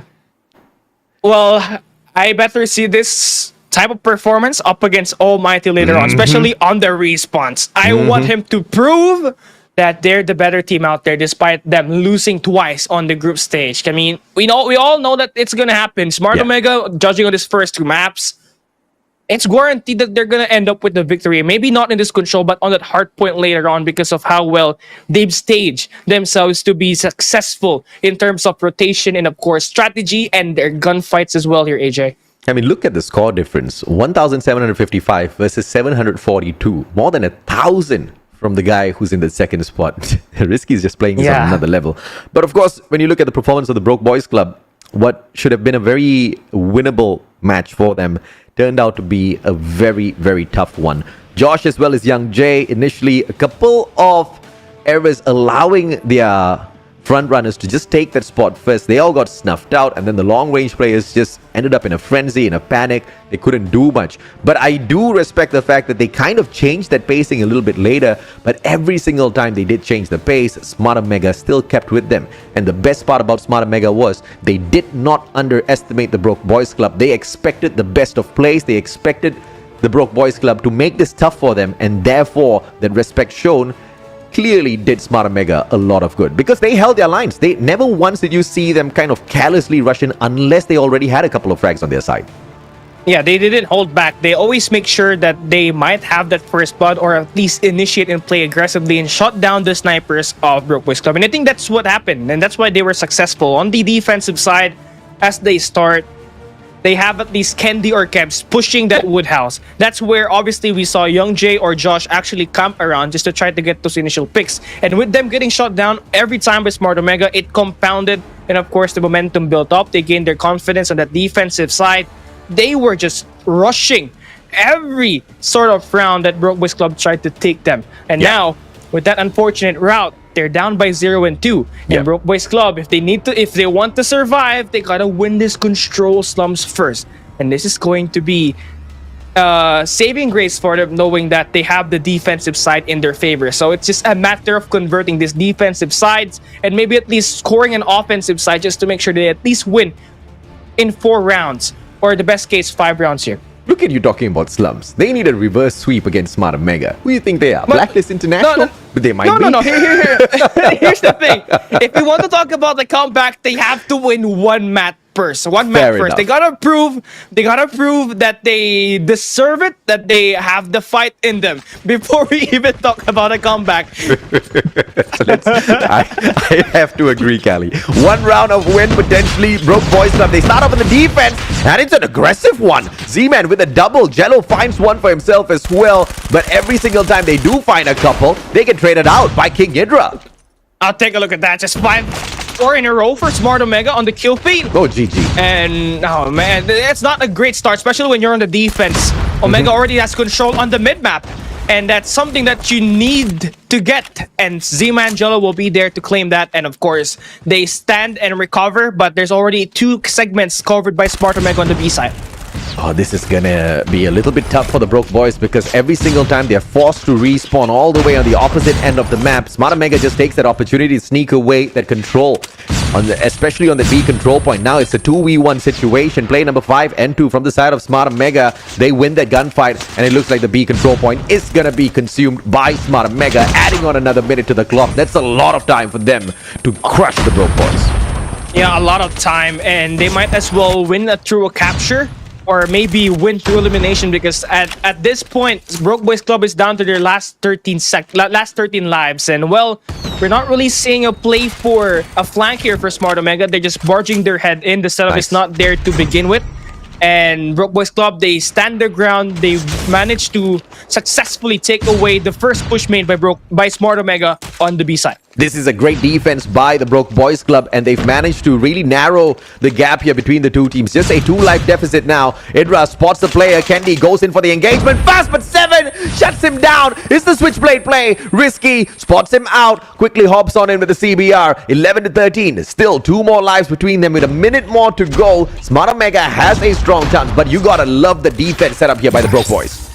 Yeah, I like it. I mean, Josh just staying on that fountain spawns and having some help from Freezy on the laundry side is going to be a big help for them, as Smart Omega is trying to initiate a multi-platform attack here. You see, Tin is already making his ground at the ghetto, and they're trying to win through eliminations now. And every time Broke Boys Club spawn, they're going to be trapped, so that is not good. Good thing is that Jello will be there towards the graveyards to cut these players down. But you see, Risky, he's all on himself, and look at him, he's claiming time, but he's gonna get shot down by Freezy. So 4-7, and great defense by BBC, but Omega having that early set of time in their favor definitely is affecting them.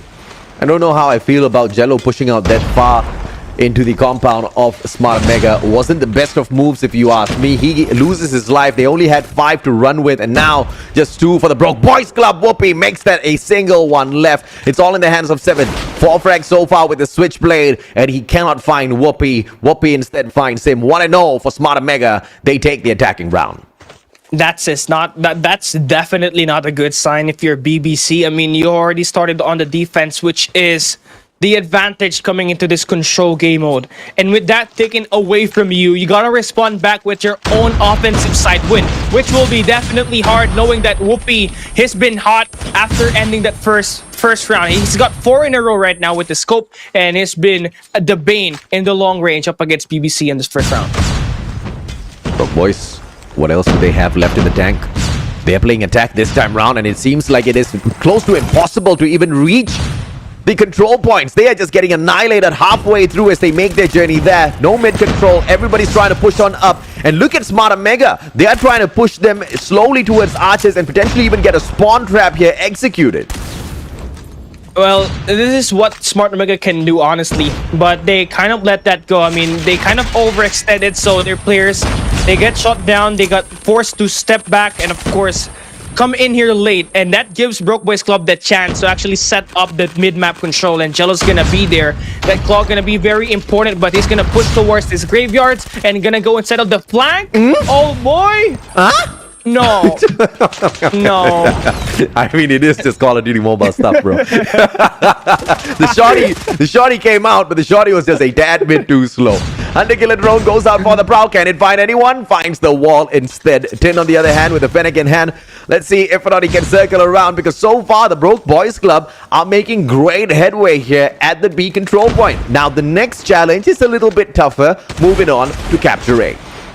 It's all about the transition and how well are you gonna have control at the graveyards. I mean, you already have that bricks control, and you're gonna need someone at least to win that gunfight for you, and that's gonna be Freezy holding up that graveyards, but only to be taken away by Whoopi with the Annihilator. Pops 2 heads with that, and that's gonna be a great sign of defensive ground held here by Smart Omega on the A side. Z-Man, 6 kills in a row. Can he circle around?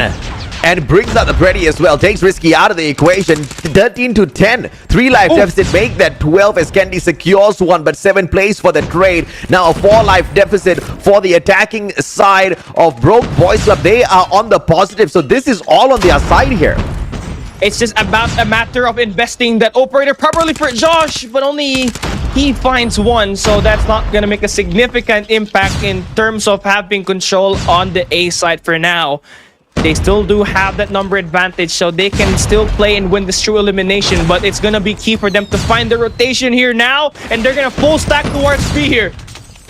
Candy, Risky, Whoopi, all hitting those frags at the same time. Just one life that stands between the two teams, but Idra making sure that goes down. 3 more lives, Freezy, Jello, and Josh. Josh goes in for the engagement. That Holger will not keep up the fight, and with such a decent distance that Fennec still manages to pop off. Risky finds one, Jello trades it out, but it is King Idra that brings this round to a close. One final round for Smart Omega to shut down the Broke Boys Club. Man, I don't like how Broke Boys Club took that retake at that A side earlier. I mean, they got an 8 to 6 life count. They could have played a lot more time there, but they could have used utilities and smokes as well just to cover their footprints. Because Smart Omega, they just dropped them off one by one there, scoring easy picks. And you don't want that to happen, but it happened for BBC, and they're gonna pay the price for it. Now they're down to 2 rounds, and it hurts because this time, they're going to be on the defensive side, but we know so far, Smart Omega, they love playing attack, and they've been successful with it as well. It surely hurts, man. I mean, look at how quickly they are losing the B control point. Nobody's in there for the defense. Z-Man just hop on in with no backup whatsoever, so that's just a waste of life if you ask me, as Smart Omega claims that objective for themselves. Oh, no. 2 minute 20, Idra gets a double and just piles on the hurt onto the players on the side of Broke Boys Club. I think they've just lost a little bit of their confidence in here already, Callie. Seems like they're losing out a lot of these gunfights. That's why, no, it's not really the gunfight, but it was the Predator missile that actually cut down their lives a little bit less. They didn't put down any trophy system at all, and it led to just 2 players go down. Then following it up with the investment of the operator skill from Idra that helped cut the number and life count down even more. And SMO, they're just going in there for the slate. 2 segments at A. You don't see that quite frequently. Yeah, and Z-Man just on a roll now. Moves on out the claw. He wants to go and spawn trap Smart Omega, but they circle around from the side of Broken, and he loses the claw on top of everything else. Half the lives that the attacking team has, the team of Broke Boys Club, they just need to hold on to their side. But look at them try to overextend and play a little bit of a flashy gameplay. I'm not sure I'm a fan of that, Callie. You don't want to play fire with fire, especially when Omega has a little bit more power than you. And it did not pan out well. Look at the life counts, 5 to 10. That's double the life counts that Omega has. And you gotta play this one smartly. It is winnable. You just gotta play this one smartly. Let's see those angles that they hold on to. Kendi, will he make that mistake? Timing. Backs away. Concuss for a quick delivery. Does he get the check? Doesn't get the check at all. That one quadrant on that A control point sneaked away already. Josh straightens out Kendi, but they are playing for lives here, and there's just 2 more left on the side of the Broke Boys. Josh all alone. There's no way he gets these 8 kills. Tin shuts him down. That's a 3-0 easy one on control for Smart Omega, and they make it through. They make it through. They're going up against Almighty in a rematch on the group stage here at GM4, and the first donut of the day, by the way. That's what I was like excited to say, because all the matches that we've had so far definitely was back and forth. Yeah, I mean, this is hands down one of the longest days that we've had. But with Smart Omega winning this out, they book that rematch against Almighty. It's not the second time we're going to see a matchup between them. It's the third time.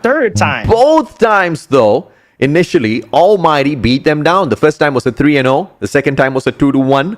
And, you know, I think there is hope here still for Smart Omega. But one thing that we can be assured of is this next series is going to be one hell of a series.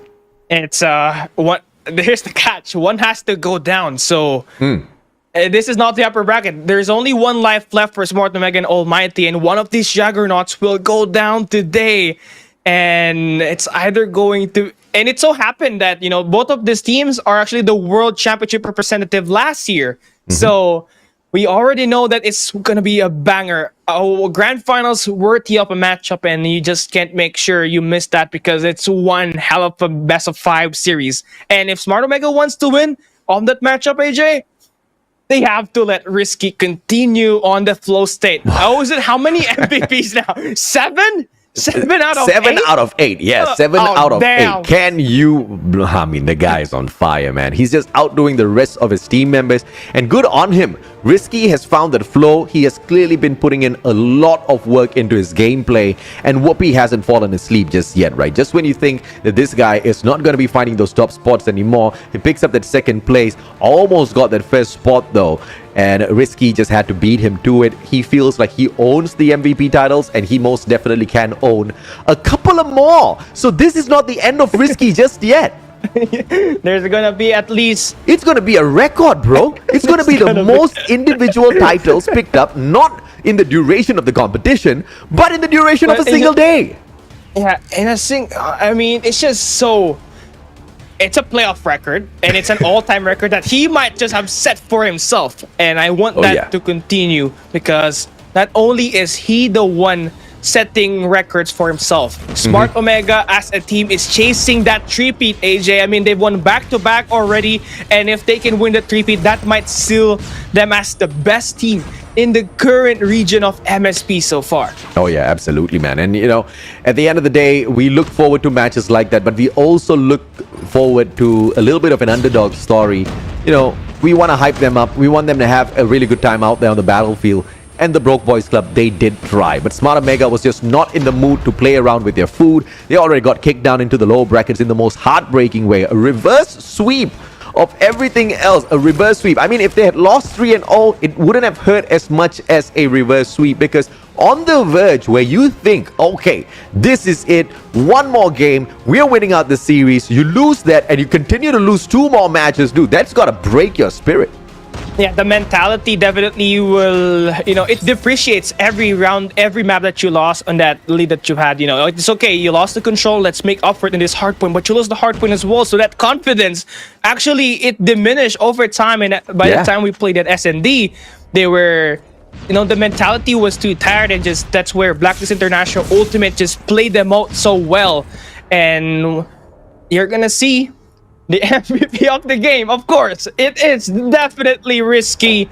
7 out of 8 MVP so far. I mean, this guy is absolutely on a tear today. 1.78 KD ratio. I think that's the best KD so far in the schedule of this day 3. Yeah, most definitely, man. Average assists 9, very believable number. 3,464 the average scores. You know, Risky has just been that phenomenal player that everybody wants to emulate in their games. You know, this is the kind of consistency you want to see out of a pro player. This is the kind of consistency that promises your team a victory, because even when you have some of your players not really at their best, if you've got a consistent player like this, you know you're still going to be picking up those skills, especially in the objective games. You know he's going to be able to slay all around for the objective, just to be conquered. And that's exactly what was happening all around for the side of Smart Omega. When you talk about a game like Control, those kills mean a lot, Callie. Yeah, it does, especially when you're playing the defense. And Risky's been involved in so many attempts for, you know, the break attempts that made by BBC earlier. And he's always that guy that removes them out of the way and force them to spawn out. And having him out there is going to be important. And you know what frightens me the most? Risky went from a player from LF Org that is scouted by Smart Omega by Coach J to a hell of a player today. Imagine the growth that he'd had starting from Garena Masters 2. He is the definition of passion and hunger. And, well, I really love like the way he has been influencing this team overall. Despite the loss of Rage, it doesn't feel like, you know, the connection is lost. He is still out there slaying, and they're going to compete up against Almighty for that 4th place. And that's going to be coming right up next here, AJ. And then there were 4. 4. Smart Omega goes up against Almighty. The rematch we all want, the rematch we all deserve. But it's also going to be the true test for Smart Omega, because the both times that Almighty have met them on the battlefield of Garena Masters Season 4, they have lost to them. That SND was great improvement, but if they cannot pull away those respawns from the hands of Almighty, then the probability of them moving on to play for the 3rd place and then later on into the grand finals to earn that opportunity is not going to be easy at all. Almighty, on the other hand, showed us multiple signs of weakness against SKADI. I mean, SKADI had a ball going up against them earlier, Callie. Yeah, it almost felt like they will be they almost lost that hard point. Yeah. I mean, yeah, they lost that hard point, but like they really look so uncoordinated on that matchup, and I kind of fear because Smart Omega, their hard point is so solid with Risky out there. And just to talk about the history of the game coming right up next, Almighty has 11 wins in the series compared to Smart Omega's 8. And now where it all matters the most, can we see Smart Omega come in here hot and of course steal the spotlight away from Almighty and give them that 4th placement? I also want to see another thing, whether or not Irfan J can break Risky's MVP title collection, because Irfan J is 5 for 5 right now. And if he can somehow find those MVP titles once again, someone else steps up on the side of Smart Omega. Yeah, I think we're going to have an MVP versus MVP thing going on here for the next series. We're going to take a quick short break. When we come back, it's the best series of the day.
You're watching the hottest Garena Call of Duty mobile action right now in the MSP region. It's a guaranteed showdown. It's going to be Almighty taking on Smart Omega on the lower bracket final. One will advance to the top 3. One has to go today, AJ. I don't know who's gonna go back, but either way, it's gonna be a heartbreak, man. And if at all Smart Omega does manage to get this victory off of Almighty, I tell you, it'll be one of the greatest comeback to have a chance to play in the grand finals, because Almighty has just been beating on them, the past 2 rounds within the group stages in itself. And Jericho did tell us, wait and see what happens in the playoffs. So far, unfortunately, against Blacklist International Ultimate, that wait and see hasn't really panned out the side of Smart Omega. But against Almighty, maybe this time, Callie, things will be a little different. It will be different, of course. It might be a little bit tougher as well, knowing that the team that they're facing is not your ordinary, experienced team. This is a highly experienced team that's tried and tested over the course of the year, and you're going up against a team that is your kryptonite. Again, I mentioned earlier, 11 wins for Almighty in their entire history and rivalry, compared to Smart Omega's 8 wins overall. So definitely Almighty has the advantage, but anything can change today. We saw how Smart Omega was able to claim the respawns up against Broke Boys Club, something that Almighty has troubled here in today's series. So they might be able to capitalize on that, take away that S&D, and they might be able to upset Almighty here this time. Yeah, there's no doubt about that at all, right? I mean, there is a huge opportunity here for Smart Omega to upset Almighty. And yes, indeed, the chips may fall the side of Almighty, statistically speaking, but this roster is not the one that took that beating a couple of times. This roster is the new and updated version, and Smart Omega looks like they are their strongest right now. But it, of course, is going to go down to any mistakes made out there on the battlefield, because I expect both teams to know all of those rotations, both teams to play the maps absolutely perfectly, but some unforced errors, which just happens in such a fast-paced game like Call of Duty Mobile, and how the opponents take advantage of those errors is what it's all about. But you gotta give props to Smart Omega. 3 series, 3 best of 5s in here today. Fatigue must be a thing, because you're not just playing against any teams, you're playing against the best of the best in MSP. And it's not just about fatigue, it also has to be your mentality here that might be affected as well. So it's a matter of just continuing the pace that they built up against Broke Boys Club, because if anything, this is going to be their 3rd matchup of the day and the 2nd juggernaut that they will face. The first one was a loss up against Blacklist International Ultimate on the opening matchup. But now, we do see some solid takes for Smart Omega. Risky has been popping out. No doubt he will be the head-to-head player for Smart Omega later on. But it's a matter of picking the right maps in here. Maybe that takeout, we will see it again if they win that coin flip up against Almighty to start off with a bang and finally be able to advance to the top 3 as they will continue their run for the title and a 3-peat for the squad. Smart Omega, they have Kendi, Kevs, Risky, Idratin, and Whoopi. And of course, we know exactly who to look out for. Our main man, Risky, who is 7 out of 8 in terms of individual MVP titles, picked up just today alone.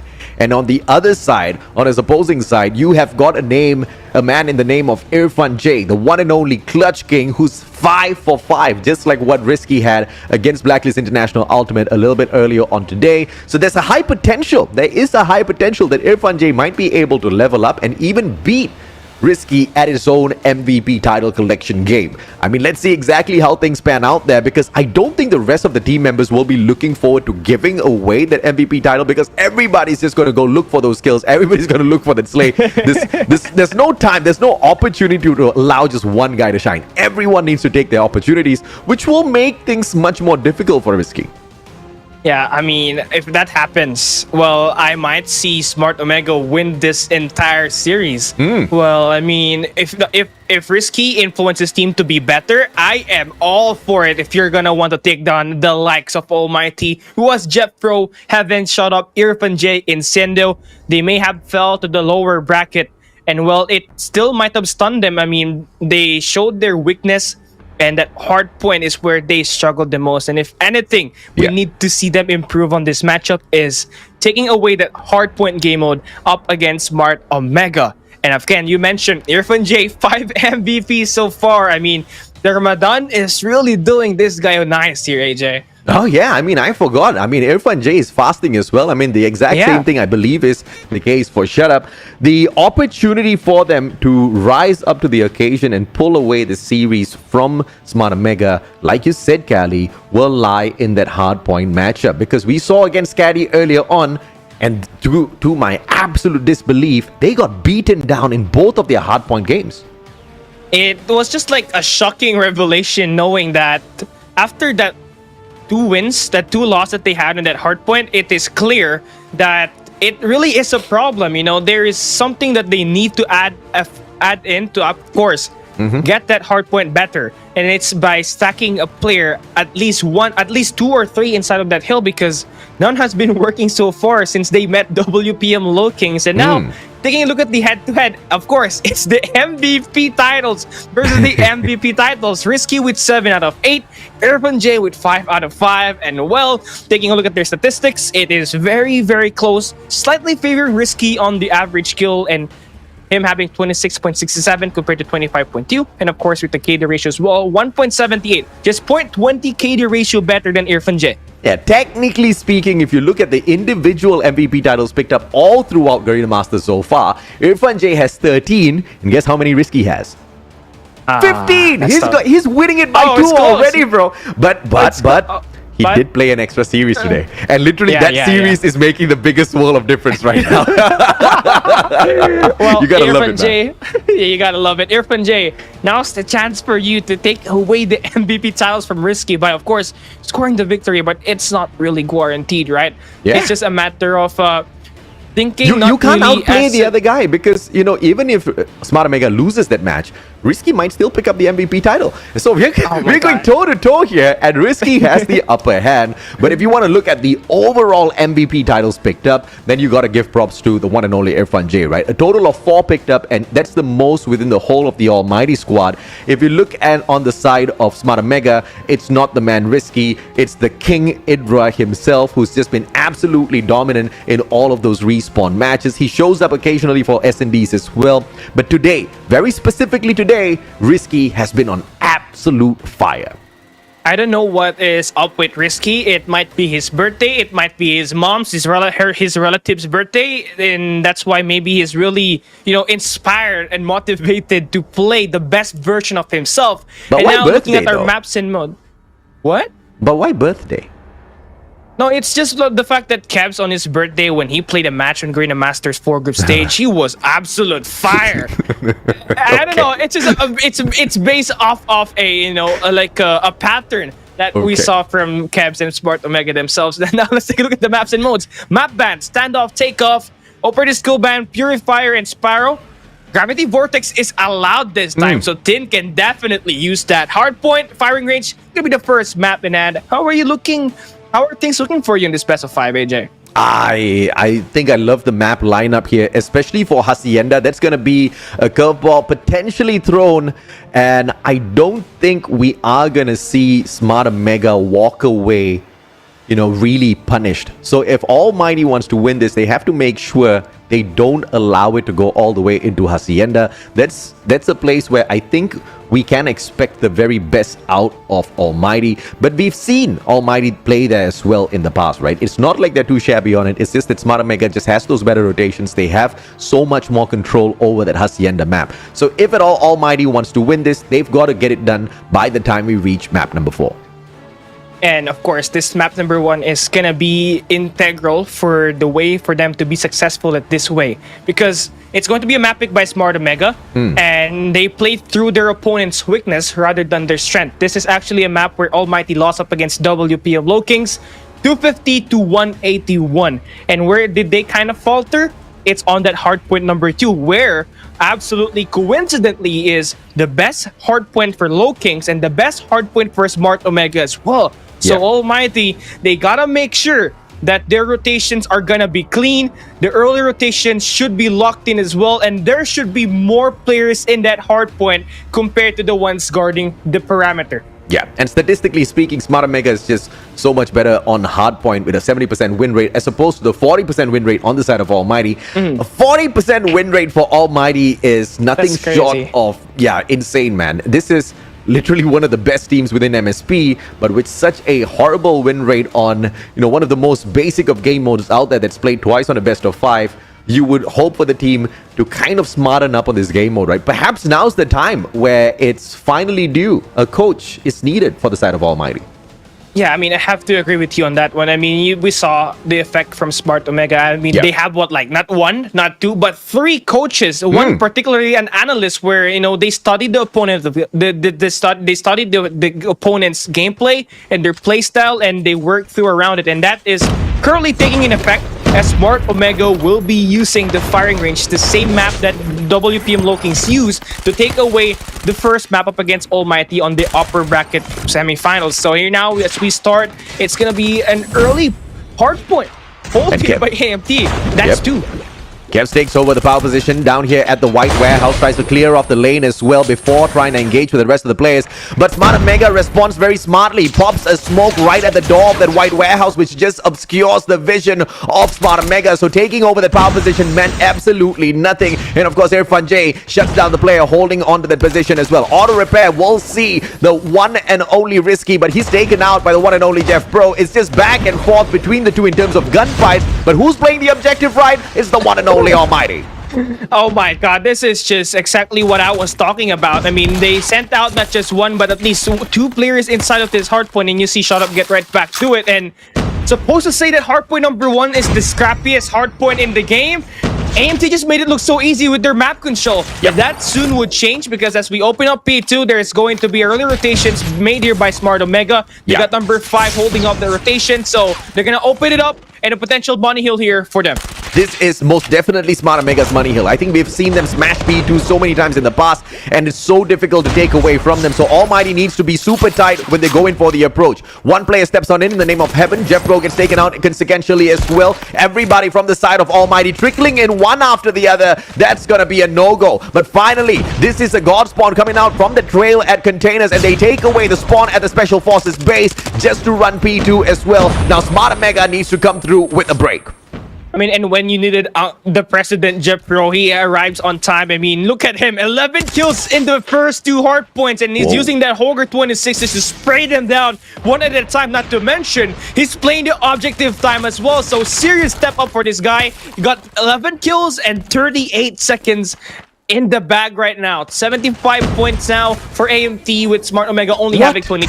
This is insane, man. Almighty doing 2 things at the same time. Holding on to P2, also setting up P3, winning out a majority of their gunfights, kind of forcing the rest of the Smart Omega players to engage them inside of P2 first. But things do go south with the appearance of Idra from afar as well. It is going to be tough for Almighty to hold on, but as I say that, Heaven himself steps on in with the CBR4, smashes the players, pulls away the hill.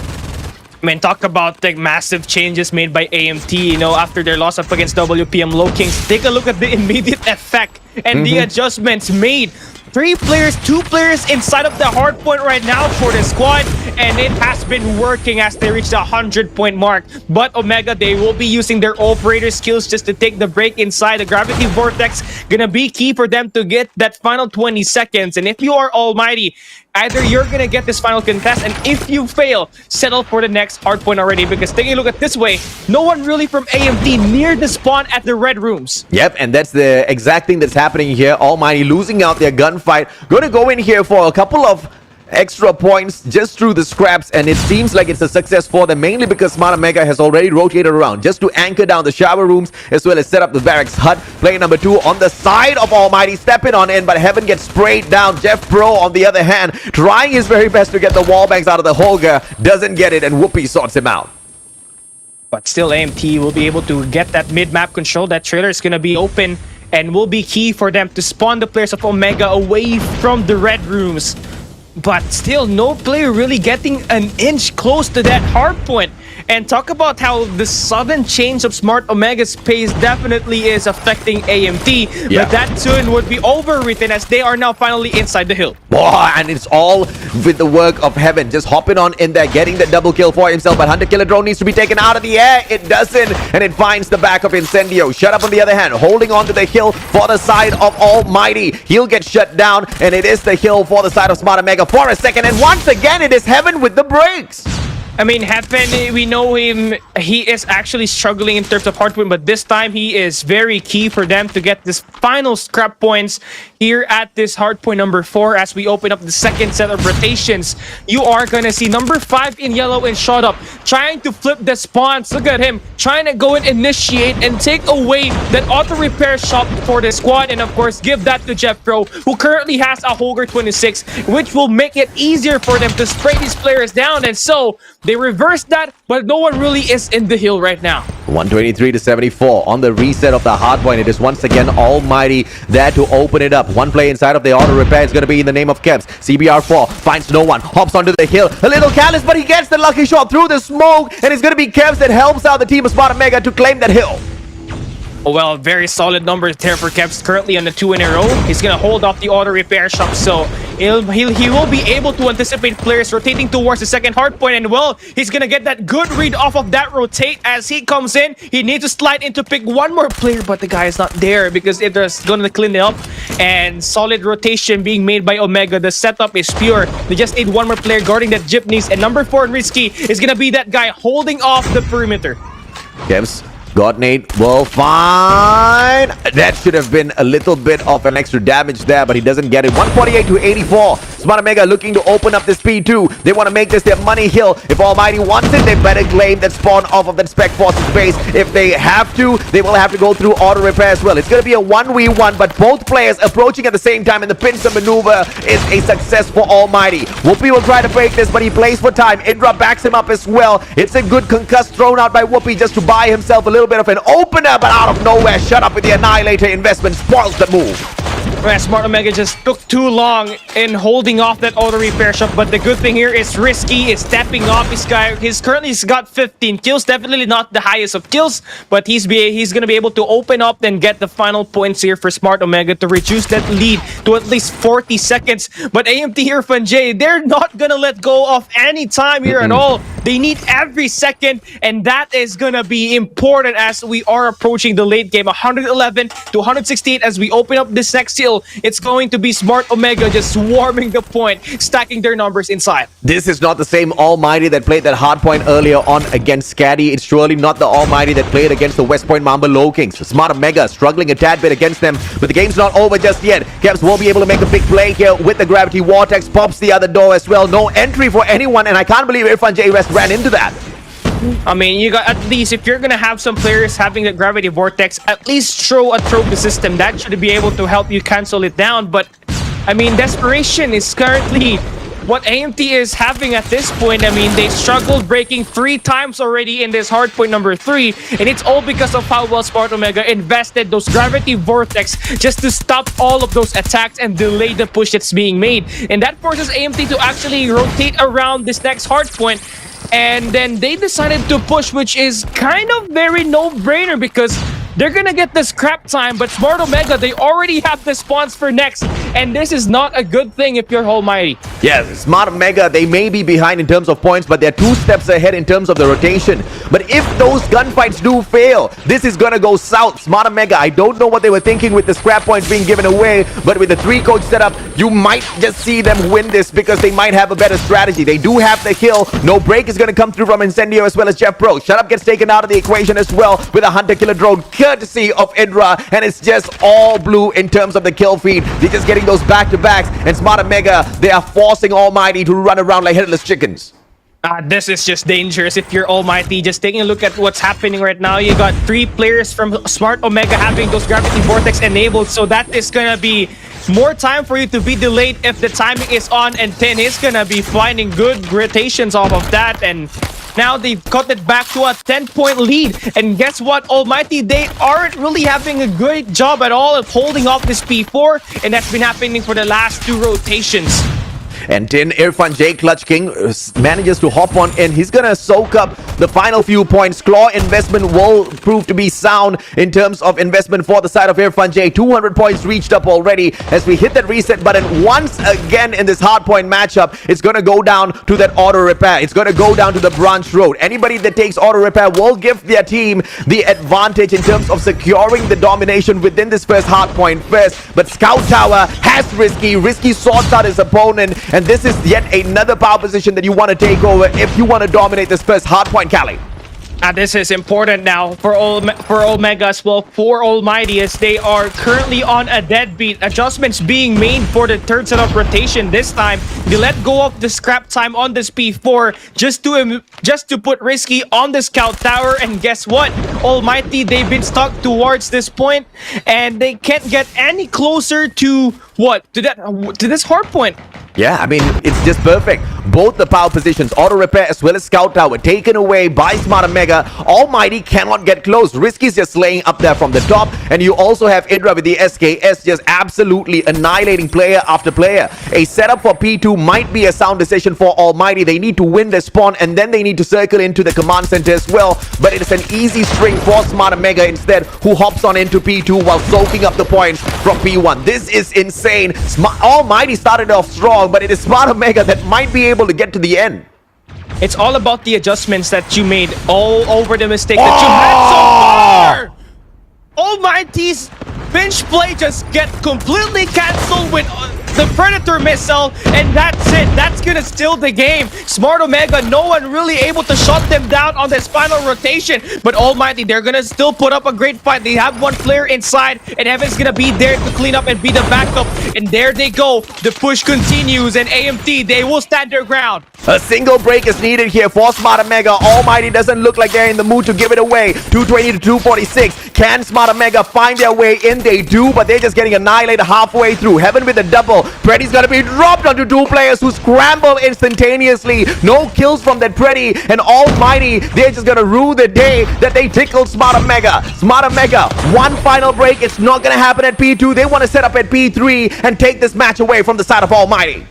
The thing here is, Smart Omega still have the Gravity Vortex, so that is gonna counter Almighty's pusher in every angle, and Tin, he has been so efficient shutting his players down. The Hardpoint opens up, just 4 more points for the win, and he shuts this player all single-handedly, and Smart Omega takes the first map. This is an even closer matchup as compared to that Hardpoint against Blacklist International Ultimate. Almighty goes down, but it was only because Smart Omega played that game a tad bit better. They started out on the back foot, Almighty with their dominance, but towards the very end, Smart Omega, they smartened up, man. It was those few early rotations that I wasn't so comfortable with, because it just puts you in a position where you need to win out every single gunfight. And we're talking about that rotation into P3 at the barracks hut, which Smart Omega just pulled off so well. They take the spawn at showers, they were controlling the pace, and later on when they had P3, they just were forcing the players on the side of Smart Omega to spawn, Almighty, to spawn way back at that backyard. And you saw that map control, Cali. None of the Almighty players could circle in to even get close to that P3.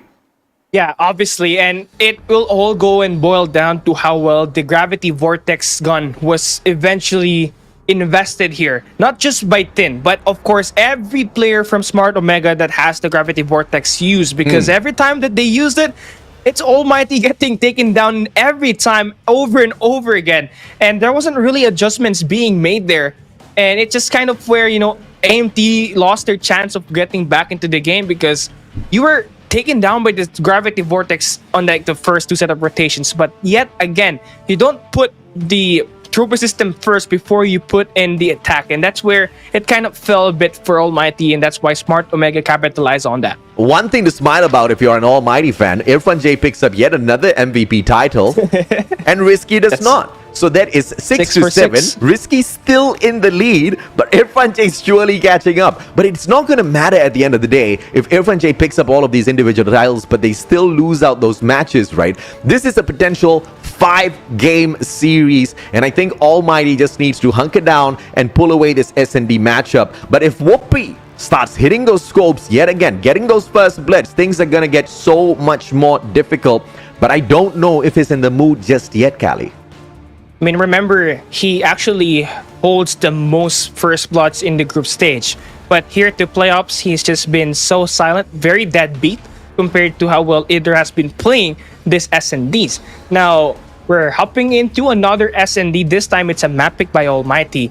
And again, it is Smart Omega on the attack side. And this is where you kind of just think, who's going to be the better sniper? Because it obviously means the better sniper equals the better performance and the better win rate in this map, because we all know Raid, you gotta depend on your snipers to get those first bloods. Yeah. And for Smart Omega, it hasn't been really hitting at all. Yeah, and I'm curious to see if or not we'll have a triple snipe setup. I hope not, because I see the triple snipe setup as a great way to surprise teams who are not at the caliber of Almighty. But when you meet someone like Smart Omega who can fight you toe-to-toe, pulling out the triple snipe setup on Raid might just do you in, right? Because you do need a little bit of that mid to close range combat capability as well, that the CBR does most definitely provide you in these matches. So let's see the setup here. irfanjay brings in the FHJ. He's going to be playing that for a bit, but the CBR4 is going to be his weapon of choice. Well, at least now we know he's not going to pull up any gloves anytime soon. That's one guarantee. I wouldn't speak too fast, man. You never know. irfanjay. Yeah, is a troll. It's a walking, living troll. Grenade. Oh, connects with Shut Up. Tags him up just a tad bit.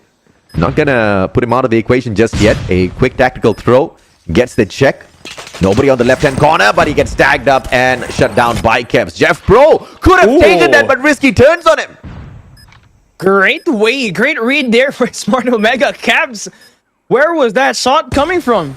And now Idra connects with Heaven. Incendio, last man standing. 17 seconds left.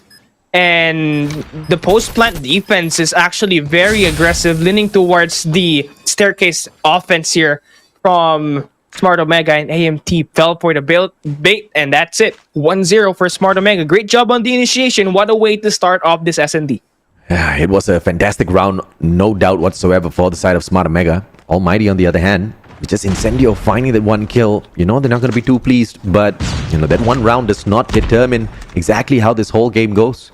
As long as they can find their composure and strike right back. But look at this. They've left that A side all wide open, and Heaven gets taken down halfway through. A great sticky out of irfanjay, but can be taken out of the equation. Shut Up out of nowhere. Shuts down Risky. And now the momentum to the side of Almighty. You can always rely on Shut Up to nail those shots, and now it's up to Incendio to create this play momentarily. He's going to spot that guy, Whoopi. Yeah, he's going to back away. But you already have, if you're AMT, you already have this space. You just have to play for that post-plant defense. You can go and initiate the flank as soon as that bomb gets planted. And, well, they're playing for that waiting game.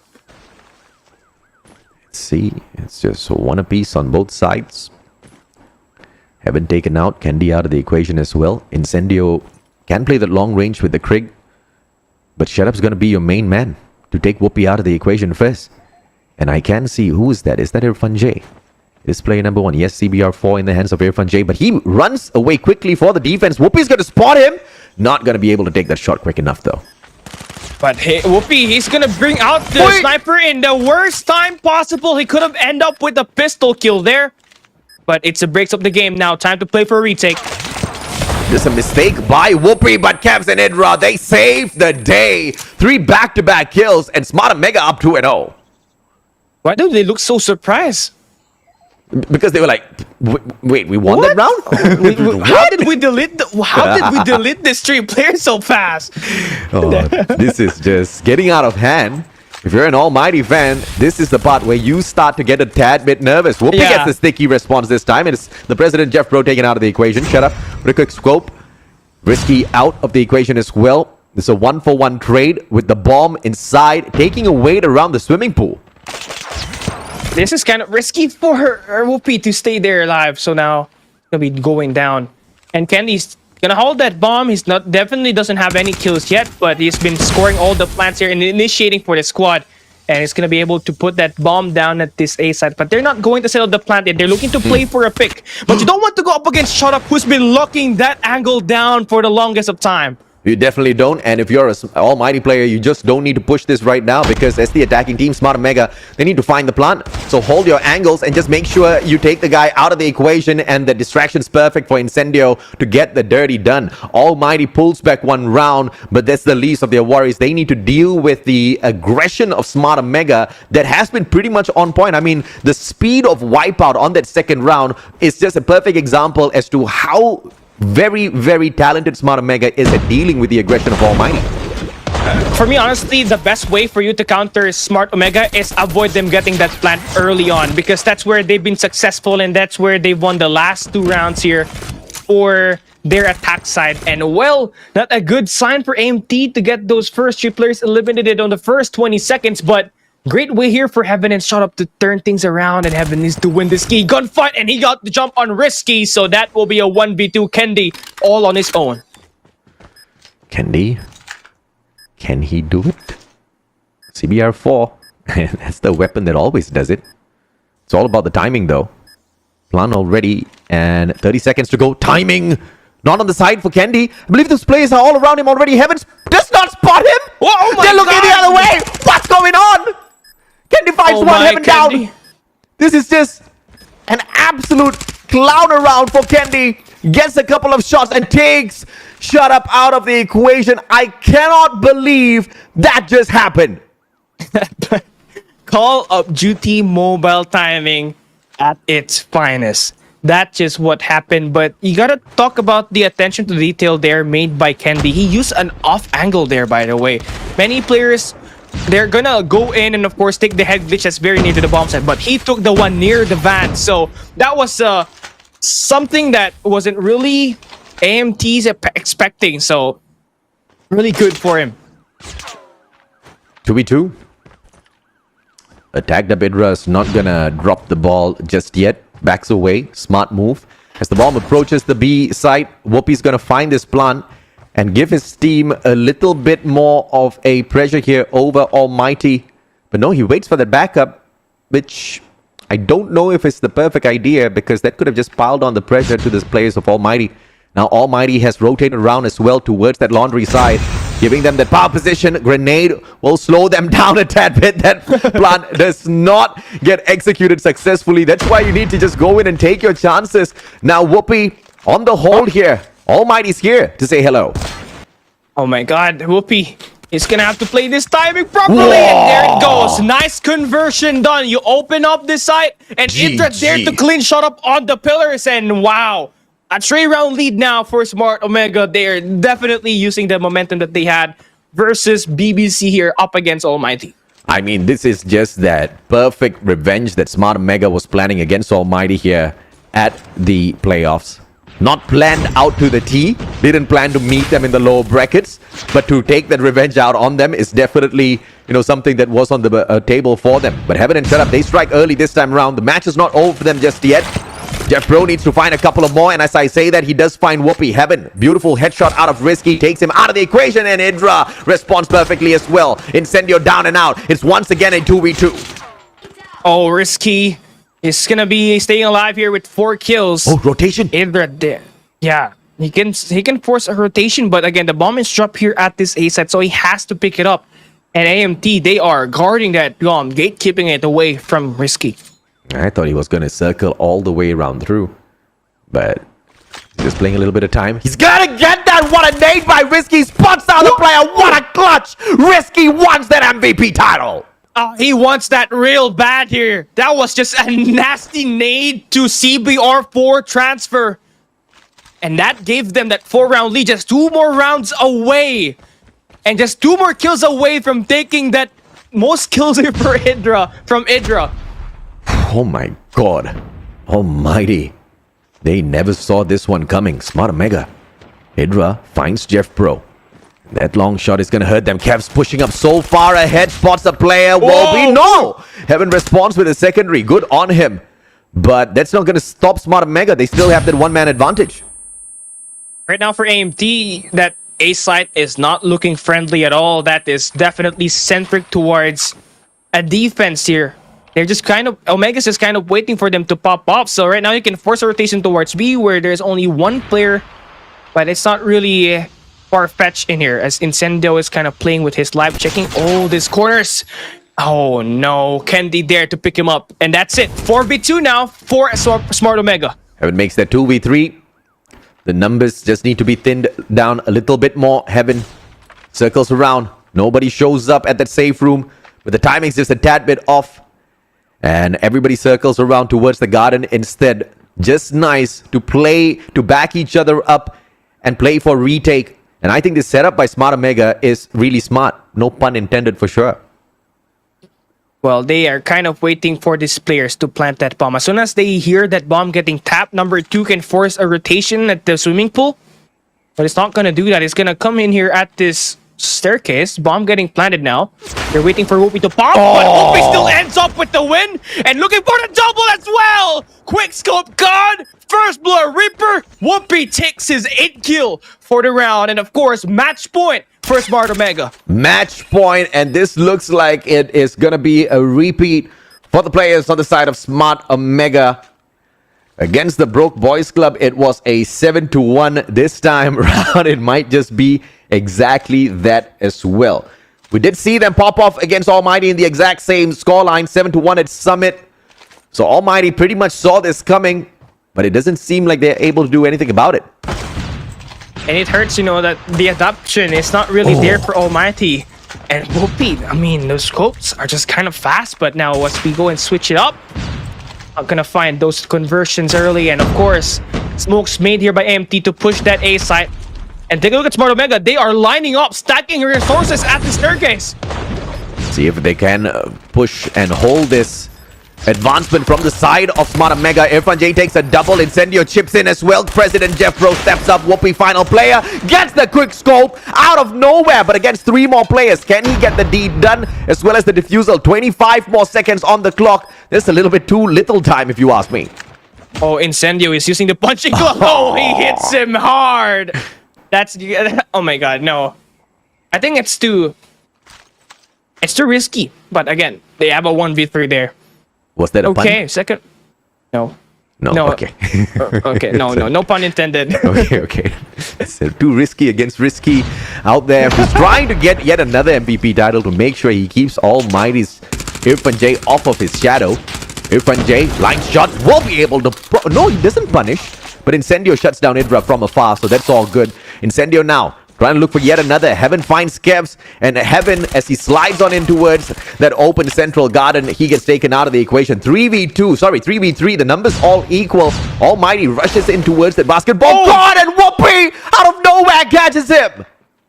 Oh, well, Whoopi now has 10 kills. He has definitely woken up right when you need him the most. And Kendi gets his 6th piece of the day and a chance for Smart Omega to get that 2-0 on the overall series, as they only need to take down Incendio. 6-2 match point, gonna get converted into a victory here unless Captain Incendio can get something done. But Whoopi says nope, takes that 3, and Risky does not pick up his MVP title. And let's blame it on...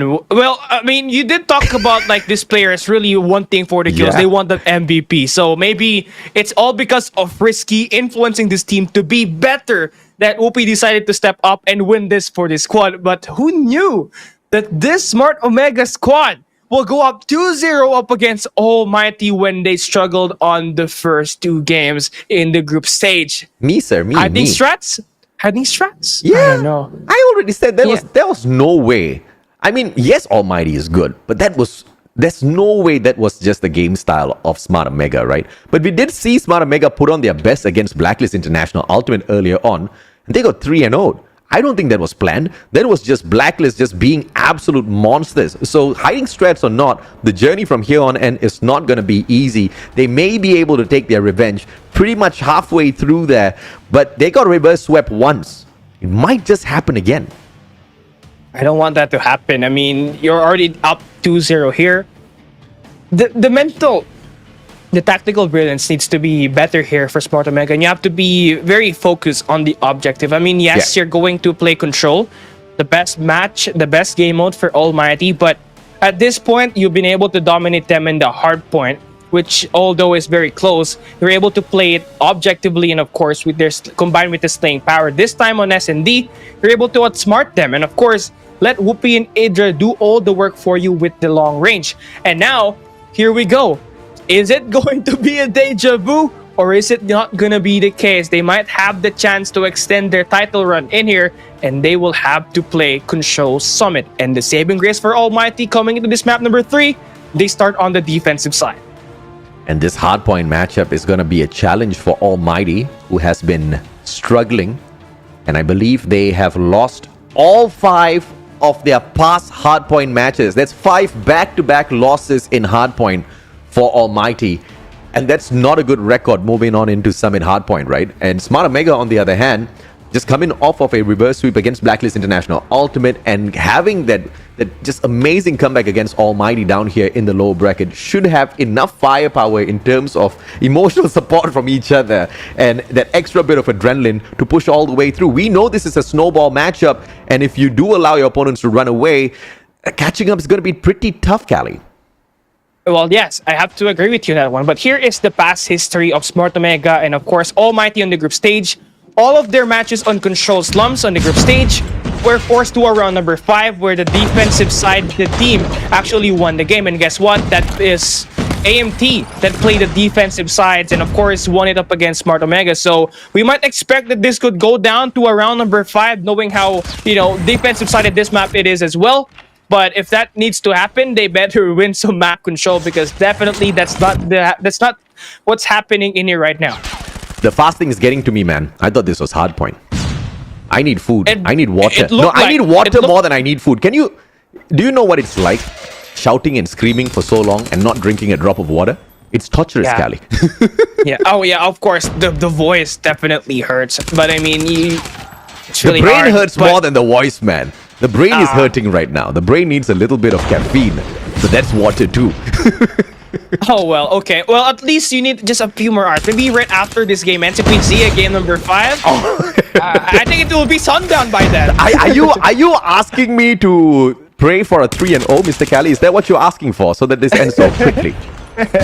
Yeah, so you can eat. Oh no, you're not allowed to eat. Oh yeah, right. You have to wait for the sunset, right? I got it. You have to wait for sunset. You have to wait At for least sunset. I get to stop screaming though. But look at this, man. It's all equal in terms of lives. But Smart Omega, they've managed to pretty much dominate that A control point, and now a single one left in here, and they're turning it into a team deathmatch. Keeping toe-to-toe with Almighty, all they need to do is just keep this pressure up, and round 1 should be in the bag.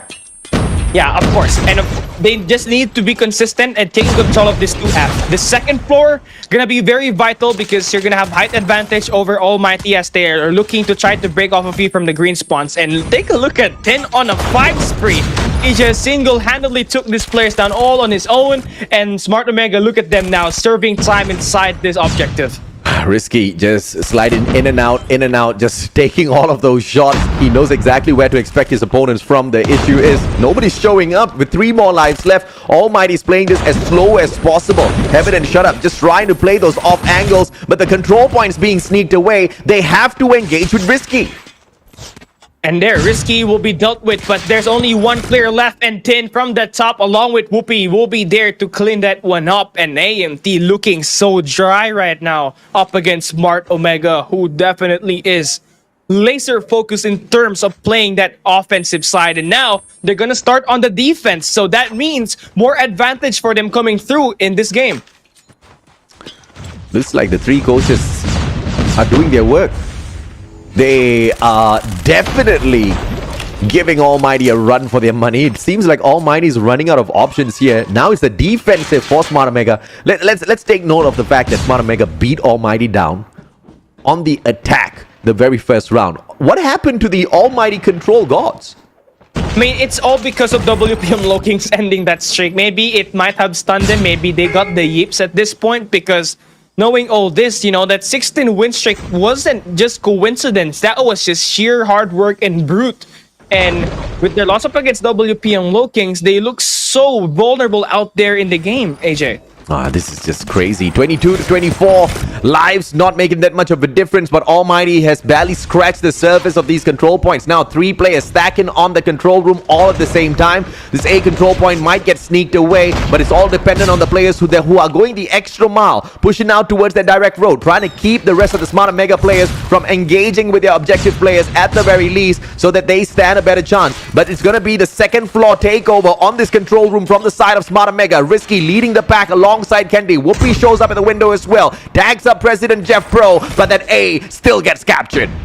A minute added to AMT side. That's just gonna be more time for them. But looking at what's happening, Smart Omega, they tried to overextend toward the enemy base, but that didn't really end up the way that they expected it to be, as AMT finds their eliminations to come true. But the good news here right now for Smart Omega, as they start on the defensive side, they will be able to defend it much better, knowing that they're gonna have all-purpose skills to back them up. So the only thing that is gonna matter here is that they have to keep the second floor in their favor and prevent AMT from getting it. But now things have turned to the side of AMT. They already have the second floor. They're fighting for that setup as well. And Smart Omega, they're trying to take a crack at this, but they're going down one at a time. At least Jeffro managed to get the 2 players before getting taken out of the equation. That Gravity Vortex gun doing its job. 10-8. Almighty with a 2 life advantage. Taking this round away from Smart Omega is still very doable. Irfan J takes Risky out of the equation, but look at Tin. He's equalized everything already, but Shut Up with the Annihilator investment can be the difference maker for Almighty in this round. What? Oh, Tin. Great shot there by Tin with the Fennec. I mean, the range that it has definitely caught to a surprise. And now it's just a 5v6, 28 seconds left, and Heaven at least needs to put a pressure on this, turn some heads, and create some distractions for AMT to make a push towards this top floor. But that's not gonna happen because Omega, they're gonna come in with the flank. Whoopi clean them up. That's that second kill on that altercation, and Shut Up will be caught in the act, and Omega now 2-0 match point. I can not believe this 3-0 potential sweep that Smart Omega is about to take, not just in control, but in this whole matchup against Almighty down here at the lower brackets. Almighty, how far have you fallen? Or are we still going to see a comeback in here? It's a speed run by Smart Omega. That A control point's not going to wait for anyone, and Almighty, they don't seem to find no defense as well. They look so dry, I tell you. I mean, just taking a look at the statistics here, Risky ain't even playing well here. AMT, they're really struggling winning their strategies, and of course, they're getting outbeaten on the power positions. They don't have that second floor for the third round here consecutively, and it's really paying the price. They don't have that. That means they're not gonna have advantage to get those free easy kills, and Omega just capitalizing on that. Just 2 segments, just 1 more segment into this A control point, and they're going to extend time and put pressure up against AMT here. And Smart Omega once again on the attack, so clean. Just lost 9 lives, sorry, lost 7 lives on that A side attack. Now on to the B side. It's just Risky holding on to the objective alongside Whoopi. Everybody else just roaming around trying to look for those kills. And could this be that Almighty has already given up on this matchup? I don't see the fight, Callie. Yeah, I don't see it as well, and it's just Smart Omega running them down over and over again. They look so slayable out there. Being too predictable is something you don't want to give out to your opponent. And Omega now just going in for the slay. They have the best chance at doing so. Just 2 more segments towards this B, and they will be able to sweep AMT and advance to the next stage. A 3-0 and a 3-0. 3-0 on control, as well as the whole series in this best of 5. That's exactly what Smart Omega is offering us, but 11 lives to their side. Almighty still has an opportunity to salvage this situation. They clear off the markers on that B control point. With 11 lives left for both of these teams, Almighty hanging on for their dear lives. Smart Omega, on the other hand, has just been playing this to perfection.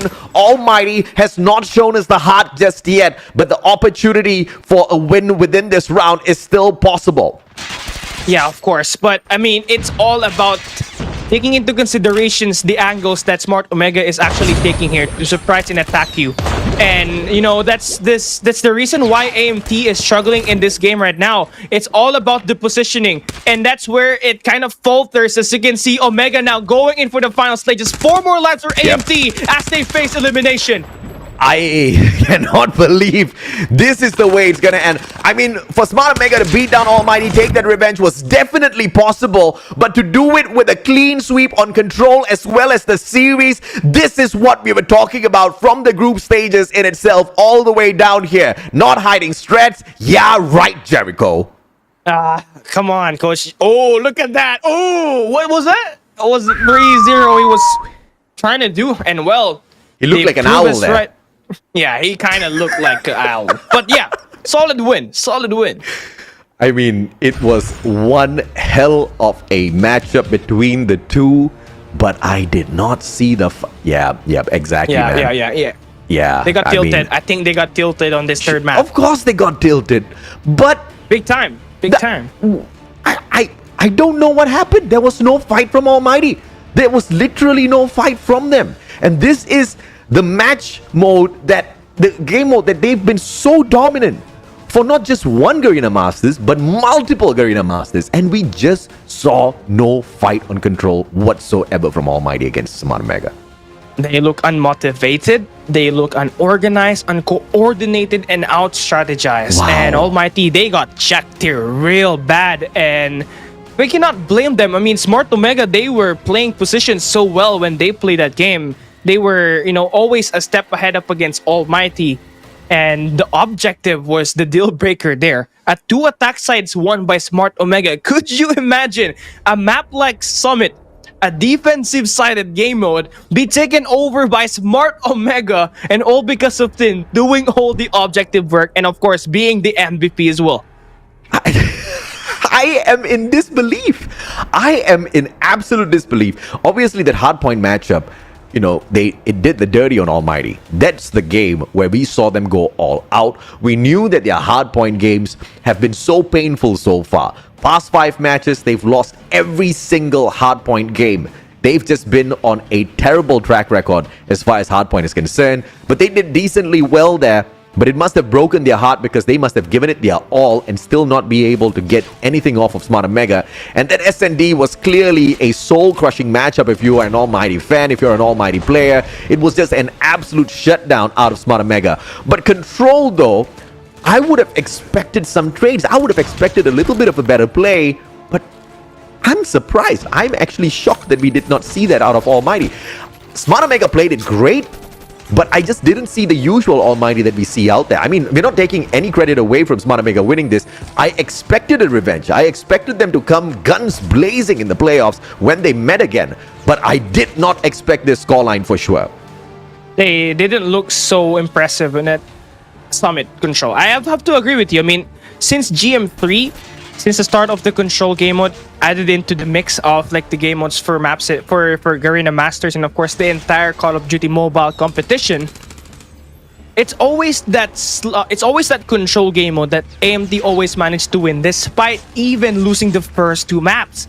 And here this time up against Smart Omega, it was the exact same opposite. Yes, they were fighting at that first round, but at the second and the third round when they lost that offensive side, it just diminished. Like their aura were like consumed by the ways of Idra and of course Smart Omega.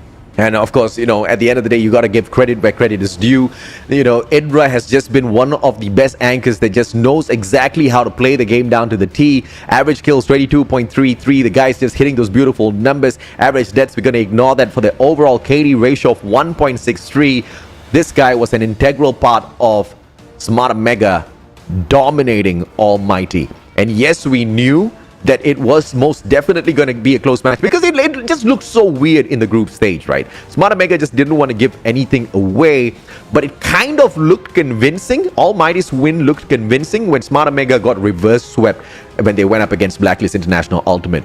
Who would have known that they would get dropped down into the low brackets, beat down their opponents 3-0, and then take that back-to-back 3-0? I mean, you said earlier on that was the first donut that we've seen in the day. Thanks to Omega, we now have 2.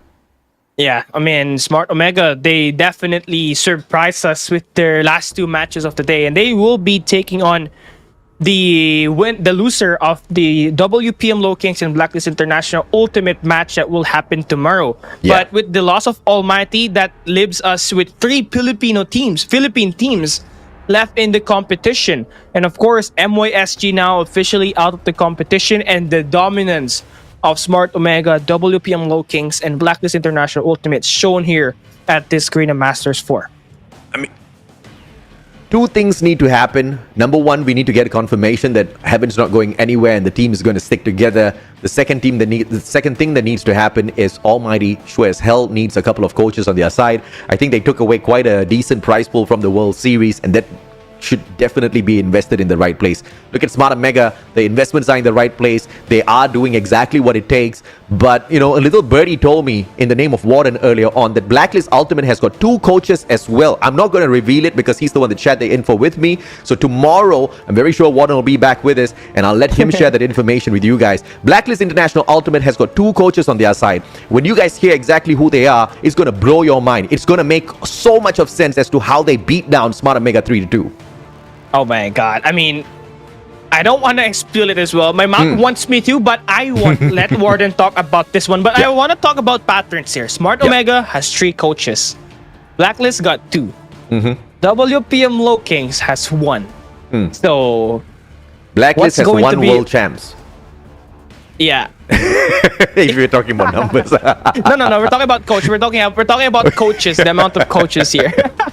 Fair enough. But of course, Smart Omega, they move on to play at the semifinals, and if they do win that matchup, then they'll be rising back into the grand finals in that upper bracket to face off against the winner of the West Point Mamba Lowkings versus Blacklist International Ultimate game. And the team that wins that upper bracket moves into the grand finals with a 1-match advantage. So in a best of 7, they technically have 1 point already, and they just need to win out for more. Is that going to be possible for either West Point or Blacklist? Very much possible, right? But then again, if we saw the fact that West Point Mamba Lowkings had beaten down Almighty, Smart Omega beat down Almighty, but which scoreline was more convincing here, Kali? It's Smart Omega. So West Point, the journey for them is only going to get tougher from here on in. Yeah, they're facing a team that beat Smart Omega, a team that you struggled the team you struggled on during Garena Masters 3. In fact, they have a better lineup here today. So WPM Lowkings, they're going to be tested up against Blacklist International Ultimate, and you know, potentially it's going to be tough from them knowing that tomorrow is going to be the final day, and it's going to be back-to-back games here for the squad. So it's a matter of making sure that you're ready tomorrow, because it's going to be Championship Sunday, March 26, 2023 at 12 p.m. is where we will start, and of course, start crowning who will be the champions of Garena Masters 4. We promised you drama. And I don't know if this is drama enough, but we've got 1 more day of the playoffs. And if you thought today was shocking, tomorrow we promise to bring you 3 amazing series where we now have got the creme de la creme, right? The top 3 of the competition, and it's not going to be disappointing at all. We start off with Blacklist going up against West Point Mamba Lowkings, grand finals worthy. The loser of that goes down to the lower brackets finals, which is grand finals worthy. And of course, you have your grand finals in itself. I don't know, but I'm pumped for tomorrow, Kali. Yeah, I am as well. So you guys make sure that you stand by at 12 p.m. plus 8 GMT, because it's going to be a bloody Super Sunday. And it's time for us to see whether Smart Omega will be able to defend their crown, or will we crown a new champion. Of course, stay tuned tomorrow. Once again, this is it, the end of the day. Thank you for having us here. We'll see you guys tomorrow. G